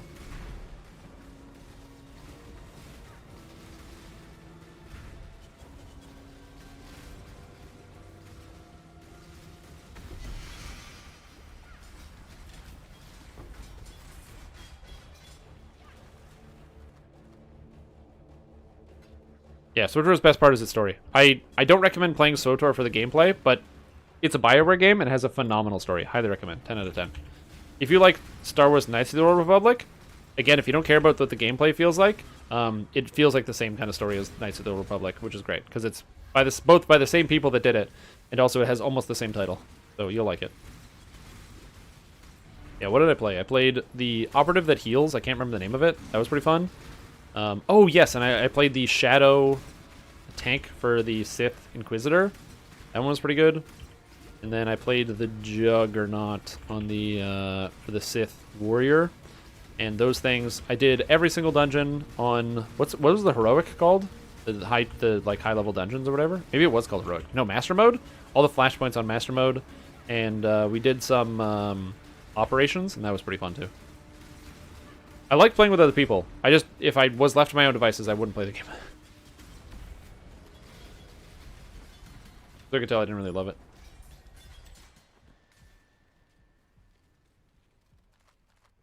And because you can't get out of it? Oh, well but you can get away from that. You can get stun-resistant items or things to make you be less resistant to stuns. The thing I like about Path of Exile is you can customize away from all of the things you don't like about the game. So if you don't like Stunlock, which as you said, I don't like Stunlock, but you can just customize away from it. Star Wars, The Old Republic. It's a free-to-play MMO. Wait, where did I go?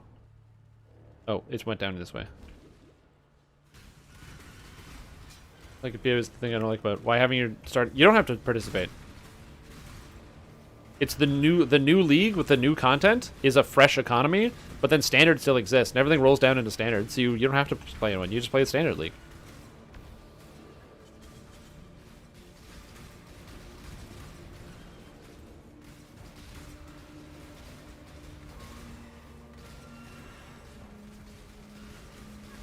And also, the reason why they do that is it's basically like Magic the Gathering, or like any type of collectible card game. Sometimes if they have a league mechanic that's too profitable and it's too good, or they have a item that comes from the league that's too good, and they don't want it to like overshadow all of the new items that they're designing. Instead of designing better and better and more powerful items every league, they can say, okay, well, this league, it has this cool item, and that's really awesome. And the next league, that item was too good, we're going to design this other item, and because that original item doesn't exist anymore, it doesn't overshadow the new designs and the new concepts, if that makes sense.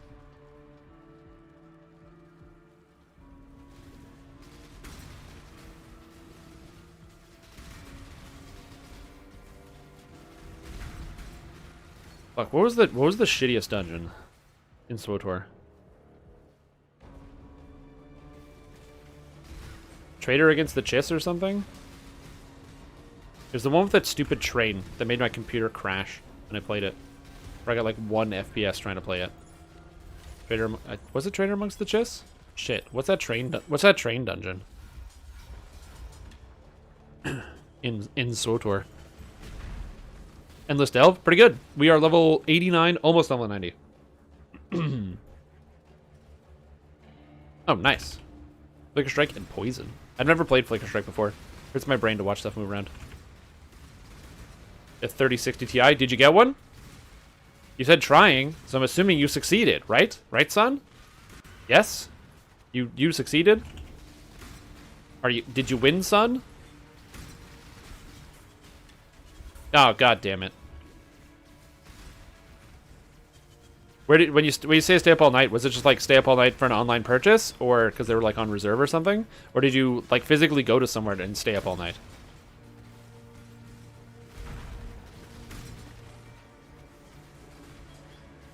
I'm assuming you didn't physically go somewhere, but I don't know how the purchase of these like cards work.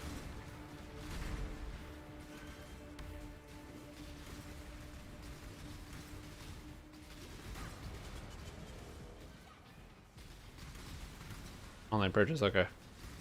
I was saying, because if you went to a store, you should have just beaten up one of those nerds and taken the damn card. What I would have done. Kick their ass.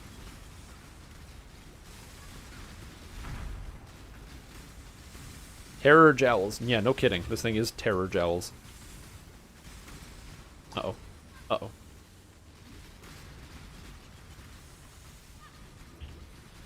Die. Eat my 10% more multiplier.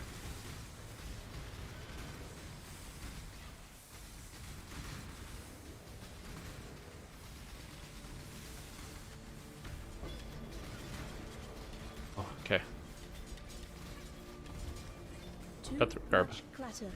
Woo! Luck with the bots? Yeah. You have to try, it's true, you do have to try to compete against bots, because people are like buying and reselling, right? Like, they buy and then they scalp. Good old scalping.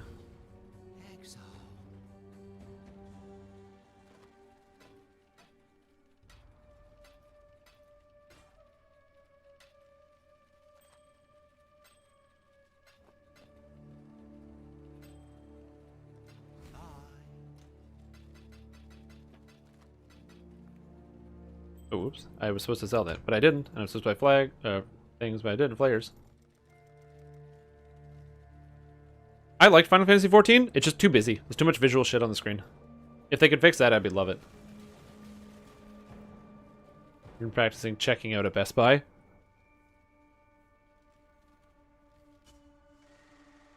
Yeah, but exactly. Just go and, like, kick the shit out of one of these nerds. Be like, there's some nerd who's like, oh, boy, I just got my new 10 or 20 or 3060 Ti. I'm gonna go play Minecraft with my friends. And be like, hey, kid, you want a fucking piece of shit? Why didn't my skills go off? No, I was literally mashing this button and my skills weren't going off. And I wasn't stunned either. I don't know what happened. Did I, like, lag? Fuck. God damn it. Oh, I need a nerd to wail on. Oh, it's because I didn't have my... It's because I didn't have this golem out, so my cast speed was lower. God damn it. Fuck. Hate losing 10% XP. This is the second time it's happened. Look how close I am. My XP per hour is really good if I just stay alive.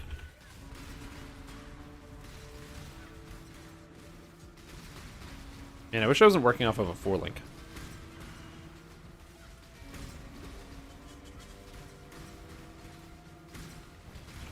Yeah.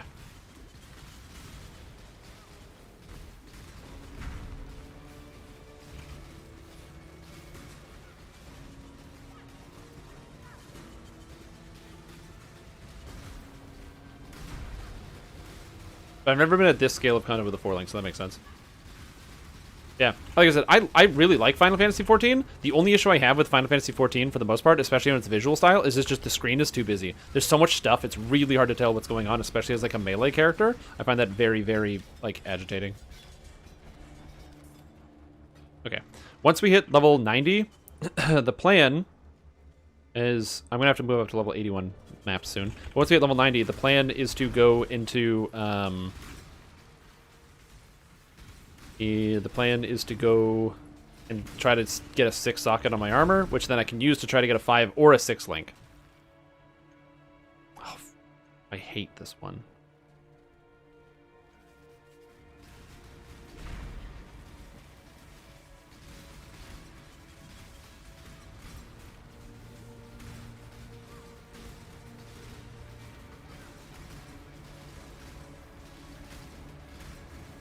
Oh god. I'm out of Assault Flask. Because all these things use ethereal knives, and they do so much goddamn damage.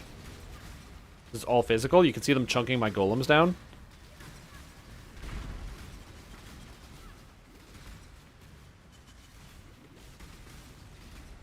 Woo! Got him.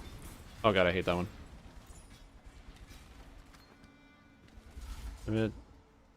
PC uploading pictures of cloud roof says 19 hours to move roughly. Holy crap! That's a long time. You hate Delve? Oh really? Oh, I love Delve. That's why I was so excited for this league. I was like, oh my god, all Delve all the time. Delve is my favorite part of Path of Exile. It's the best. The best was Ragnarok. I never played Ragnarok. Yeah, I don't know. Like I said, I don't mind the Final Fantasy 14 visual art style. In fact, one of the things I praise about Final Fantasy 14 is, you know, a lot of video games. A lot of video game artists and art teams will over-sexualize their female characters, and Final Fantasy 14 was like, no, we're not going to over-sexualize the female characters. That's ridiculous. We're going to over-sexualize everybody. Oh, what is this? Is this an outfit that's like very, very sexual? Don't worry, it's going to look like that on the male characters too. Chill. What this outfit? It's basically like a bra and underwear. Guess what? It is on a man too. Have fun. It's the best. And also, the heavy armor design is the bomb in that game. All the heavy armor looks amazing in Final Fantasy XIV. I played Paladin for a long time, and, ooh, it looks good.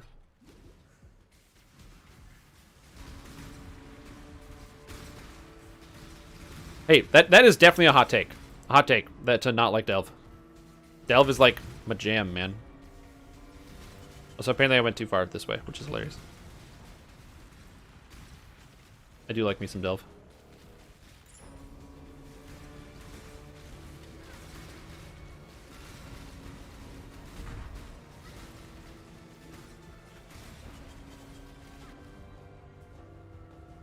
Not another one of these.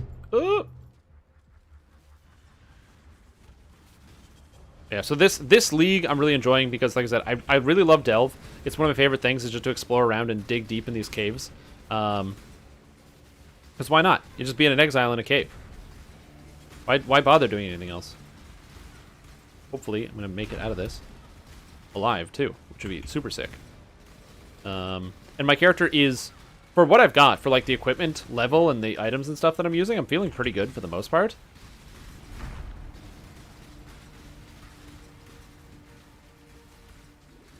Okay, feeling good. Not dead yet. Good, everything's dead. Perfect. Jewel! Damn it. That's my first unique jewel, by the way. I have been looking for the 3 primordial jewels, and they're really expensive and hard to come by normally, and that's because they only drop when you get... You have to get 3 different primordial jewels and then combine them together to get the 1 primordial jewel that I need, which gives me 1 extra golem. And 1 extra golem gives me a crazy amount of stats, so I don't have to use this clay shaper that I was also very lucky to find. Yeah, so that's also a work in progress. But yeah, I like the visual style in Final Fantasy XIV a lot. I'm not usually one for the anime art style for the most part. I will say that usually if somebody recommends me a game or a product that has an anime art style, usually my brain is like, I don't know if I want this right away.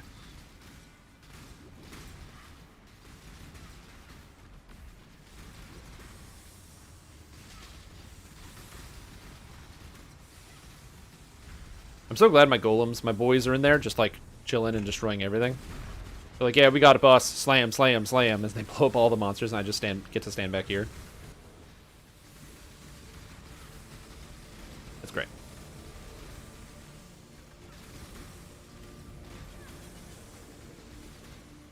Oh, God.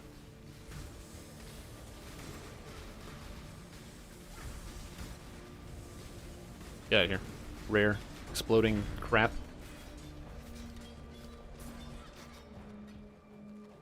Didn't like how linear it was? Yes, you have to do all of the story. This is a major problem. Now, granted, they do let you bypass the story now, and it's really cheap.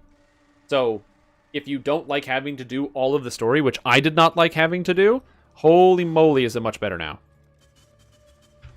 But man, did it suck the first time having to level, and you have to do every single aspect of story. That was no fun. Do not recommend. Yeah. Or it's like, do this, then this, then this, and this, and you just kind of follow along the main story for like 100 friggin' years.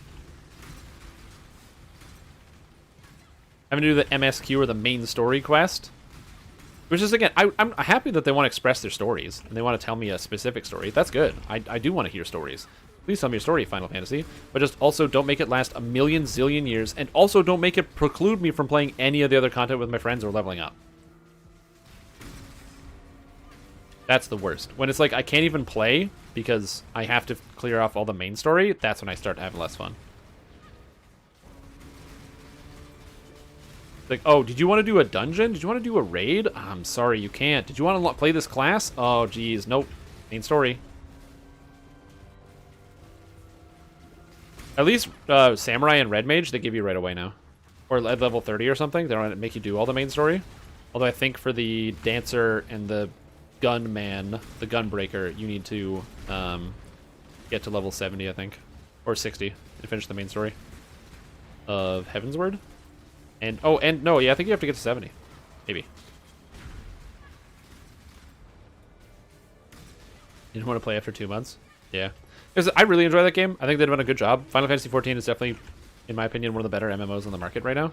So I'm a big fan of Final Fantasy XIV. It's a good game. I enjoyed the hell out of it. I thought the class design was really good. Because it definitely feels unique. Although now, apparently the current game design is everybody's a DPS, which I don't love. Not the type of gameplay style that I'm into. Like, oh, are you playing a tank? Cool. Put on this DPS gear. DPS is boss. Cool. Are you playing a healer? Cool. Put on the DPS gear and heal, but also while DPSing the boss.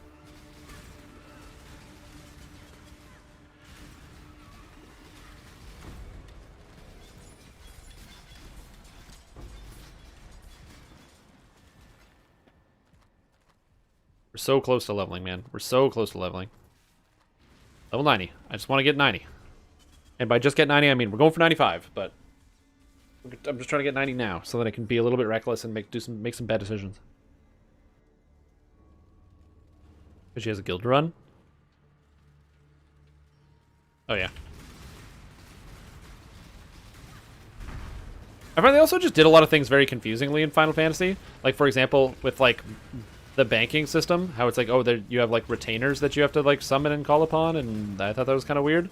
Although I did like the fact that the gearing system, they had separate tabs for like all your different like loot pieces. So you can have like the chest piece tab and the helmet tab and the weapon tab, so you can keep track of all your armor pieces. But since the fact that most characters don't share armor, it does kind of suck having to store armor sets for like all the different classes that you play on one character. I did find that irritating. I kind of wish they'd split it up based on like the class that you were playing, or easily gave you an option to get that. Like if there was somewhere that I could pay more money to have a better inventory system in Final Fantasy, I would have paid for it. That wasn't an option.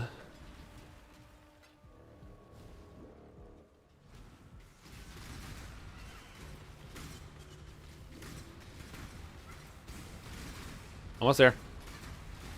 Oh, 90! Hey, I got the page for abysses. That's so funny.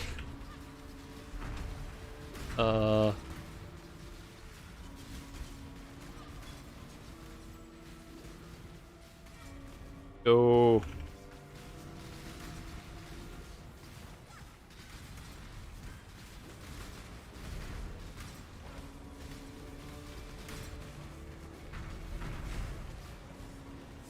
I mean, definitely my fastest leveling time in a new league ever.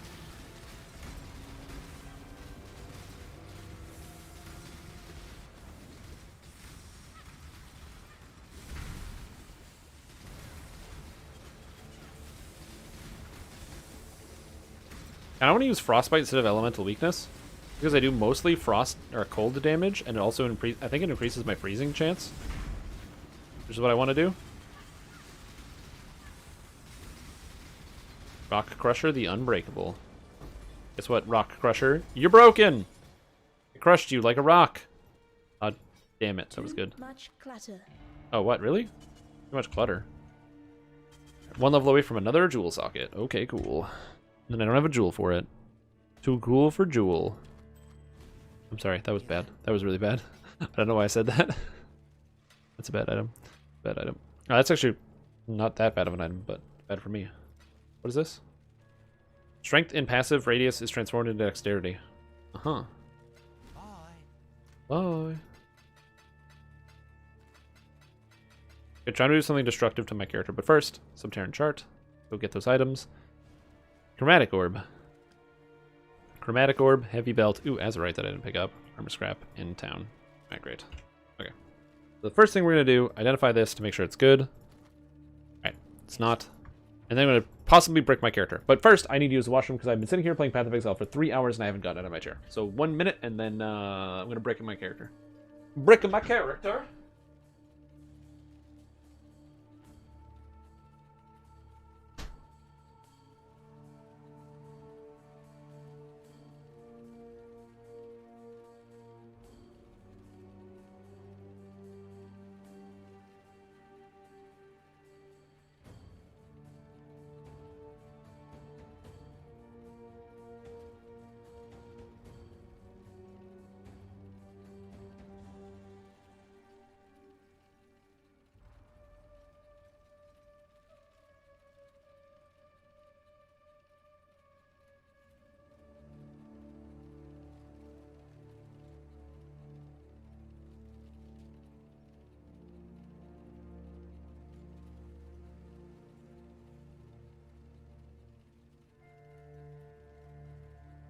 Alright, let's see if we can get the 5 link going. Okay, so here we go. Here's the stupid thing. What the hell is this? Get out of here.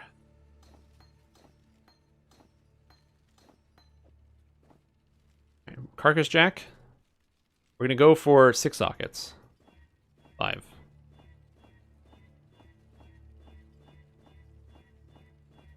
I'm going to go until I have 50 left. For 6 sockets.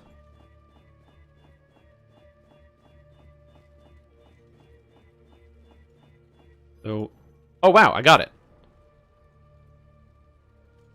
Nice. Now we're going to go for a 5 link.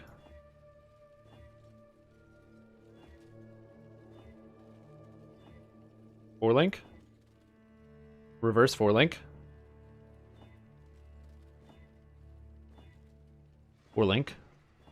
Reverse 4 link. Middle 4 link. That's the weird one.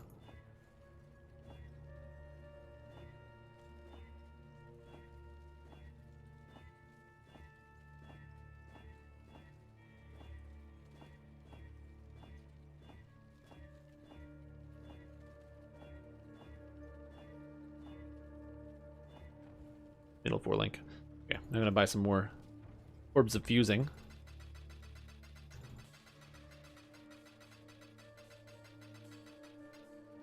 Okay. See what we got. Ooh, okay, come on. Come on. 5 link. Give me a 5 link, baby. 4 link. Give me a 5 link. Give me a 5 link. Come on, buddy, you can do it. Give me the 5 link. I'll take a 6 link too, but give me a 5 link. I've never 6 linked anything for the record. Come on, come on, come on.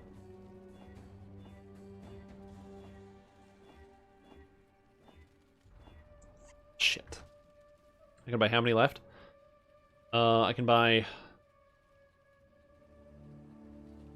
10 of these is 40. So do I buy another 40? Yep, I'm almost out. All right.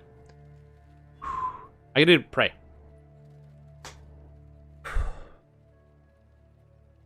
Bless my item. I can get the links. I can get the links.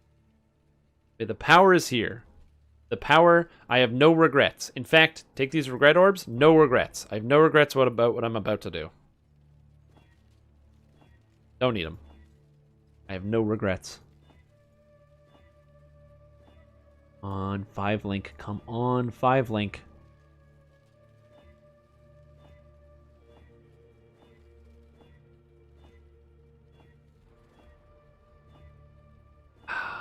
Oh, I got it. I got 5. Oh, I got 5. Yo, that's sweet. Oh man, I got a 5 link. Yes. Oh.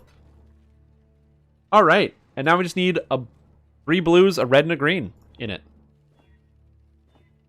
which is going to be tough, but it's already there. Yeah. Wait, what? Oh, I thought I got the 3 blues and a red and a green. 4 blues, 4 blues and 1 green. No. 4 blues. Looking for reds. Nope. Yep, this is exact colors that I want. Yes. Inspiration support, increased critical strikes, glacial cascade, concentrated effect, and hypothermia support. 38% more damage with hits and ailments against chilled enemies. And I always chill. Increased chance of freeze and increased effective chill. Boom! 5 link. Oh, that feels fucking good, man. That feels so fucking good. Holy shit. That is a massive increase in my damage, by the way. Oh, buddy. I feel good now.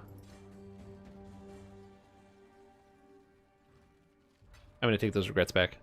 I take the regrets back. Oh, yeah. Oh, yeah.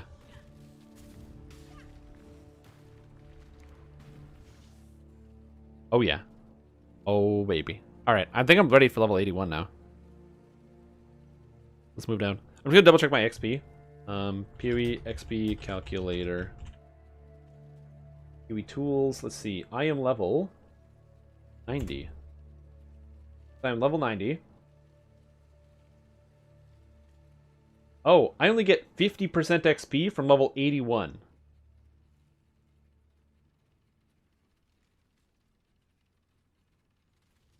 Oh, that gets really bad. I need to get up to 83 soon, don't I? Oh, level 95 is a grind. Holy shit. Level 95 is a grind. Okay. Alright, let's keep grinding then. I really want 95. I think a lot of people are going to stop at 90, but I want 95.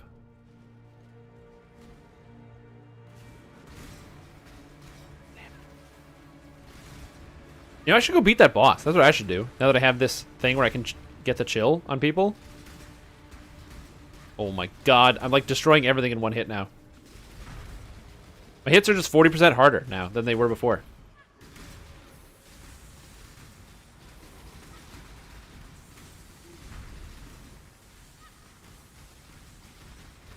Because my hits effectively always chill because my crit chance is so high. So I do 40% increased damage against chilled monsters. So, yeah. The monsters just die faster against my attacks.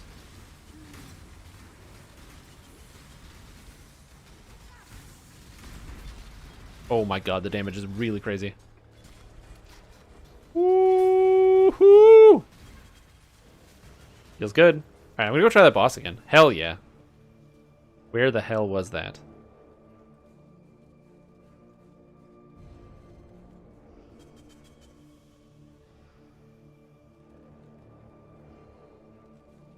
There's level 79.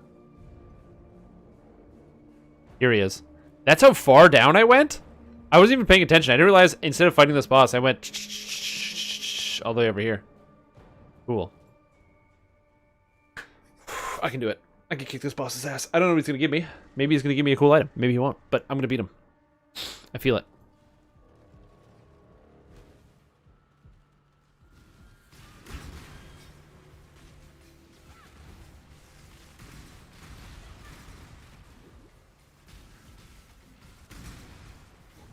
Life is short. Deal with it. Life is short. Deal with it. Oh, this way.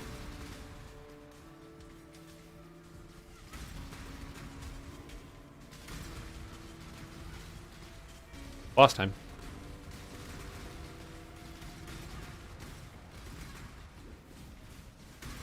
90, man. That's so good. I feel so accomplished now.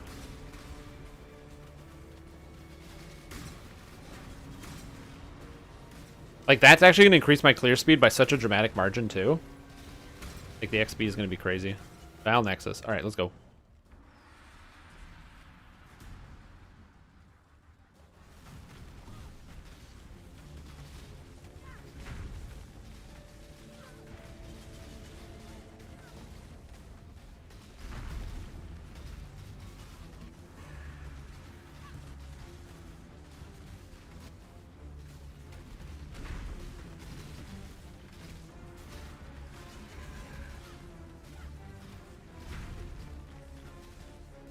Okay.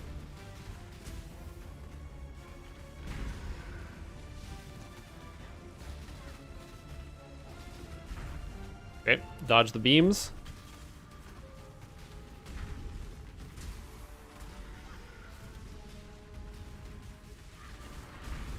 Fuck. I don't know what causes that to trigger. I don't know what that trigger is. Man, I can't even get him to the D in blind. Then I just insta-die. Woo!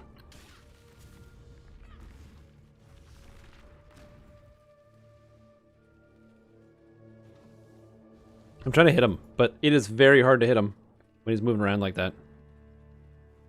Oh, is he going to pull me back over here? Oh, the lag. The lag. Alright, let's try that again. I want to try that again.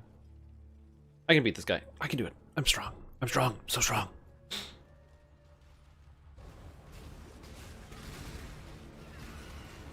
Maybe I need to, like, enfeeble the boss instead of using my, damaging curse.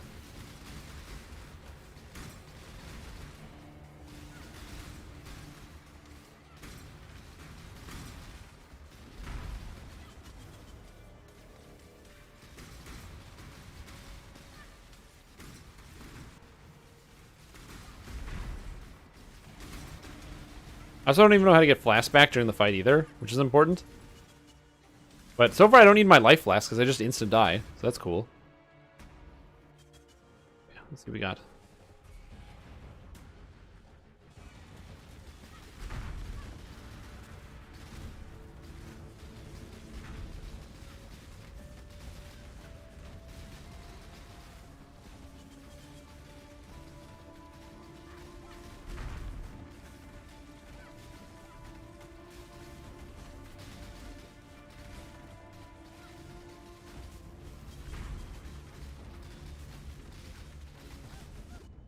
I don't know what causes that attack. Dude, I don't know what it is. It just instant kills me. I can't move. I get hit, I get stunned, and I'm just straight dead. Shit, man. Oh, I don't know what to do about that attack. There's something there. I just don't know what to do. It just hits me, and then I'm gone. Just straight up gone, man. Just straight up gone. Okay. So, how does he... So, I don't know how to notice when he's doing that. I think that's my biggest problem, is it just... The orbs come down and they get me, and then he has to resummon them.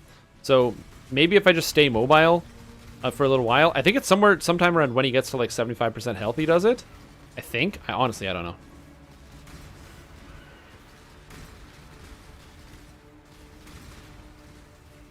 The nice thing about this is every time I clear through here, I'm still leveling up my skill gems. So this is actually like not like valueless experience points because it's still going into my skill gems, which is actually going to increase my speed. I just really want to beat this boss because I've never fought him before, and I have this opportunity now. And could you imagine trying to do this on hardcore, and then getting to this boss and then just instantly dying, and it's like, all right, cool, game over. Let's make a new character. Try again.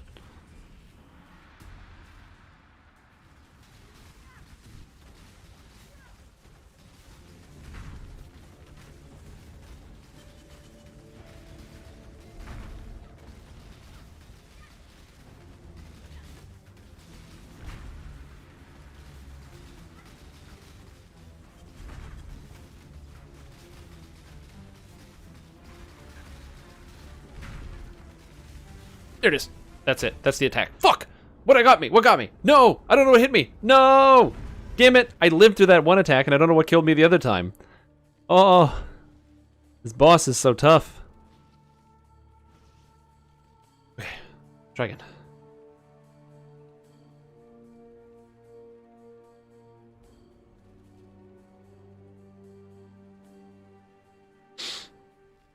Okay. Here we go. Here we go. Here we go. This is for real this time. That time, that wasn't even for real. That was like a joke. You know, I was just, you know, I was thinking about something else. I wasn't really having my head in the game. This time is the real time, okay? This time is the real time.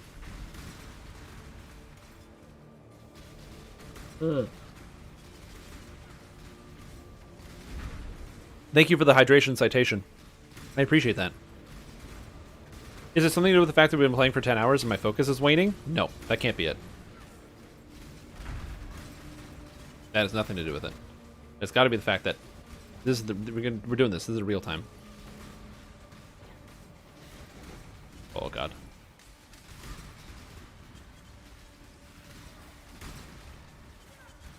Yeah. Okay, buddy. Let's go.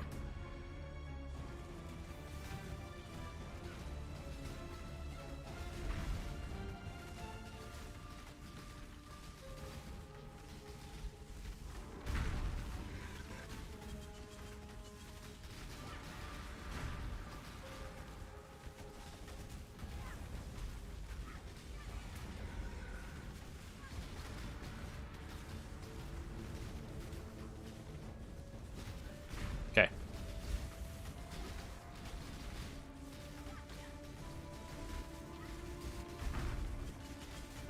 Fuck, I got lasered. No, I can't die to the laser now.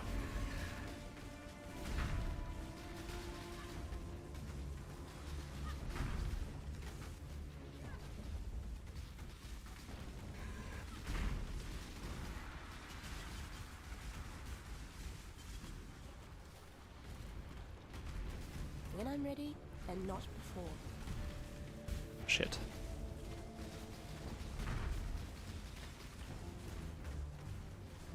Okay. Oh god, no, that's it. Okay, so the lasers apply stacks of bleed to you, so you can't step in the lasers. Oh, so you have to dodge the lasers. Okay, okay. So I got him down to half, I think. So I understand what's going on now. So basically, the lasers come through and they're going to cause a bleed effect. That's always going to hit my golems, so I'm going to have to reposition and resummon the golems when I get the chance. That causes a big problem. I have to pay attention to laser. I think I should just try to stick to one corner of the room and always use that corner so I know where the laser is. Because I think what happens to me is I move to too many different areas, and by moving to different areas, I get stuck. Like, I put myself in a position where I don't know where the laser is at any given moment, and so then I see it too late and I teleport into it. So I need to stick to an area of the room, that I've already seen before, and then go with that, I think. That sounds good.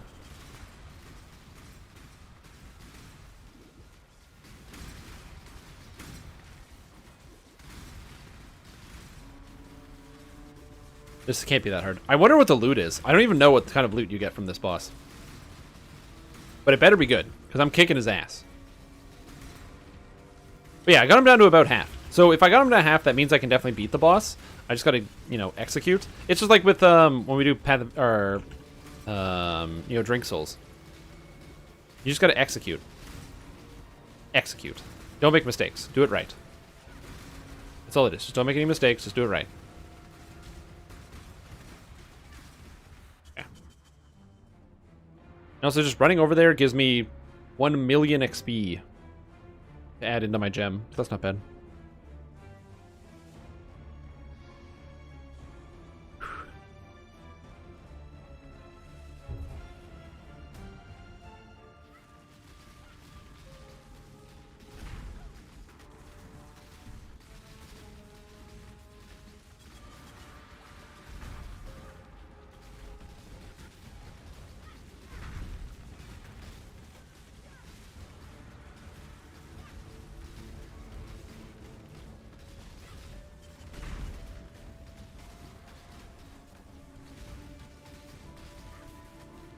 Laser, okay. And I'm being shot at by the balls. There's lasers coming to the middle. Teleport around laser. Teleport around laser.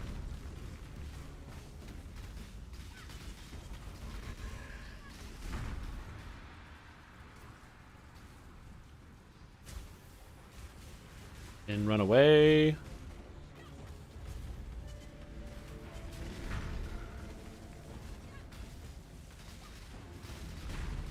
Teleport around laser. Teleport around laser. Oh, I teleported into laser. I'm dead. Fuck, I teleported into the laser. Shit, and I died. Okay. Okay, so there's clearly a level of skill there of like not making mistakes and teleporting to the right places and not getting killed. Oh, I think I can get this guy. I'm feeling good. I'm actually feeling pretty confident. Also I can start leveling up my vitality so I can heal for more in combat.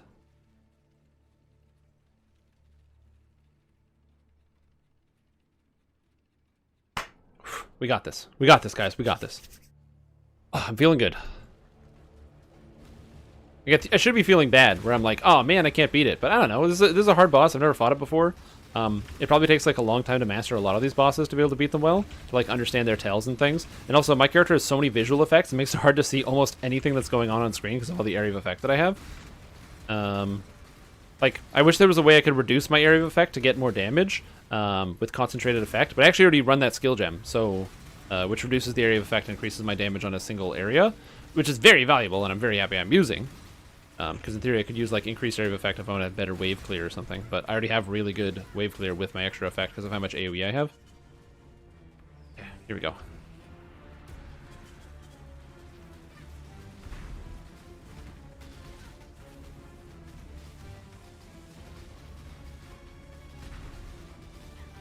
Can I just straight up face tank this guy?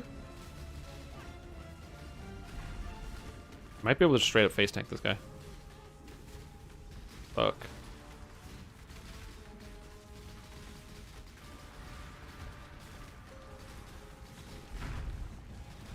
There's the lasers. There they come down. There's the hits. Okay, I teleported into that. That's bad.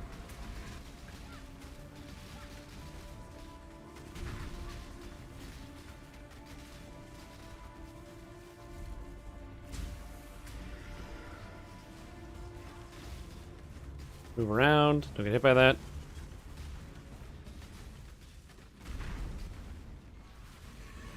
Okay, laser. This is okay. I didn't get hit by a second laser.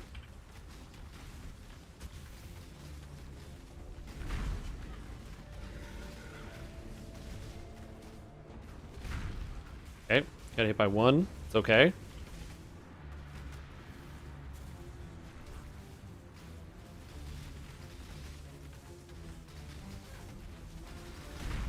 Fuck! I didn't notice the laser. I didn't notice the laser on my body. Fuck.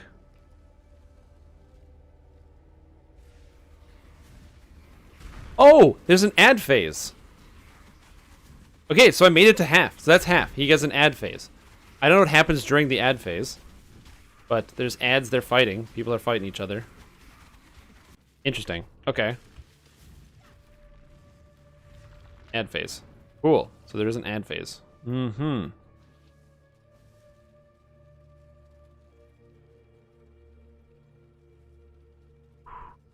I don't know why. I really want to beat this guy. I'll probably give him like a few more tries, and if I can't beat it, I'll go do something else. But like, and then come back to him later. But I don't know. There's just something about trying to beat this boss. I've never fought it before. And I'm planning on streaming for like the next 4 hours, so.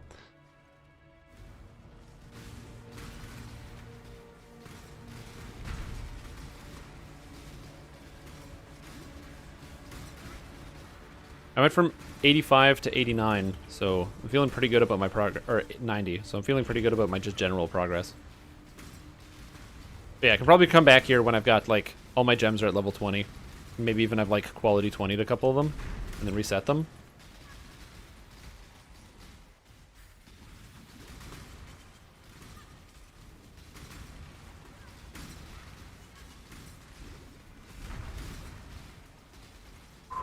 Yeah, I can beat this guy. There's just an ad phase, and we got through it, and then we go to the final boss. So, beat the ad phase, and we'll kick his ass. Alright, let's go.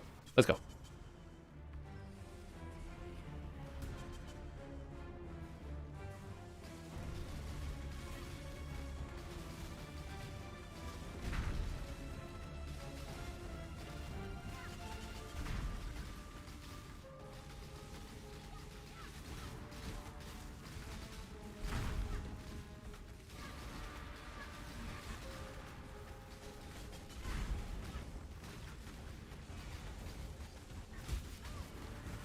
Oh, no! Oh, right in the laser! Fuck, the laser spawned where I was standing. Oh. I was feeling good about that one, too. Because I was, like, making really fast, good progress. Okay. I'm gonna give him one more try. And if I can't get him on this next try, then... If I can't even get to the ad phase on this next try, then I'm gonna take a break and keep on trucking and keep on the leveling path. But man, that was so close. It was oozing with closeness. And we'll come back later. He's level 79 boss, so pretty tough.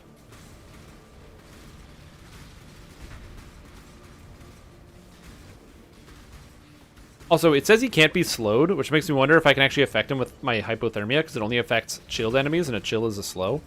So my hypothermia probably doesn't even affect him, but that's a, you know, I can't confirm or deny that.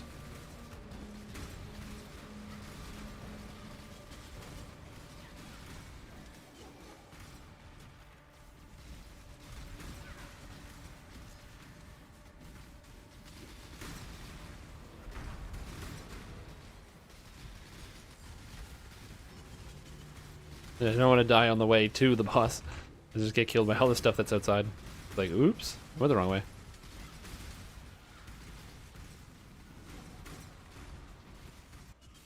Okay, Val Nexus, let's go.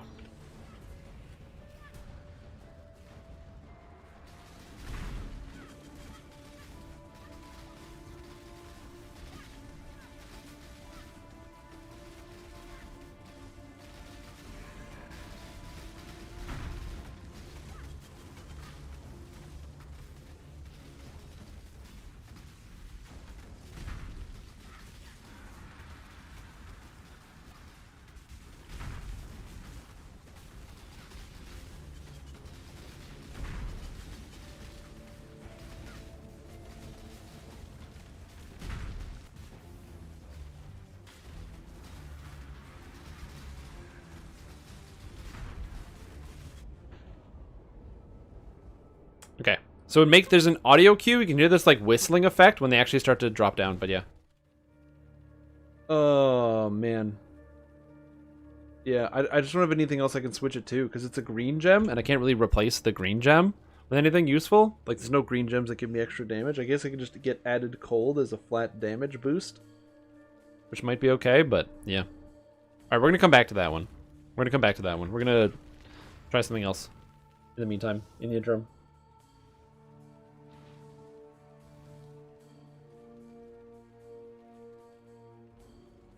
Because that guy, straight up, one tough son of a bitch. Oh, Otley the Blind or whatever? Oh, that's an aggressive pour. I just poured water all over my lap. Oops. Oh well, I guess that'll dry.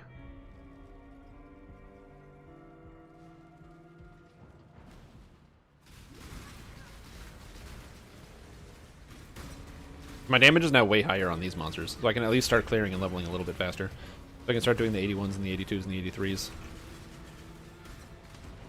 All it took was a 5-link. And then hopefully not dying.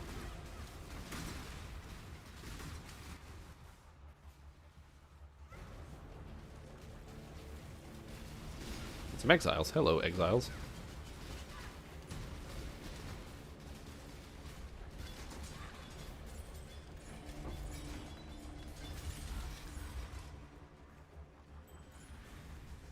Yeah, I don't know. I find hard bosses, especially in these types of games, are really fun because there's just like there's a method there of stuff I have to do. I have to dodge those like whooshing sound effects that I can hear when I know that the damage is incoming, and there's like extra elements of which I can improve my gameplay.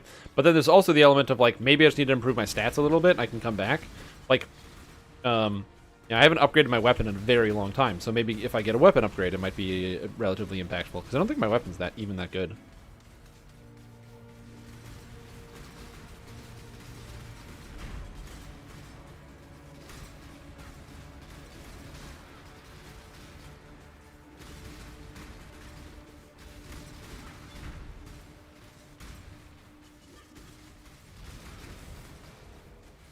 My weapon is what? It's like plus 100% damage or something, but it doesn't have like a little bit of cast speed, but it doesn't have crit multi or anything else.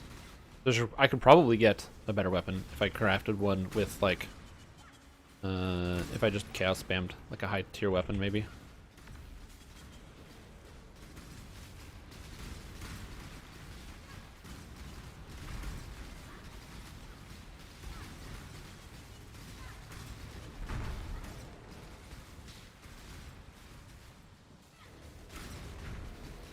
Yeah, this is probably one of the most powerful characters I've ever made, and it feels fantastic, and I'm really, really happy with it. And I'm also impressed that it's just working in solo Self-Found. I feel like if you're playing on the regular base game, you'd be a little bit more powerful than this, because you'd be able to get access to the Primordial Jewels from the Primordial Divination cards. I don't have access to those, so this is where we're at.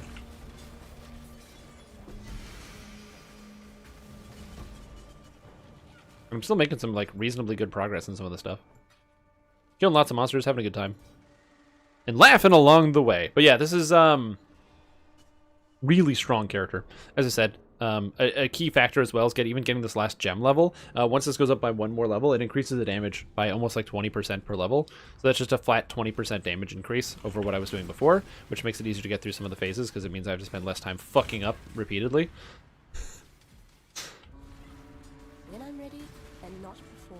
Like that, plus like maybe an item that gives me slightly better crit multi, and everything will be cool.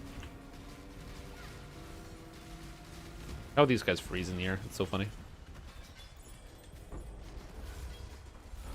I can even potentially go for like increased effective chill if I wanted from like extra stats or even on like a different item. I don't even need the extra socket things. I would be so nervous to try to use more orbs of fusing to get a 6-link. If I was going to do that, I would probably do that on like a second item, probably. But yeah, I would love to upgrade my individual gear. Like, what is this? 40% increased elemental damage, and it's got some stats on it. Like, I'd love to just craft this. Actually, I might just do that. Just gonna capture your stream. Can I be catch on what's going on in PoE? Yeah, so you can be caught up. So Path of Exile, fun game, action RPG. If you've never played Path of Exile before, it's I mean, you said PoE, so I'm assuming you are familiar with the acronym.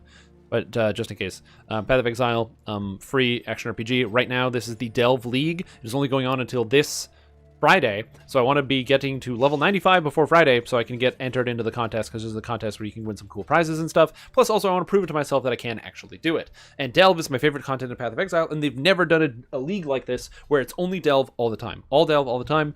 And so since it's something that I've very much wanted to do, and I've always wanted to do, I'm very excited to be able to have this opportunity to do it right now. So that's essentially what's going on here. I am playing as an Witch Elementalist, and I summon golems, which is pretty sweet. I'm about to try to craft an item. Oh, this is a Void Scepter versus another Void Scepter. Oh, I have 2 Void Scepters. This is item level 76 versus this is item level 81. Let's craft on this one. And what am I crafting here? Rigid fossils, and what other fossil would be good here?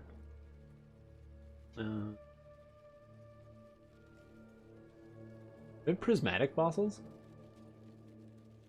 Attack. Lightning, no physical. Chaos, no lightning. Oh, more caster modifiers, fewer attack modifiers. Sounds kind of good.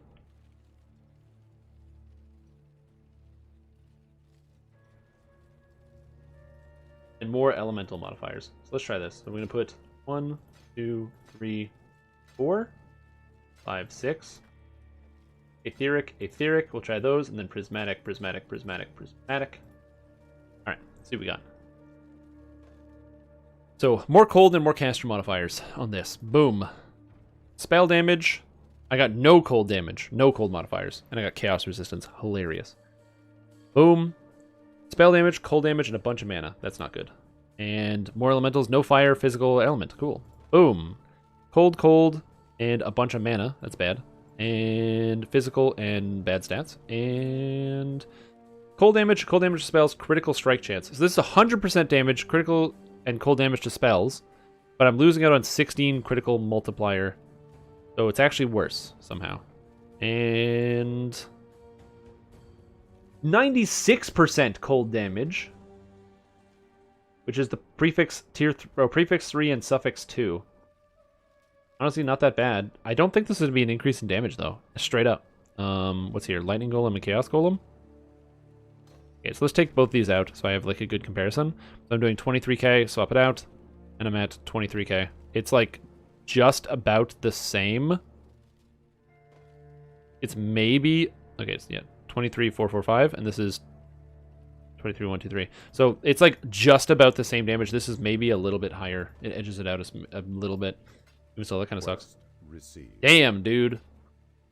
I've been a long time getting back into DDO. Nice. Yeah, I love DDO, and I play DDO pretty much every day on the live stream. However, this week, because Cyberpunk came out last week, and also this Path of Exile League is 1 week, this 1 week is very, very weird, where I've had very few DDO days. No change in schedule that I want to do. It's just, that's just kind of where we're at right now, because I really wanted to play this game. Now, let's try more cold modifiers and see what's up. Cold. No. No. Cold damage, bad. That's horrible. Oh god. Oh no. Man, that is like just so sad how bad a lot of these items are. Even just like chaos spamming, I don't think I'm going to get anywhere good. Critical strike chance for spells, attack speed. That's good. I want spells and attack speed. A lot of crit multi, and then no extra spell chance. Good. Physical. Fire and physical. No. Adds a bunch of damage. Increased burning damage. Ooh, I love cold damage is extra chaos damage. That's actually not that bad. But not good enough. Spell damage, cold damage to spells, strength and intelligence. Damn it. Could have been so good. Cold damage to spells, crit multi, but no actual damage. Is that my last chaos orb? I'm out of chaos orbs. God damn. Okay, well, on the upside, I can at least still use this new scepter, which is a slight increase, although it reduces my crit multi, which makes me kind of sad. Wait. Crit multi becomes more relevant the more crit I have, so when I actually have my stats up with all my golems and stuff, it's probably better for me to just do that. Did I beat the boss? No. I gave up. I tried to craft myself a new item to increase my damage. I did not be successful. And then I'm just going back to doing some stuff. But yeah, I've been, you know, I usually stream the Dungeons & Dragons, but it's just, you know, what happens during the week. Hey, it's not my fault that something I've been waiting literally years for in Path of Exile to play came up. And also, Cyberpunk 2077 came out. And we're going to be playing a little bit more Cyberpunk tomorrow. I might be able to finish the game by then, maybe. I don't know how close I am to the end, but I'd like to finish it at some point soon. And then also,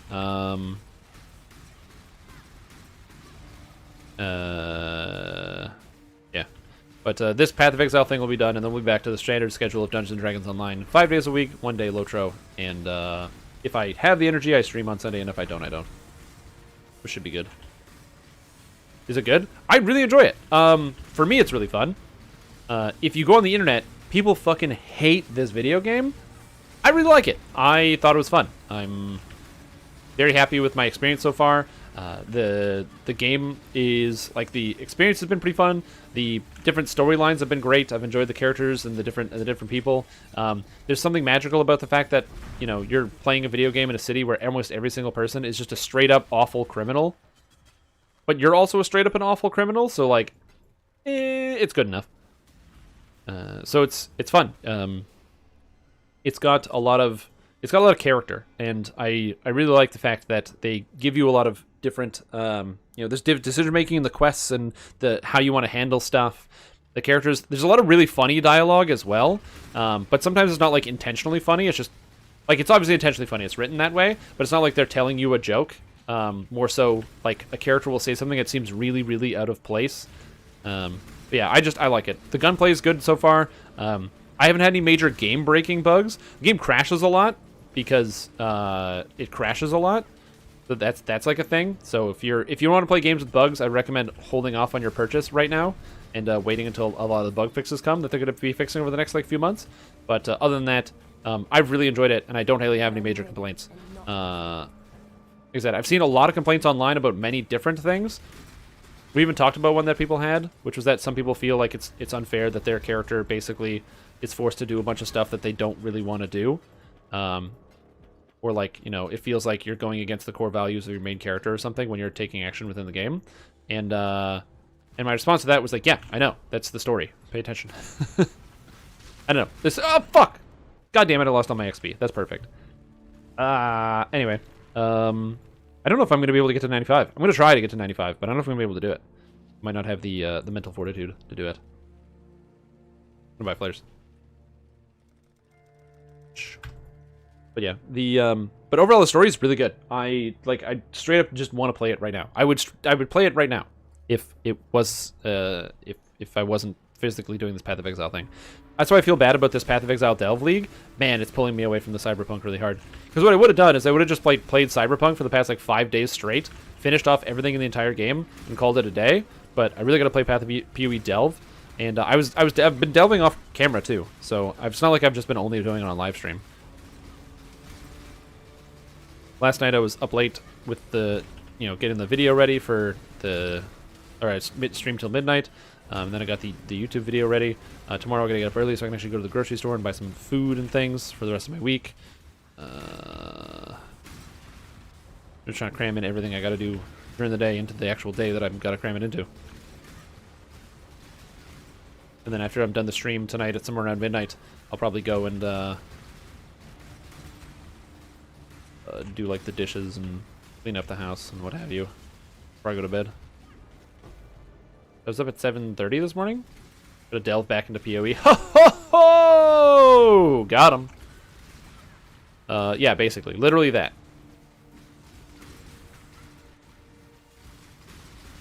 But yeah, I'm digging the Delve League.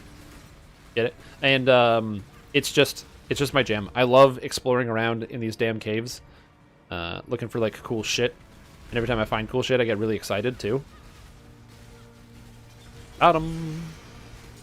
Hey, what's that? A dream mace? Yeah, whatever. Is that an iron ring? Le Hupelval.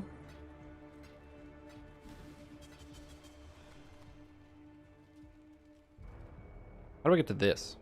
Looks like I don't get to that. There's be a sleep in there somewhere. I get sleep. I sleep sometimes. Also, sometimes I just fill up my mind with monstrous energy. Oh. Monster energy drink? Yeah. I was gonna make a coffee earlier. You know, try to help relax. Just stay chill. Calm down. Woo! I feel like coffee and PoE is a good mix. Maybe a tea. Yeah, I can make a tea. I just really want to take a break because I want to try to get through this as quickly as possible. Sleep is for the weak. Yeah, sleep is for the dead, man. I can sleep when I'm dead. Although, probably soon-ish, I'm going to take like a straight-up 5-minute break and walk away. I've been in front of this computer screen for 10 hours and 42 minutes. And I've only taken like 3 bathroom breaks, and I haven't really taken a lot of breaks. So I'm probably going to take a quick 5-minute break soon-ish, just to get up and stretch my legs and prevent myself from dying, which is ideal. I don't want to have some negative consequence of me sitting all day affecting me. Oh, I was standing earlier, but you know. Hydrate time? Oh, beautiful. Thank you.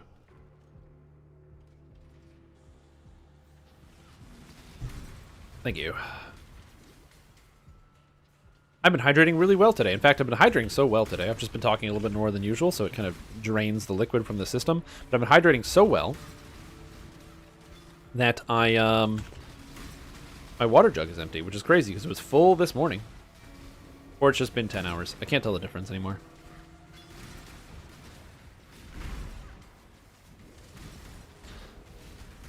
Yeah, I'm here because, like, I would normally just be straight up, like, normally I would, like, turn off the live stream by now because it's been 10 hours. But if I turn off the live stream, I'm just going to be sitting here playing Path of Exile Delve. So I'm like, why not just live stream it in the interim that somebody, let's say somebody pops in and they're like, hey, you know what I need? I want to know something about, you know, I have a question about Dungeons & Dragons Online. I've been playing and I'm curious about a thing. I watched your video today and you said, hey, check out the live stream. So I decided to tune into the live stream. And you're not streaming Dungeons & Dragons Online. I want my money back, you piece of fucking crap. All of the things and more coming up on the stream. That way I can be entertaining and also, do the whole delve thing. Because if it wasn't this, I would just be like either listening to a podcast or actually probably just straight up listening to music. Not really listening to a podcast.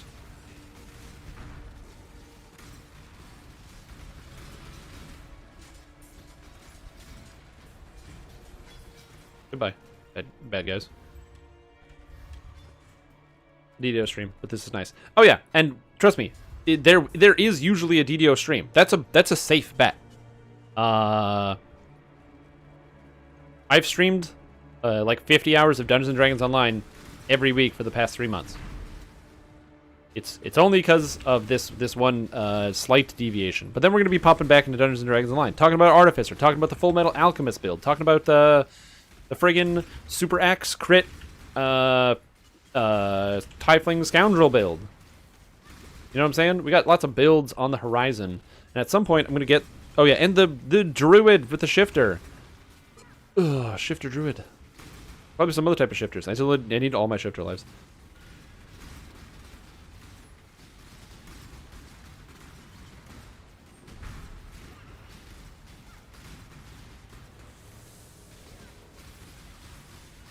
Yeah, that's Rogue Acrobat for you. I mean, to be fair, Rogue Acrobat isn't really that bad in terms of damage. The main issue that it struggles with is defense, because you're a melee, you can't really heal yourself, unlike if you're playing as like a monk or a favored soul or something, in terms of like staff using characters. You're kind of limited based on your what defenses you can strum up to keep yourself alive, and that is where it becomes challenging. Hey, get out of here.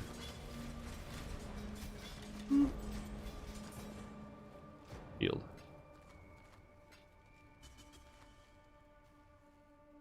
Let's go this way.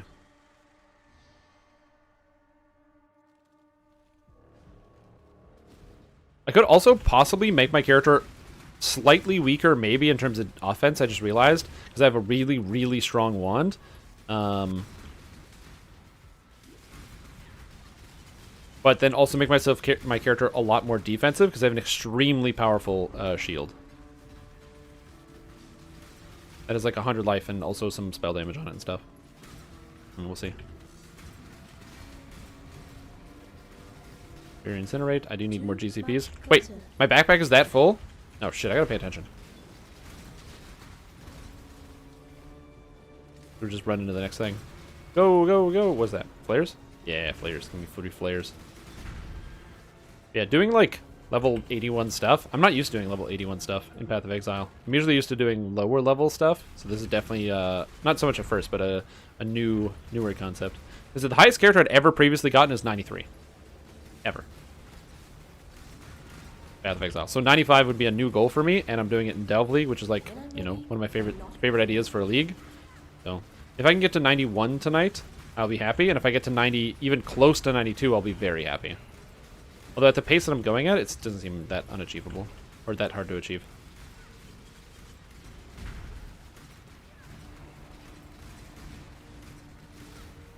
The high level? Yeah. Path of Exile is one of those things that you definitely, like, you know, like, we talk about how DDO has a reasonable skill cap, because you kind of need to know how to do many different things in Dungeons & Dragons Online, like knowing the quests and knowing the builds and all. Like, there's a lot of barriers to entry all over the place in Dungeons & Dragons Online, but Path of Exile is... Oh man, there's a lot of barriers to entry in this game. It should be, that's what it should be called. It shouldn't be called Paths of Exile, it should be called Barriers to Entry. Okay, bad item. Crit multi while dual wielding. That's some crit multi. Not bad. But I'm probably just gonna roll jewels, honestly. I'm probably just gonna get a blue and roll it for when I get my level. That's bad. That is crit chance of spells, lighting is chaos. I don't do lighting, so that's bad. That's bad. That's bad. Oh, no. No. No. Also, these are all low base items. Why are these all Tyrant Secums? And the Le Hoop of All. I don't know why it's called Le Hoop of All, but that's what it is. It sucks. Crit multi and nothing else. Damn it. I will get a high crit multi necklace someday with life. That's all I want. A crit multi necklace with life. Life and crit multi. I can get those two stats on one item. In fact, maybe I don't even need life. I'm at 40. I'm like, I've got a lot. I don't even need life. Maybe it's okay to go without life.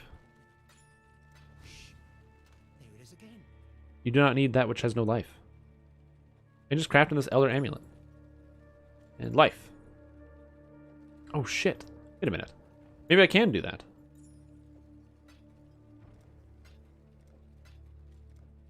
Because I can craft the amulet with pristine fossils to give life and no defense.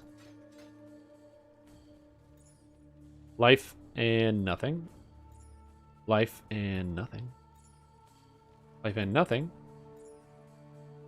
And I have projectile pierce, which I don't need at all. What's this? Ability mana regen, lightning damage. Can I get cold damage maybe? Oh yeah, I have the cold damage one, right? Put a stack here. So I can go like this and go like go cold damage. Cold damage. Cold damage. What else can I get on here? Elemental damage, fire resistance, fire damage. I don't want fire damage. Another item, dexterity, strength, lightning. Ability adds fire damage to attacks. Amulet is global critical strike chance. That's okay, I guess. I don't love that though. Damn, we'll get it someday. Do the old hard alk rolling. Power alking. Who needs life when you have damage? Exactly. That's what I'm talking about. Who needs life when you have damage? That's a low amount of crit multi. 21% increased armor is interesting. And it's got lightning resist, which I don't need. But it also has 32 to all attributes, which is crazy. Of the infinite. Tier 2 all attributes. Damn. But it's a low crit multi, so we're gonna keep going. No. Like the poor man's Chaos Orb.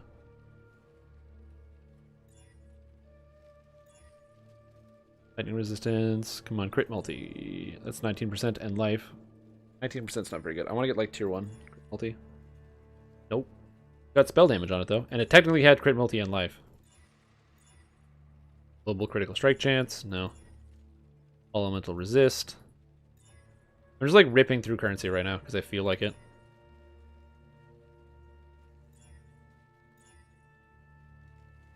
%23% crit multi, but it's got mana on it, not life. Be better than this. I'm using this base, by the way, because the Elder Amulet can get all sorts of weird stuff, like percentage life regeneration, which is really powerful. Are those? Come back here. You can also get like increased spell damage, which is nice. That's why I'm using the Elder Amulet. 29 crit multi and nothing else. If I had even one other useful stat, I'd take it. Yeah, PoE currency is weird. I used up all my Chaos Orbs already. 36 crit multi, life, chaos, lightning resist. Beautiful. Look at that damage. Look at that damage increase. Oh, buddy. Tier 1 crit multi. And what's the rarity on this? 20%. That's max rarity too. Hello.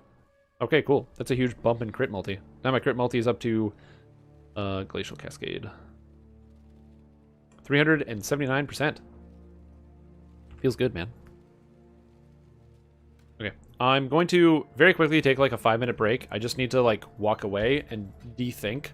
I'll be back in just a moment. In the meantime, enjoy a quick intermission and an ad break. I'm going to get up, stretch my legs, and just mentally restart. But I'll be back in a bit. So here is my intermission, because we've been streaming for 10 hours, and I'm going insane. Not insane. I'm doing pretty good. Yeah, I'll be back in a couple minutes and we'll talk about stuff. Also, by the way, if you're ever watching the channel and you're like, man, this is really cool, but I want to ask you about DDO stuff, just do it. Just ask me about DDO stuff. I don't care. I'm not like upset that somebody's like, oh, I want to know about DDO stuff while you're talking about other things.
right, I'm back. Need to take some time to walk away. Okay, maybe that's slightly longer than my break was expected. Ugh. But yeah, I just needed to walk away and stretch my legs and stuff. I'm feeling good now. Feeling ready to tackle the day. By tackle the day, I mean die repeatedly and never make it to level 91. But yeah. So yeah, if you're sitting here and you're like, man, you know what? This guy, I need to ask him a Dungeons and Dragons Online question. Will he get offended if I ask him something during a Path of Exile stream? And the answer to that question is no, I won't get offended. Because to get offended means I would have to understand the question, and that's, whoa, for someone of my caliber, that is a difficult thing to accomplish. But that being said, don't kill me, spider. But that being said, yeah, if you ever have any questions about Dungeons & Dragons Online or Lord of the Rings Online, I'm pretty knowledgeable about. I know a reasonable amount about Elder Scrolls as well, because I play a lot of fucking video games. I don't leave my house. And then apparently, I also can answer a reasonable amount of Path of Exile questions, but not too great. Not often, I wanted okay, so let me restart my sentence. Hold on. I have one of the different channel point rewards that I've seen people recommend is you do like an AMA thing where you throw it up and it's like, oh, people can ask me anything. Ask me a question. Personal life doesn't matter. One, I'm not that interesting to think that I would be vain enough to want people to ask those types of questions. But two, we already have the period. It's called Drink Souls, which is coming back this Friday, where I just get plastered trying to beat games by Hidetaka Miyazaki, which is really annoying. And like I just answer any question anyway, because I'm in the bag. It's like, yeah, I could do that, but it's like, yeah, it's just basically, it's a whole segment of the show. Split time between Ebron and Middle-earth, that's true.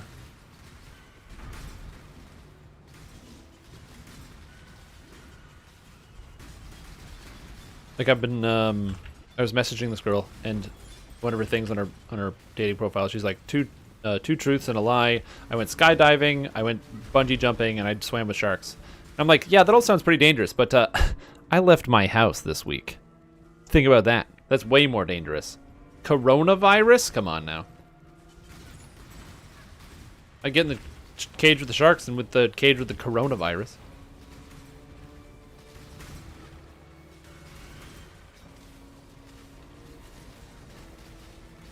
Wouldn't you?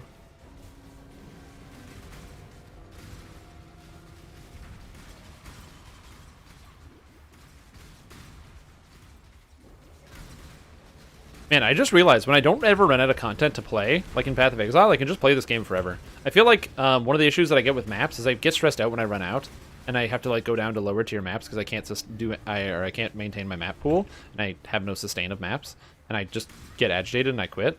But then this is like not too bad because I don't have to worry about it too much. I know. I left my house. I'm a friggin' animal, man. I'm a thrill seeker, okay? Strim Tom? More like Strim Thrill. You know what I mean?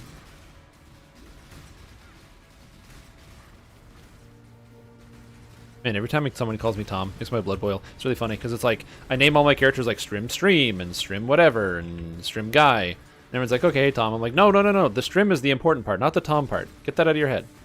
Get that out of here. Get it out of here. Whoa, hello. Bye. Skydiving and mark it on the calendar. Yeah, whatever. I'll stream it.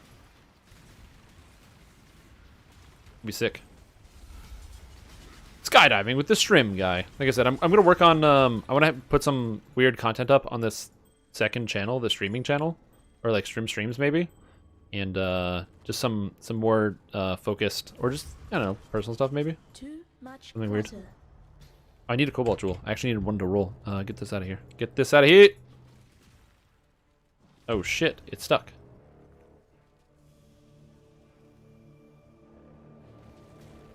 Okay. Why is it stuck? Oh, is it because I can't drop items? It's because I can't drop items. That's why it's stuck. Like, why can't I pick up this jewel? Why? It's too many items. What, skydiving? You've been skydiving? That's crazy. Tell me about your experience. I didn't know you went skydiving. Madness. I couldn't even begin to imagine how spooky and scary that is. Spooky, scary skeletons. That's my old amulet, but I don't need this. Jumped out of the plane, fell for a while. Did you? Is that what happened? Nah, jeez. I never would have guessed. I never would have guessed. Shh. There it is again. This goes here. I'll re-roll it later. And then you're on the ground. What? No way, dude. That's crazy. You're telling me that when you went skydiving, you jumped out of a plane? And then afterwards, you weren't jumped out of the plane anymore? That's crazy. Because you were on the ground? That's madness. I don't even understand the words that you're saying right now. How is it even possible? You, like, right out of the plane. Falling straight down towards the ground. Holy moly. What did you do after that? Did you get a sandwich? Sometimes I forget what happens in my own life. Because I don't post pictures online very often, but I'll have somebody ask me a question about a picture, and I'm like, oh yeah, I did do that, I guess. Like I remember, I didn't remember this, but apparently I've been in a hot air balloon before. It was a really cool experience. We crash landed. Very funny. Because apparently it was too windy, and the balloon carried us over where we were supposed to go and land. So we crash landed in some farmer's field. It was dope. It was not like dramatic. It was very slow. It's a balloon. And then afterwards, they were like, it's tradition that after you get off of the plane, that you drink some, or after the air balloon, you drink a glass of champagne. All right, so they poured us out a glass of champagne. Did they ask that me and the person I went with weren't old enough to drink? No. No, they're like, yeah, this is what we do, us airborne folk. I'm like, all right, airborne folk, you got it. It's good to me. I like being airborne. Cave Screech, get out of here, Cave Screech.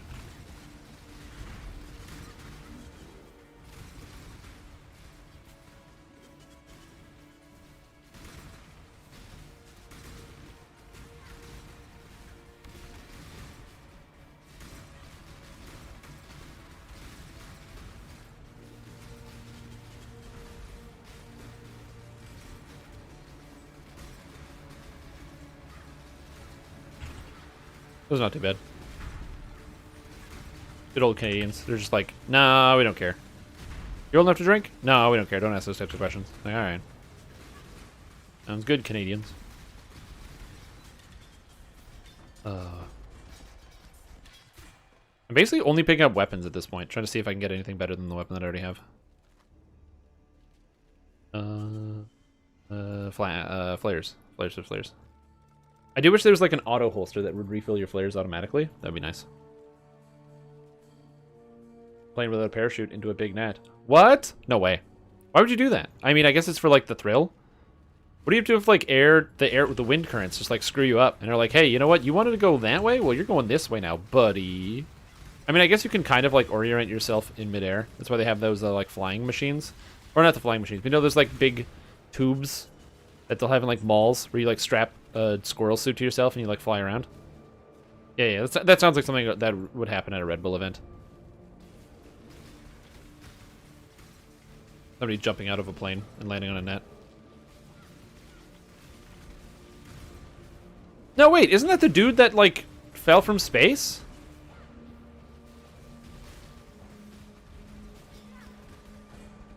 Are we talking about something else? Cool Gnarl. Thanks, Cool Gnarl. Not a useful item. Where am I going? Up over here? Ooh, gems. I like gems. No, different. Okay. Because wasn't that guy named Felix something? Felix Baumgartner? I don't know. That's the name that comes to mind. It could be wrong.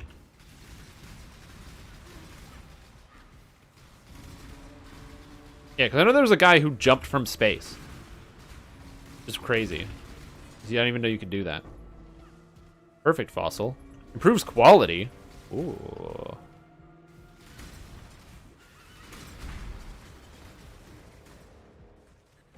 Yeah, it sounds right. I'm not going to Google it. That's a waste of time. But I'm going to ride my intuition all the way to the bank and say it's this Felix fella. He's like, what, it was PewDiePie? Yeah, it was PewDiePie.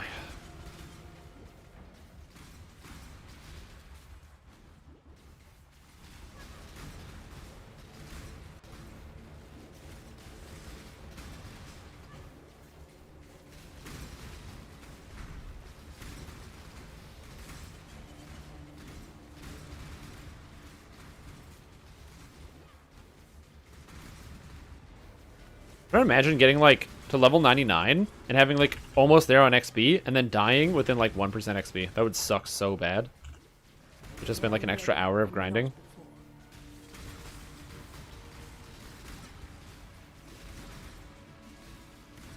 Drop bears. I love explaining that there's drop bears in this game, and then somebody who's Australian or New Zealand is like, wait, what? Drop bears in the video game? It's like, yes. That's right, they're not just in real life, but they're also in the video game.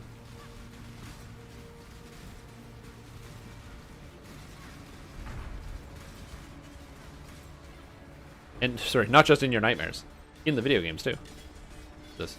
Heaven Sent skydiver Luke Akins jumps 25,000 feet without a parachute. Damn.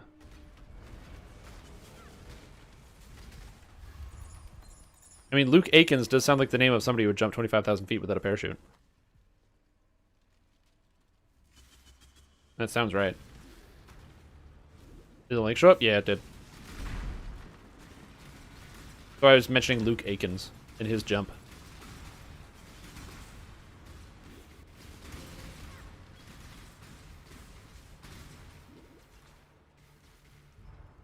I'm gonna start delving down, I guess. Get to level 83s. Drop bears.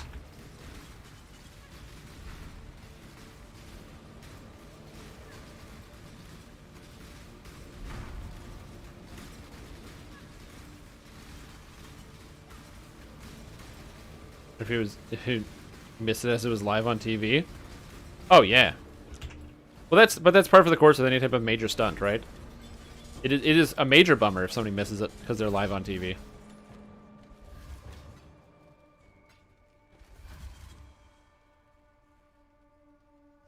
That's why you hope that that stuff doesn't happen. Yeah, because I can't go down there. Oh, wait. Can I go down here? Oh, I have to go down here. Oh, I'm making a mistake. I'm going the wrong way. Oops. Still some garbage.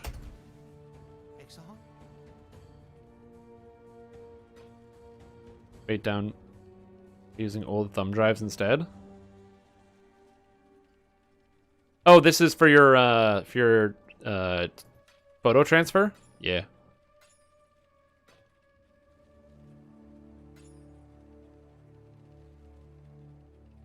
Nice, there you go. That's the ticket. There's always a better way. Remember that, there's always a better way. And it's under. Okay, so I'm supposed to go down. Yeah, let's go down. If I got down to 83 delves, then I can be getting XP even faster. And ideally also not dying. These are all related. It's basically just me playing it safe and not being dumb.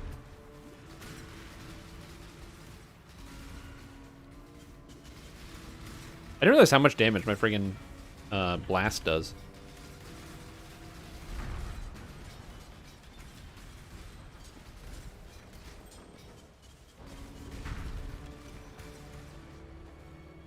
Down we go. Back in 2007? Oh yeah. I don't have that many photos from that time. I've never been a big picture taker when I go places. Which I'm very fortunate that pretty much everybody I've ever dated in the past has been like they've been like big picture takers. So we go somewhere and they'll be like, we should take a picture. I'm like, that's a great idea. We should do that. It just literally never occurs to me in the moment. I'm more concerned with the moment. Like I want to have fun and enjoy something instead of like take the picture of it. It just never comes up. I'm like, oh, I should take a picture of this thing because my memory's bad and I should remember that. Okay. I need to get an instant flask. That's what I need. I need an instant flask.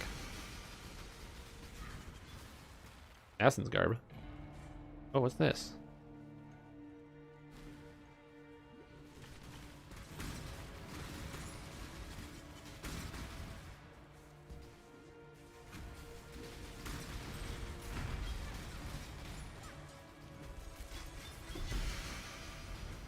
Prime gaze.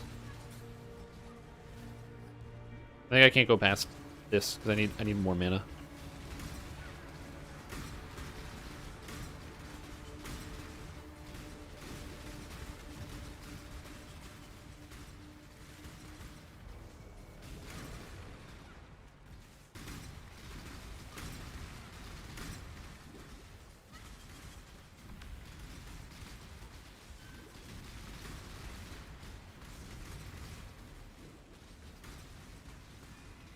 Yeah, I don't. I usually don't take photos when it comes to stuff.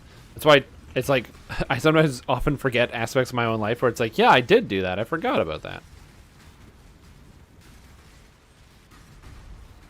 I guess maybe it's because I've never just taken that much of an interest in the things that I do on the regular, and like when I do them. Oh. Some people have like encyclopedic memories for like the things that they do in their whole life, and I feel like I don't. But I'm also okay with that because apparently because I live stream, most of it's filmed anyway. I was like, yeah, I don't remember every single bit, but also, it's fine. Do I need to? The hardest part for me is, like, it's not so much remembering me that's a problem, because I know I'll forget some of the things that I do, but that's okay. I get over that, because I don't remember that it happened. It's when I realize that I forgot something else that's happened to somebody else. Like, I feel bad, because I try all the time to talk to you guys and, like, you know, be like, hey, how are you doing? What's going on? What's going on with your life? But unless I get, like, repeated interaction, it's very hard for it to stick in my mind, even though I, like, try to do that, try to keep memory of what people do. So, you know, we make an effort here at the stream, but it doesn't always pan out.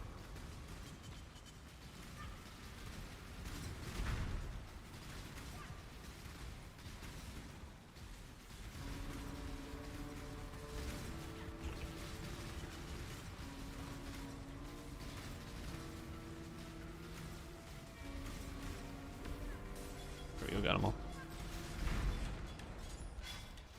I was like that my golems basically don't die anymore, which is sick, because they have so much health now.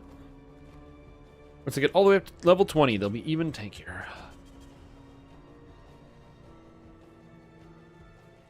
But yeah, I'm trying to remember all the different things that happen. I'm very fortunate I have like awesome friends who remember details about my life that I don't remember. Or regret. Let's go. Ooh.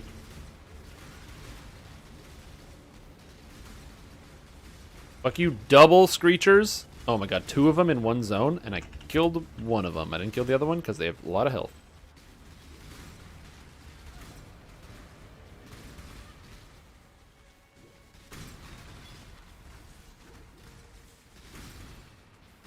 And I'm kind of just like over flaring now because I don't care if I use too many flares because I can just town and get more. It's not a big deal.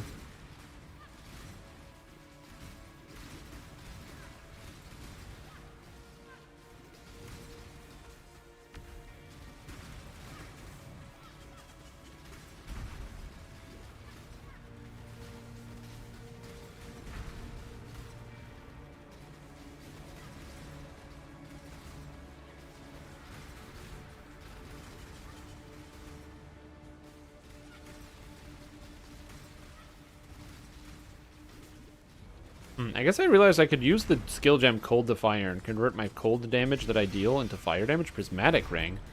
Oh shit, I got the Thief's dealie. Like the Thief Ring, whatever it's called. Thieves' Lament or something.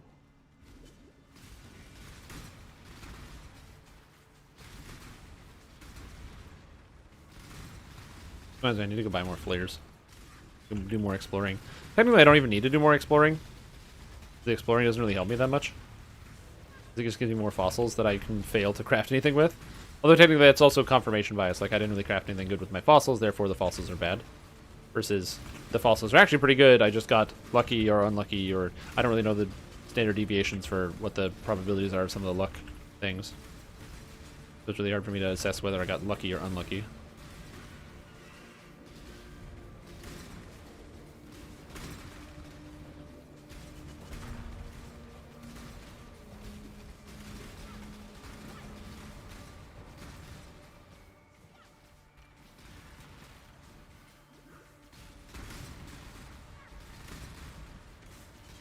Everything just keeps popping. Just keep pop, pop, pop, pop, pop, pop, pop. It's a very satisfying sound effect. Like all the sound effects in this game are so satisfying when you watch everything just kind of explode across the screen. And they make every new sound effect they make is also usually pretty good.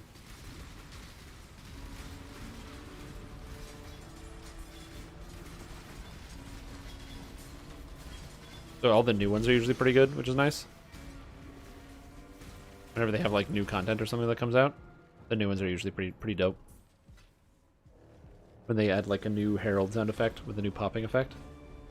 Herald pop. Or the bleed pops are also pretty good in this game, like with Hemophilia. Oh, that popping sound effect is so nice. Like music to your ears whenever it goes off. Osprey's Will. You can apply an additional curse. Your hexes apply to curse hexproof enemies. 60% chance to poison cursed enemies. This is actually not a bad item because you can apply 2 curses. So I can have 2 curses on my thing. And they can apply to curse-proof enemies, which would give me a lot more damage if I didn't need the AoE, which I do need, and also the colors, because this is a evasion chest piece, so it's all greens, and I don't need greens for anything. And Rhyme Gaze is just good. Right, I don't need this. Goodbye, Cosprey's Will. Ooh. And also, thank you for the hydrate. I need that. I gotta hydrate myself. This. Can't use other rings. Life gain, mana gain, reduce effective curses on you. Bad item. A bad item.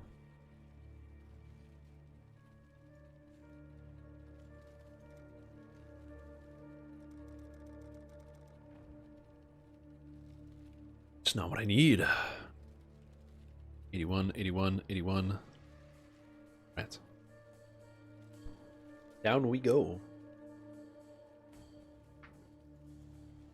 I'm gonna do that Legion because it looks fun. I like smashing up the Legion.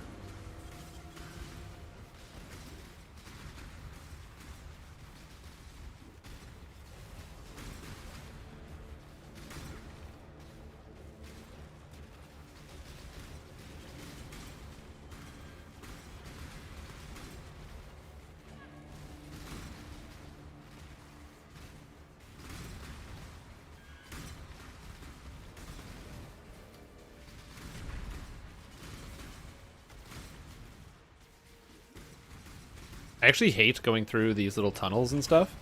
In the Petrified Forest in this fungal area are my least favorite areas, my biomes. I like the ice one and the fire one because they're super easy to navigate, and it's easy to tell where exactly you're supposed to get some of the different effects and things. Oh my god, and there's so many monsters here. I don't know why there's so many monsters. What are the enchantments? 55% more monster life, 40% less effective curses. Oh geez, that's not good. I forgot that once you get lower, the areas have mods. Oh, but this area does not, apparently. We came through. Not all of them have mods.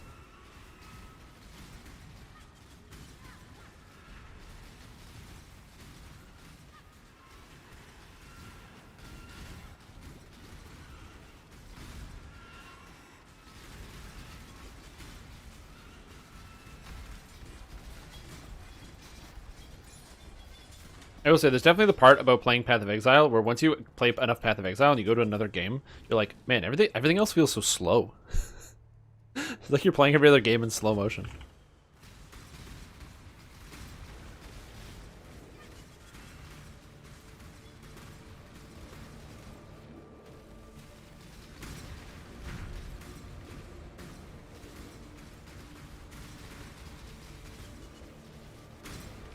Yeah.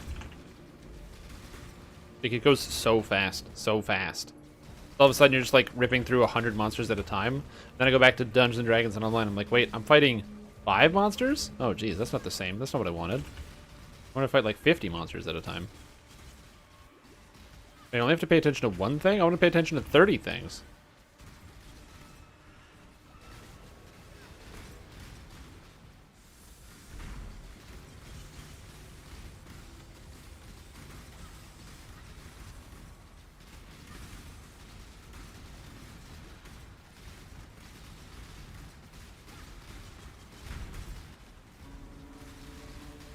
Hi, everybody. I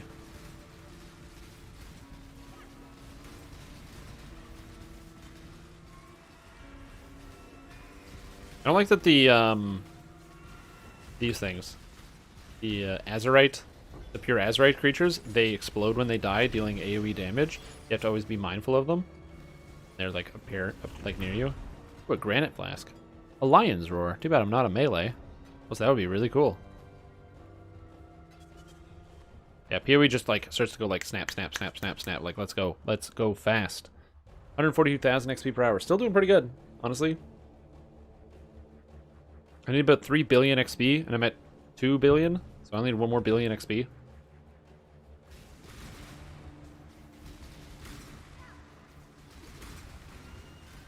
If I can get my way down to the, like I said, the 83s, it's going to help out a lot. Start getting me a much larger chunk of XP reward. Ooh.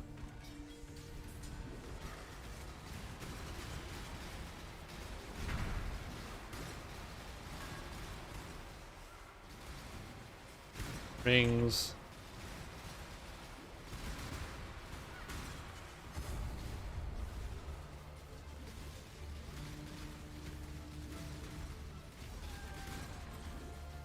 Don't get one shot, Shrimp Tom. Don't get one shot.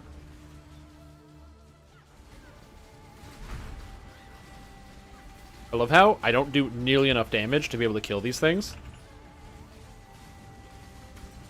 You always gotta move because they cast spells at you that like get you out of nowhere.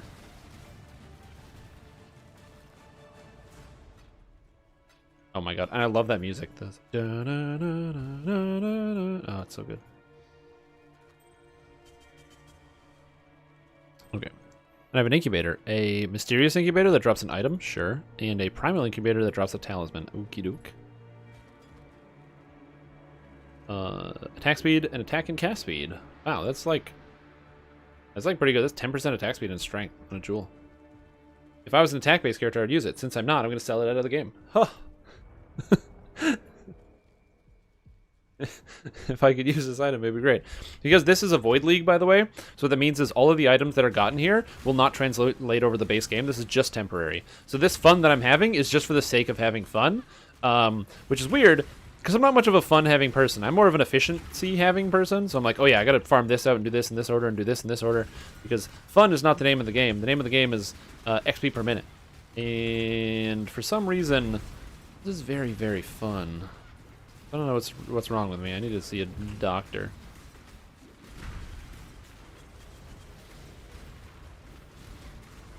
Fun and efficiency combined. Yeah, that's what I'm thinking, is that's where this comes in.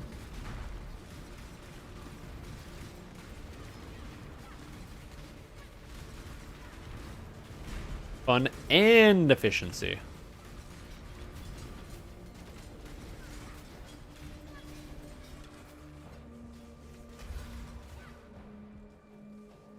Alright. The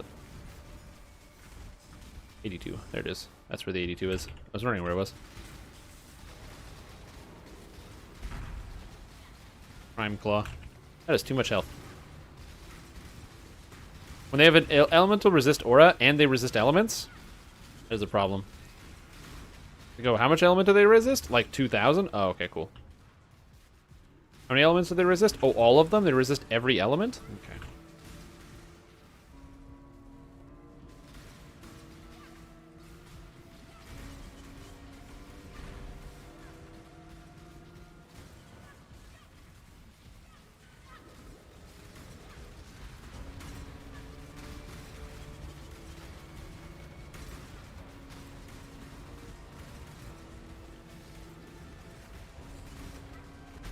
Deep Crusher Ancient. More like Issa Dead Ancient. I don't know. I don't know what I'm saying anymore. This is what happens when I stream for too long. My brain starts to melt. This is why I don't want to do more 24-hour live streams. And I don't plan on doing it anytime soon. Maybe not.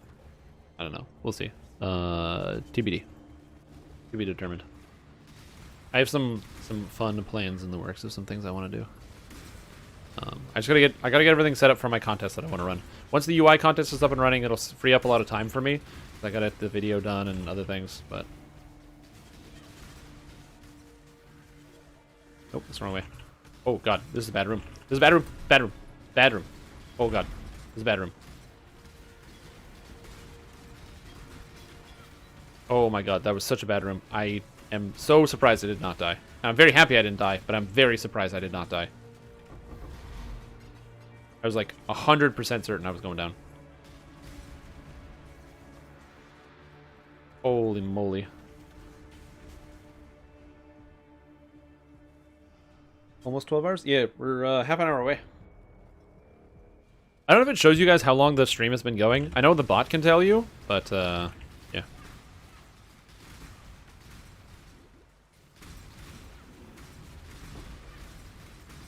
Yeah, and then on this Friday, we'll be back to Dungeons & Dragons Online, pretty much back to the normal schedule. Dungeons & Dragons Online this Friday, plus Drink Souls in the evening, which should be nice and fun. I just beat, what's the name of the boss that I beat? I actually don't even know. I don't even know the name of the boss. And I was sober, too. I beat Rom, and then it was some big thing that threw up on me a bunch of times, and I kicked his ass. I almost got him on the first try, and then I just tried that strategy 2 more times, and he went down. I had somebody in chat who was bullying me and was like, geez, you look like you need help. I'm like, no, I don't need help.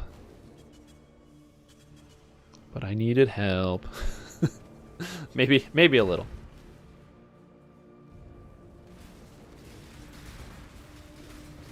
Gotta get to this biome. Get down to the 83s, and then we go just laterally.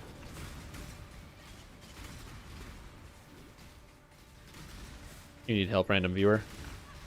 Yeah, I just in the not Path of Exile, but in the Souls games, I don't like summoning people because I feel like it just devalues the experience for me as a player of like my own solo experience and my journey becoming better at the game. Apes of Elemental Resistance. Yeah, this is probably the hardest one to do. But don't die, Stream Tom. I have to stay away from the storms because they will instant kill me. Because it's all physical damage, and it's a physical damage over time, so it's really powerful. I have to go through the dark to stay away from the storms. Conveniently, those storms are also killing all my golems. Good. Whew. God, I hate those. Void Scepter. Demon's Horn. And then Sandstorm. Ugh. Or Sand pit that I'm in. Don't like that. Alright, let's see if we can get a good jewel in here. Good jewel. No selling. Life and burning damage. Could be good. I'm gonna regal it. Life and burning damage and mana. Yeah, I mean 7% life isn't bad, so it's a reasonable jewel to put in. Damage over time, intelligence, damage over time, fire resist, critical strike chance with lightning skills. No. This is gonna go in the keep it for later pile. Shit tab. Here you go. This is a full tab. What is this? 7% life and fire and cold resist versus 7% life and 10% mana. I don't think I need the mana. I think it's better to go with fire and cold. Well, I don't need the fire and cold resist either, so the mana's got to be better. Fair to me. Don't need certain stats. Spell damage, cold damage, critical strike chance for spells. Ooh. What's this? This is 110% plus cold damage plus critical strike chance for spells?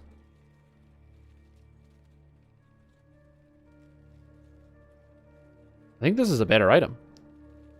I think I just got an upgrade. 80 gigs in your hard drive.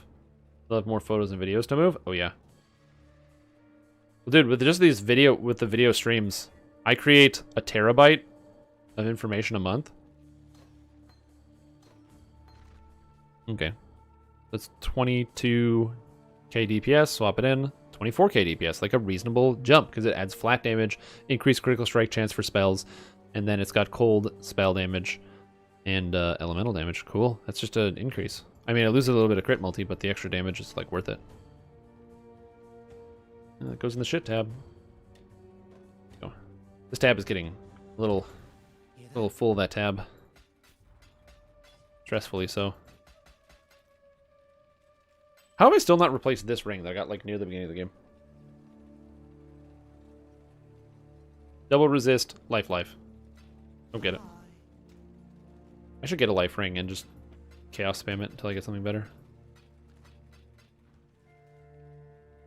Alright. In fact, do I even need the resist? I don't need the cold resist. So if I got like a fire resist ring with a bunch of life. In fact, if it literally just had fire resistance and life, I could take it. And if it had any other stats, that'd be good. Currency or thing? I'm gonna go currency. 2005, and oh man, you've changed. Dude, that's the problem with like doing the live streaming, is sometimes I'll go back and check out a YouTube video or something, and I'm like, oh my god, I was so much thinner. Or my face, my shape, it was different. I looked so young and youthful in these photos. And videos.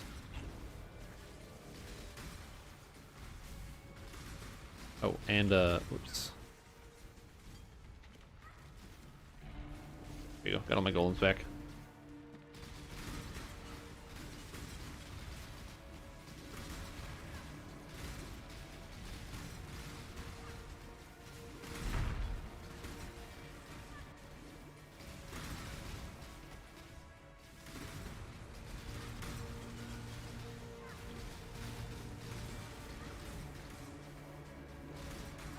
Nope, no, don't die. Don't die, Shrimp Tom.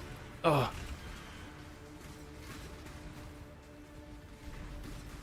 Oh, there's a lot of damage in those hallways.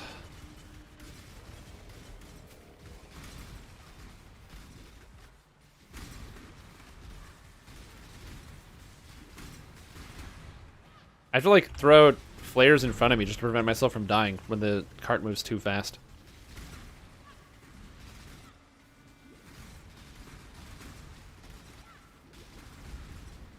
Or when I friggin' lose when an elemental here.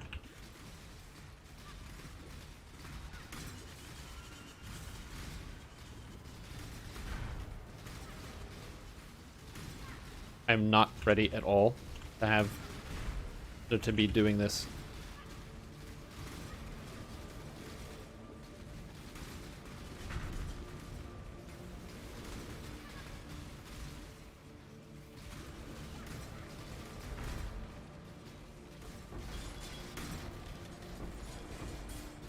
Holy shit, that was a lot of monsters. That was a very high monster infested area. Whoa. And abandoned riches. Chaos Orb. All of that for a Chaos Orb. Was that worth it? I don't know. I hate these biomes. I really want to get out of them. I hate Petrified Forest and Fungal Caverns. Oh, okay, let's go over here. Maybe we can escape. Oh, there's a fire cavern down here. Let's get the Magma Fissure. We'll escape. Escape the bad biomes and get to the good ones. Get to the ones where the monsters are easier and slower. Better to track.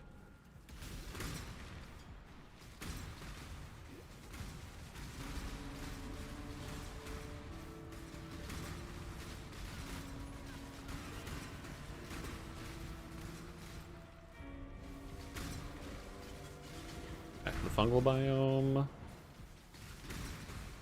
I mostly just don't like the Petrified Forest. I can even deal with the fungal biome for the most part, because the fungal biome is mostly just zombies and some chaos damage, and I don't care too much about chaos damage because of my flask that I carry around. Like, I never use a chaos flask in, like, general play PoE, but for some reason here it's just so handy to have all the time. Because of how often, you know, you just randomly hit chaos damage, and it's just nice to have. I think it's also the fact that I don't have, like, access to a unique flask that might help me out a little bit more. A couple years ago when you're 300 pounds. Oh shit. You can talk about your photos, I don't care. And share your life's experiences in your story. That's the point of chat. We're supposed to chat and have a good time.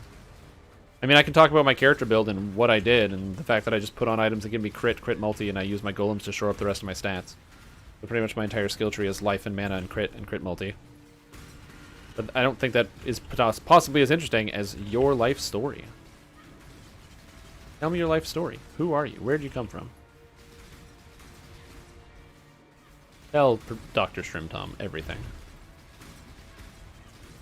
You have space for PoE. Well, PoE is not that big of a game. It's only like 30 gigs. Honestly, it's a pretty small game for the most part.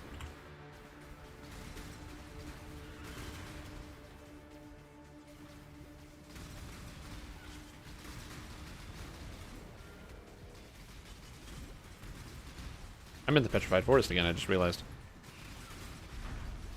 Give me a second to realize it, but yeah. Here we are. Petrified Forest.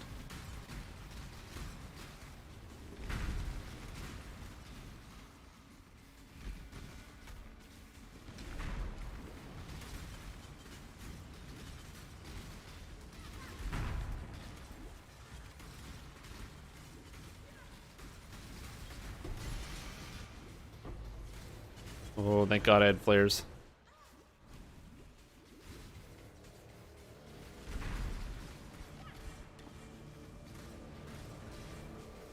White Ripper.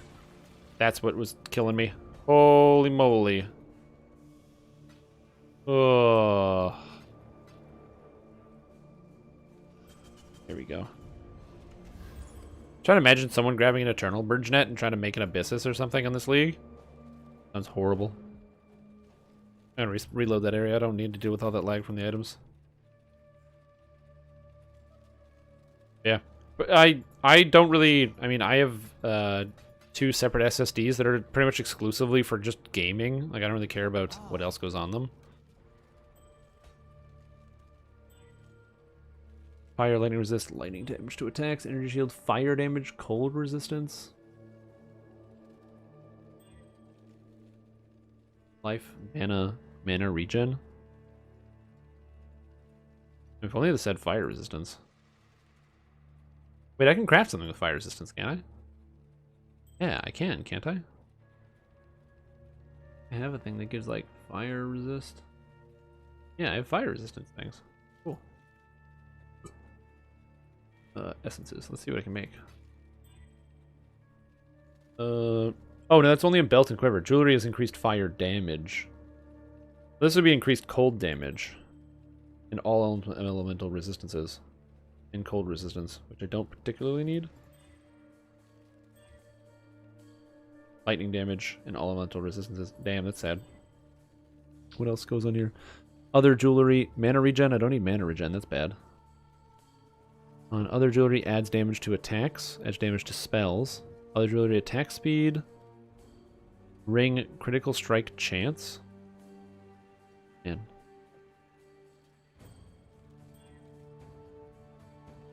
Makes me sad. Oh, I have chaos orbs. All elemental resist and cold resist. Damn, that's a lot of cold. I don't need cold. It's the only resist I don't need. Look at this cold resistance, just staying on here like a boss. It just doesn't go away. I've gotten like super high cold resist every time I've tried to turn an item over. Yeah. Hear that? Get out of here, ring. Garbage. Make me sad. There it is again. Alright.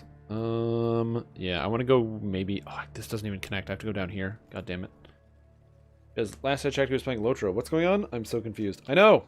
Alright, so I said lots of stuff today. Lots of stuff. We did Lotro for 4 hours. We did Cyberpunk for 4 hours. And Path of Exile the rest of the day. Basically, until I get so tired, I need to go to bed. It's like, oh, okay. No, no, no, no, no, no, no, no, no, no, no, no, no, no. Can I go back? No, I can't. I have to go forward. Because I don't have any flares. For when stuff like that happens and I need to run away to a secluded corridor.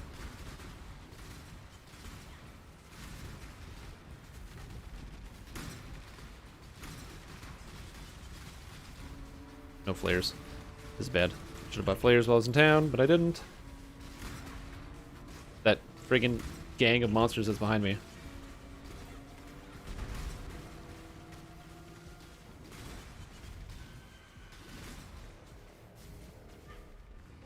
Okay, good. All my golems got killed by the pack of mobs that was back there. All those monsters just caught up and then it was game over.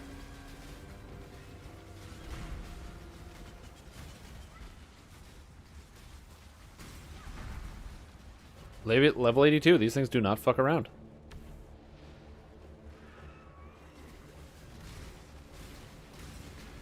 No SSD? Oh, yeah. I know. Is Path of Exile even worth it to play with an SSD? Like, serious question, not meant to be a joke or poke fun. This game is very, very, very, very performance dependent on having an SSD.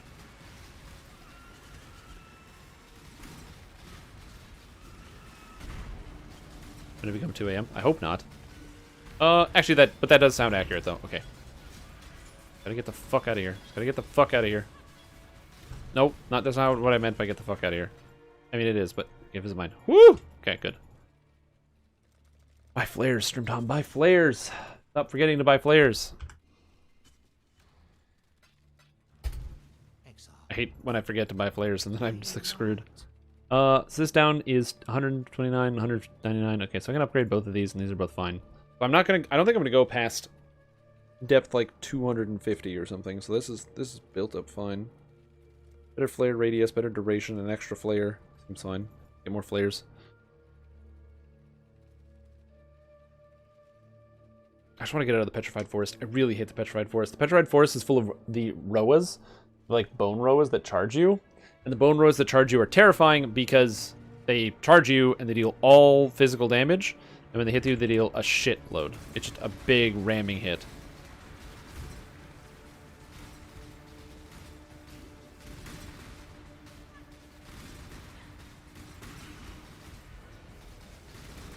I mean, the upside is it appears that this area is really packed with monsters, so my XP ratio is going really good since I haven't died, which is good. Like, given the fact that I've stayed alive has been very, very fortuitous here. If I had died, I'd be very upset with myself. But as I'm alive, I mean, it's like, eh.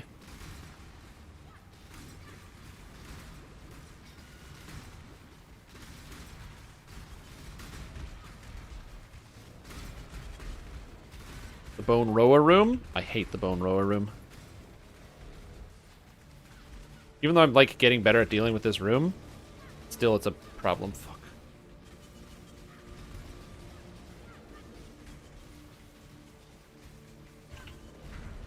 I don't want to be in this biome. Let me out of the biome. Alright, here we go. Bone Rower nests.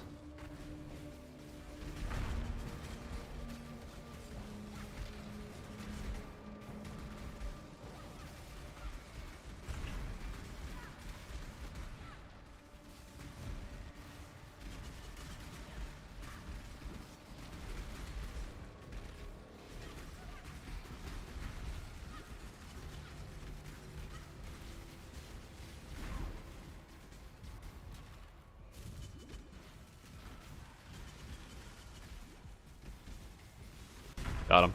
Fuck that Bone Roa. Ooh, all my golems died.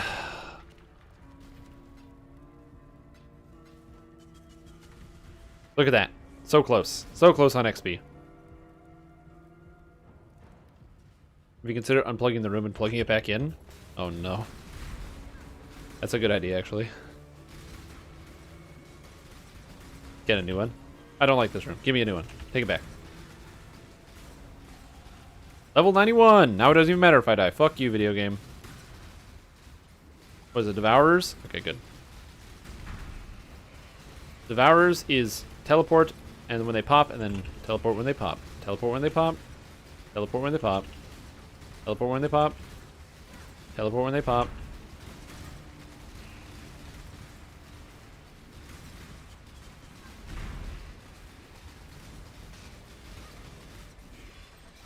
Woo-wee! I feel great. 91.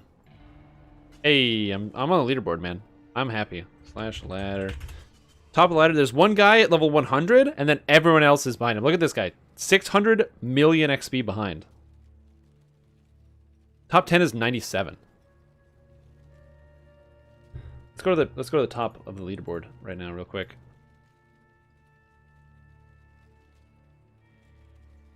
So if I go here, let me just load this up.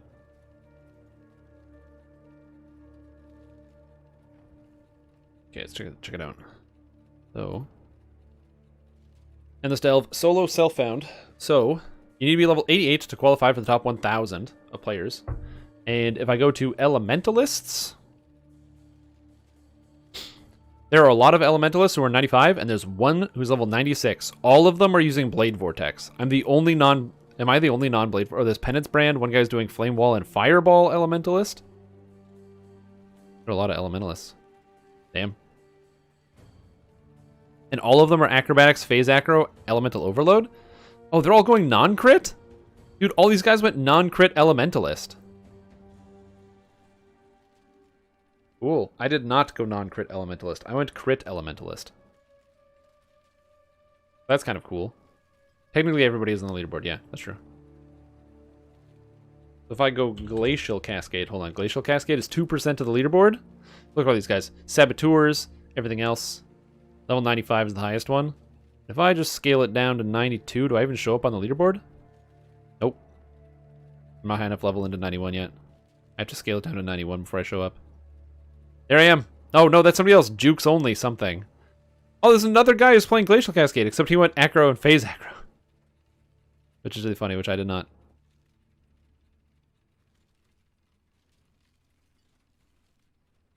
Customs. Oh, there's another elementalist. It's not even just me. Oh, I'm not. I just leveled up, so I'm not on the leaderboard. I have to log out to actually qualify for this. This guy got. He's dual wielding Blood of Summer. Oh, that's the thing that gives you frenzy charges, and he gains frenzy charges on kill. And he has a 5-link hypothermia glacial cascade blast chain mine. Oh, he's just still. They're just playing mines. They're literally everyone's just playing glacial cascade mines. I'm the only one who's playing self-cast. Oh shit. That's so funny. Anyway, we're gonna keep pushing.